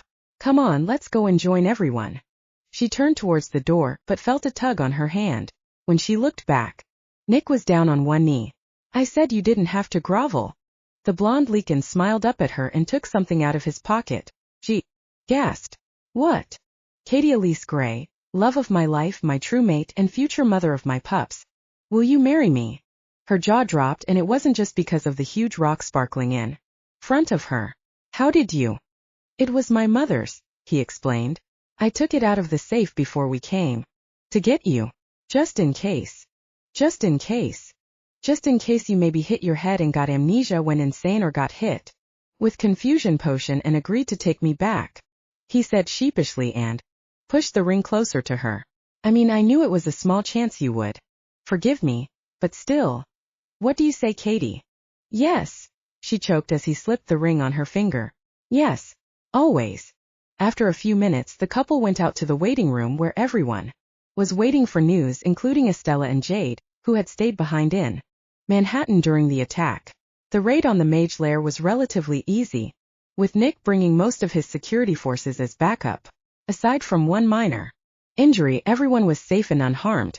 Well, it's confirmed, Nick announced as they entered the waiting room. Oh my God, you're knocked up too, Alynna shouted happily as she bounded forward, hugging her friend. Yay! Are you hungry? I am. We can go raid buffets together. I love watching the waiters squirm when they see me. Two pregnant true mates?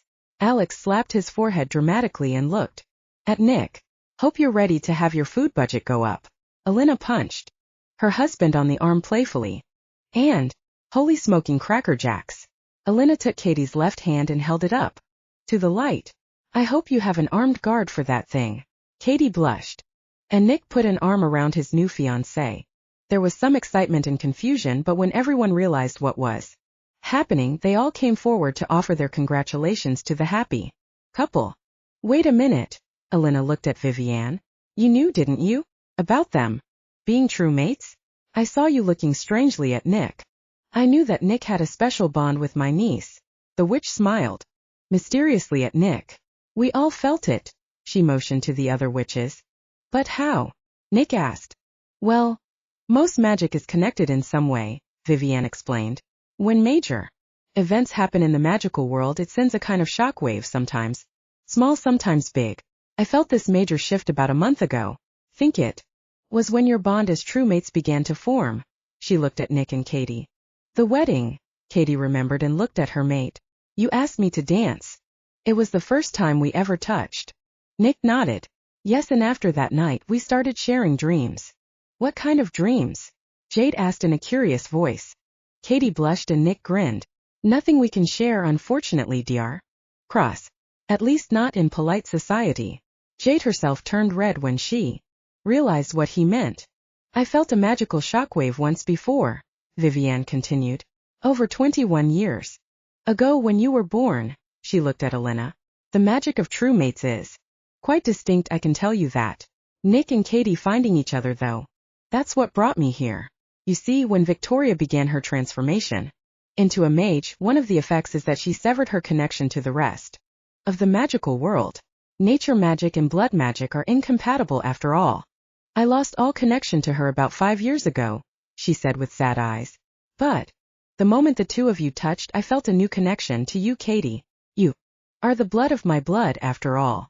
Cady paused and closed her eyes. I can't explain it, and I don't have any powers myself, but I can feel it. Vivian embraced her niece. Yes, it's there. You may not be magical, but the blood in our veins is powerful. That is why Stefan wanted you. Cady looked at her cousin with concern. Won't he try to get to you then? Lara. The young witch frowned. He can try, but he probably knows I'm too well protected. Well, he's still out there. Nick turned to Grant. We have to stop him. I agree. Grant nodded at Vivian. Stefan is still a threat to us. To all of us. I suggest it's time the witches and Lycans have more than a truce, but rather forge an alliance. Vivian nodded. A wise move, Alpha. It will be difficult and it will take time. But what choice do we have? Our High Council and your witch assembly must be informed. Everyone must be warned. Stefan was able to grow in power because he operated in the shadows. If we force him out into the open, into the light, he'll be vulnerable. But you're right, it won't be easy. Lycans can be stubborn and stuck in their ways. Yes, as are witches. Vivian looked at Nick and Cady. But our bonds have begun to form. It's a good start. Chapter 26. I think we should definitely buy out the apartments below and then maybe have some stairs put in. Nick's brow furrowed as he looked at the blueprints spread out on the dining room table. Or a big loft. We're definitely going to need more room. More room? Your penthouse takes up half the floor. What would we need the extra room for? Cady asked in an exasperated tone. Well, the nursery, of course, and once the first one outgrows that, he or she will need their own room, and then the next one can take the nursery, then that one will need a bedroom as well. Maybe we'll need several bedrooms. And a library for studying. A music room too.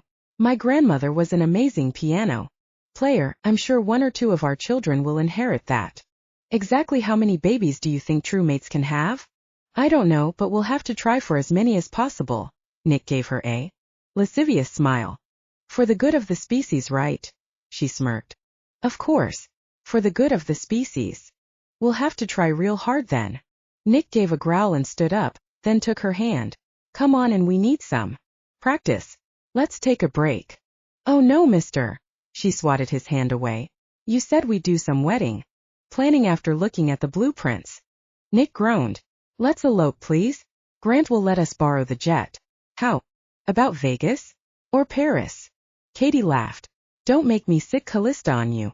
Callista Mayfair, Grant's mother, who had, over the years, appointed herself as Cady's surrogate mom, was once again livid that she wasn't going to get to plan a grand wedding. Cady and Nick had wanted a small affair at the Enclave, much like Alex and Alynna, but they had to appease the older lady. Grant begged them to go along, as Callista was perhaps the only person that brought fear into the Alpha's heart. Grant offered any bribe of their choice, and Nick was thinking the apartment in Rio would make a nice wedding gift. So they agreed to a ceremony and reception at the Plaza Hotel, with under 50 guests, and it had to be done in 2 weeks. Callista took that as a challenge and was a fiend in her planning, needling, cajoling, and prodding wedding vendors to get everything done on time to make everything perfect. The banquet manager at the plaza was probably going to consider a career change. After this wedding, Cady had already planned to gift the poor woman with a very nice spa trip. Though Nick tried to put her pat aside, Callista had already sent 20 instant messages in the last hour. She pointed to the chair. Sit, Mr. Frost. With a defeated sigh, he sat back on his chair. The doorbell ringing made both of them look up. Saved by the bell, Nick declared as he stood up again. The Lycan didn't bother checking through the peephole and opened the door, grateful that anyone or anything would save him from wedding planning. He secretly hoped it was a mage, as that would probably cause a really long delay and he could release some pent-up frustration and anger, but he was more surprised at who he saw. On the other side, Vasily Vras stood in the hallway. Hello, Nikolai, he greeted softly. Grandfather. He crossed his arms. What are you doing here? Nikolai, you see. The old man fumbled with his words, wringing his hands. Nick said nothing but stared him down. Will you give me a minute of your time, please? You won't even have to let me in. Nick. Cady called from behind Nick. She peeked around his tall frame. Who is it? Oh, Mr. Frost. I didn't know we were expecting you. Nick had given Cady a short version of what happened with Vasily the day she was rescued and how he had broken ties with his grandfather. Though she felt no love for the older man, she could see the apprehension and grief in the Lycan's eyes. She thought of her own remaining family, and the ones she had already lost, and knew how important it was to hang on to what you had. Nick. Sweetie, why are you standing there? She rubbed his arm in a soothing manner. Why don't you let your grandfather in? I'll have tea ready. Would you like some, Mr. Frost? The old man looked gratefully at her. Thank you, Miss Gray, I would very much like that. Nick, who would do anything for Cady, shrugged and opened the door wider, leading Vasily to the living room couch as Cady busied herself in the kitchen. I'm glad Miss Gray is safe, Nikolai, Vasily said, sitting down on the black leather couch. Yes, she is safe. Nick sat down across from him in the love seat. And I'll make sure no other harm comes to her. The two men sat in uncomfortable silence for a few minutes until Cady returned. Here we go, good thing I already started a pot. Cady breezed in and put a tray on the table. Sugar or milk, Mr. Frost? Yes, both please. He nodded at her. He took the cup she offered and waited for Cady to finish serving, who then sat next to Nick with her own teacup. Now what do you want? Nick asked gruffly. Have your say and then you can leave. Neat? Cady admonished. I'm sorry, Mr. Frost, I don't know why he's in a foul mood. I'm afraid it's because of me. Vasily looked down at his tea with doleful eyes. All right, let me say this and you can decide. The old man seemed nervous, something Cady guessed he'd never felt before. Nikolai, you are my family, the last of my line. I was wrong to say those things to you, and I came here to make amends. Even though I've made my choice? Nick looked at Cady meaningfully. She squeezed his hand. Yes, it's your life and it was wrong of me to dictate how you should run it. And who you should spend it with. He looked at his grandson straight in the and everything, the businesses, the estates, the house, it's all yours. No conditions. Even if you still decide that you want me out of your life. I don't care about that, I told you. Nick reminded him. But it's not me who you should be apologizing to. He immediately turned to Cady. Of course. Miss Gray, I'm sorry for the way I treated you and for the things I said. I have nothing to say in my defense, except that the grief of losing a child never really leaves you and makes you say things you don't mean. But will you forgive this foolish old man even though he has treated you ill? Or at least let me try to make amends. Cady thought about what she would do if she had lost her baby and looked into the older Lycan's eyes, so full of sincerity and emotion. Of course, Mr. Frost. Yes, I accept your apology. Vasily's face turned from sadness to relief. Thank you so much, Ms. Gray. Want to start healing this rift between us. All of us. He looked warily at Nick, who seemed satisfied at his apology. There is one other thing you can do to make amends. Not for me but for Nick. Cady switched over to the couch and sat next to Vasily. She reached out and placed her hands over his. Will you stand by Nick's side when we get married next week? I'm sure he'd very much like you to be there. Next week? The old man seemed surprised. I mean, of course I'll be there. I don't mean, next week seems a little soon, eh? But then again, he gave Nick a warm smile. When I met your grandmother I wanted to marry her the very next day and I told her so. But my dear, did you not want to have time to make arrangements? Have a proper trousseau, order flowers, find the right venue, send out invitations? Cady shot Nick a look. You didn't tell him? Nick shrugged. I haven't spoken to him since last week. Tell me what? The old man asked. Mr. Vrost dash. Vasily, he corrected. Or grandfather, or you can save that for after the wedding if you wish. Then you must call me Cady. But Vasily, Cady continued, Nick and I are true mates. And we're expecting a baby. A Lycan pup. She patted her belly. Instinctively, Vali's mouth dropped open and he looked from Cady to Nick, who nodded at his grandfather with a small smile. Tears started to fall down the old man's eyes, streaking his cheek. He wiped them away with a handkerchief and took both of her hands in his, kissing them. That is, He stood up and embraced his grandson. I always thought that when this day came I would be relieved and happy, but now that it's here, I can't even begin to describe what it feels like. He took a deep breath and composed himself. Nikolai, my child, if you would have me, I would happy to be by your side when you marry this amazing woman. That would make me happy as well, grandfather. Nick put his arms around Vasily. Though God knows why she would have me. Vasily looked at Cady with shining eyes, his face reminiscent. Yes, only God knows why these women want us, but bless them, they do. You'll make a beautiful bride just like my Anna, he said. Now wedding plans. I must insist you have it at the Hudson Mansion. I mean, if you want to, that is. We'd be honored, Cady said before Nick could interject. I'll talk to Callista.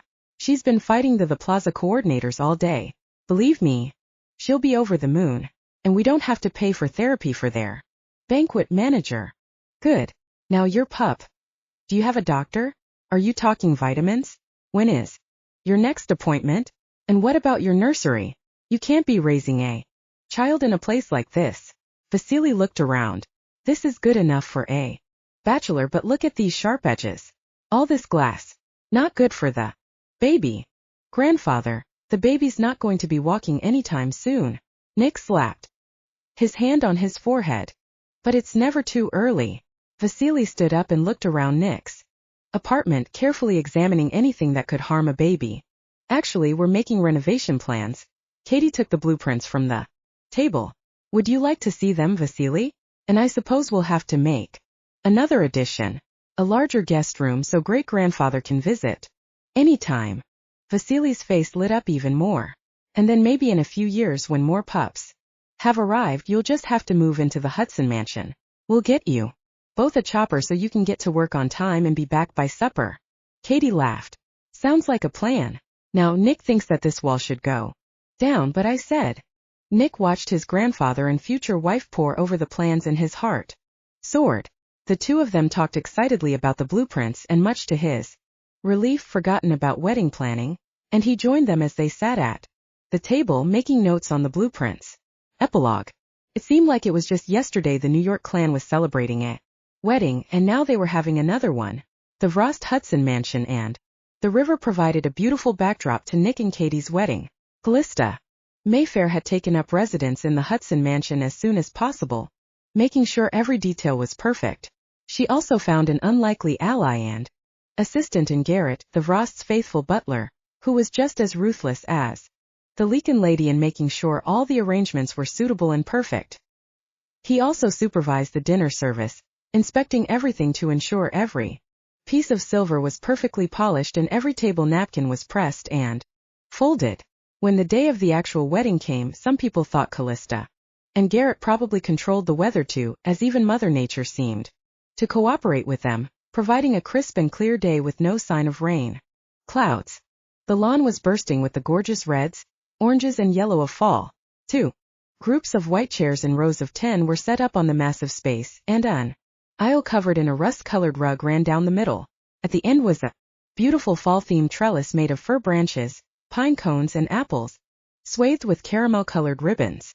When the ceremony began, Nick stood in front as he waited for his bride, flanked by his grandfather and best man, Alex Westbrook.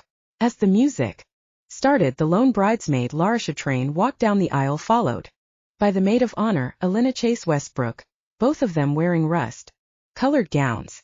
Finally, the music changed and the bride walked out of the main house looking radiant in a beautiful white gown in lace and tulle with a long train carrying a fall-themed bouquet. The groom looked in awe at his beautiful bride, and as she approached the middle of the aisle, she was joined by Grant Anderson and Vivienne Chatrain, and they walked her down the rest of the way. Nick shook hands with Grant and kissed Vivienne on the cheek before offering his hand to Cady. Then they faced the judge. The ceremony was quick, and the aunt of bride was asked to say a few words of blessing. The kiss lasted much longer than necessary, and all the guests cheered as the happy couple walked down the aisle together, now man and wife. Although they wanted an outdoor ceremony under the moon, it was much too cold, and so they had it inside the grand ballroom, which was decked out in the same fall colors as the ceremony area, with the addition of lanterns and fairy lights. The guest list doubled, seeing as Vasily now had to invite all his extended family, friends and colleagues, and the bride of course had a whole extended family of witches.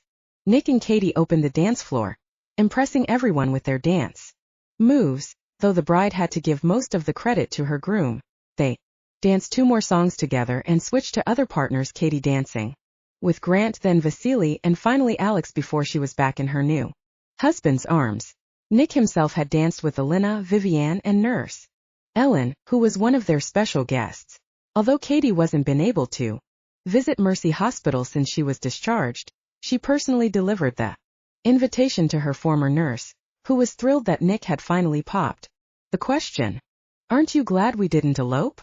Cady whispered into her husband's ear. If only to see that. Nick motioned to the dance floor off to their right. Alex was dancing to the slow song with Estella, who was not so subtly trying to grab his ass. The young Lycan kept trying to push the older witch's hand up higher, but she was not having it and continued to slide her hand down his backside. Off to the side, Alynna was giggling uncontrollably with Laura and Jade as they watched the poor Lycan get groped by the wily old witch. "Did your ass escape Nurse Ellen's fingers?" Cady snickered. "Nurse Ellen respects that I'm now a married man," he declared. "Which is why she started ogling Grant's assets." Cady threw her head back and laughed out loud. Nick thought she was the most beautiful woman in the world. "I'm glad everyone's getting along," Cady observed as Nick spun her around. "Look at that." Nick turned his head to the left and saw Vasily talking to Vivienne, and he laughed at something she said while placing her hand on his arm. The older Lycan gave the witch a nod, then offered his arm to lead her to the dance floor. "Well, we might have hope yet." "We'll need it," her brow furrowed. "The mages dash. We will defeat them," Nick declared. He held her closer. "I won't let anything happen to you or our child. Not after I almost lost you." She laid her head on his chest. "I know you will. And we will defeat the mages together." Nick swept her up, making her laugh as they spun in circles, the rest of world turning into a swirl of lights around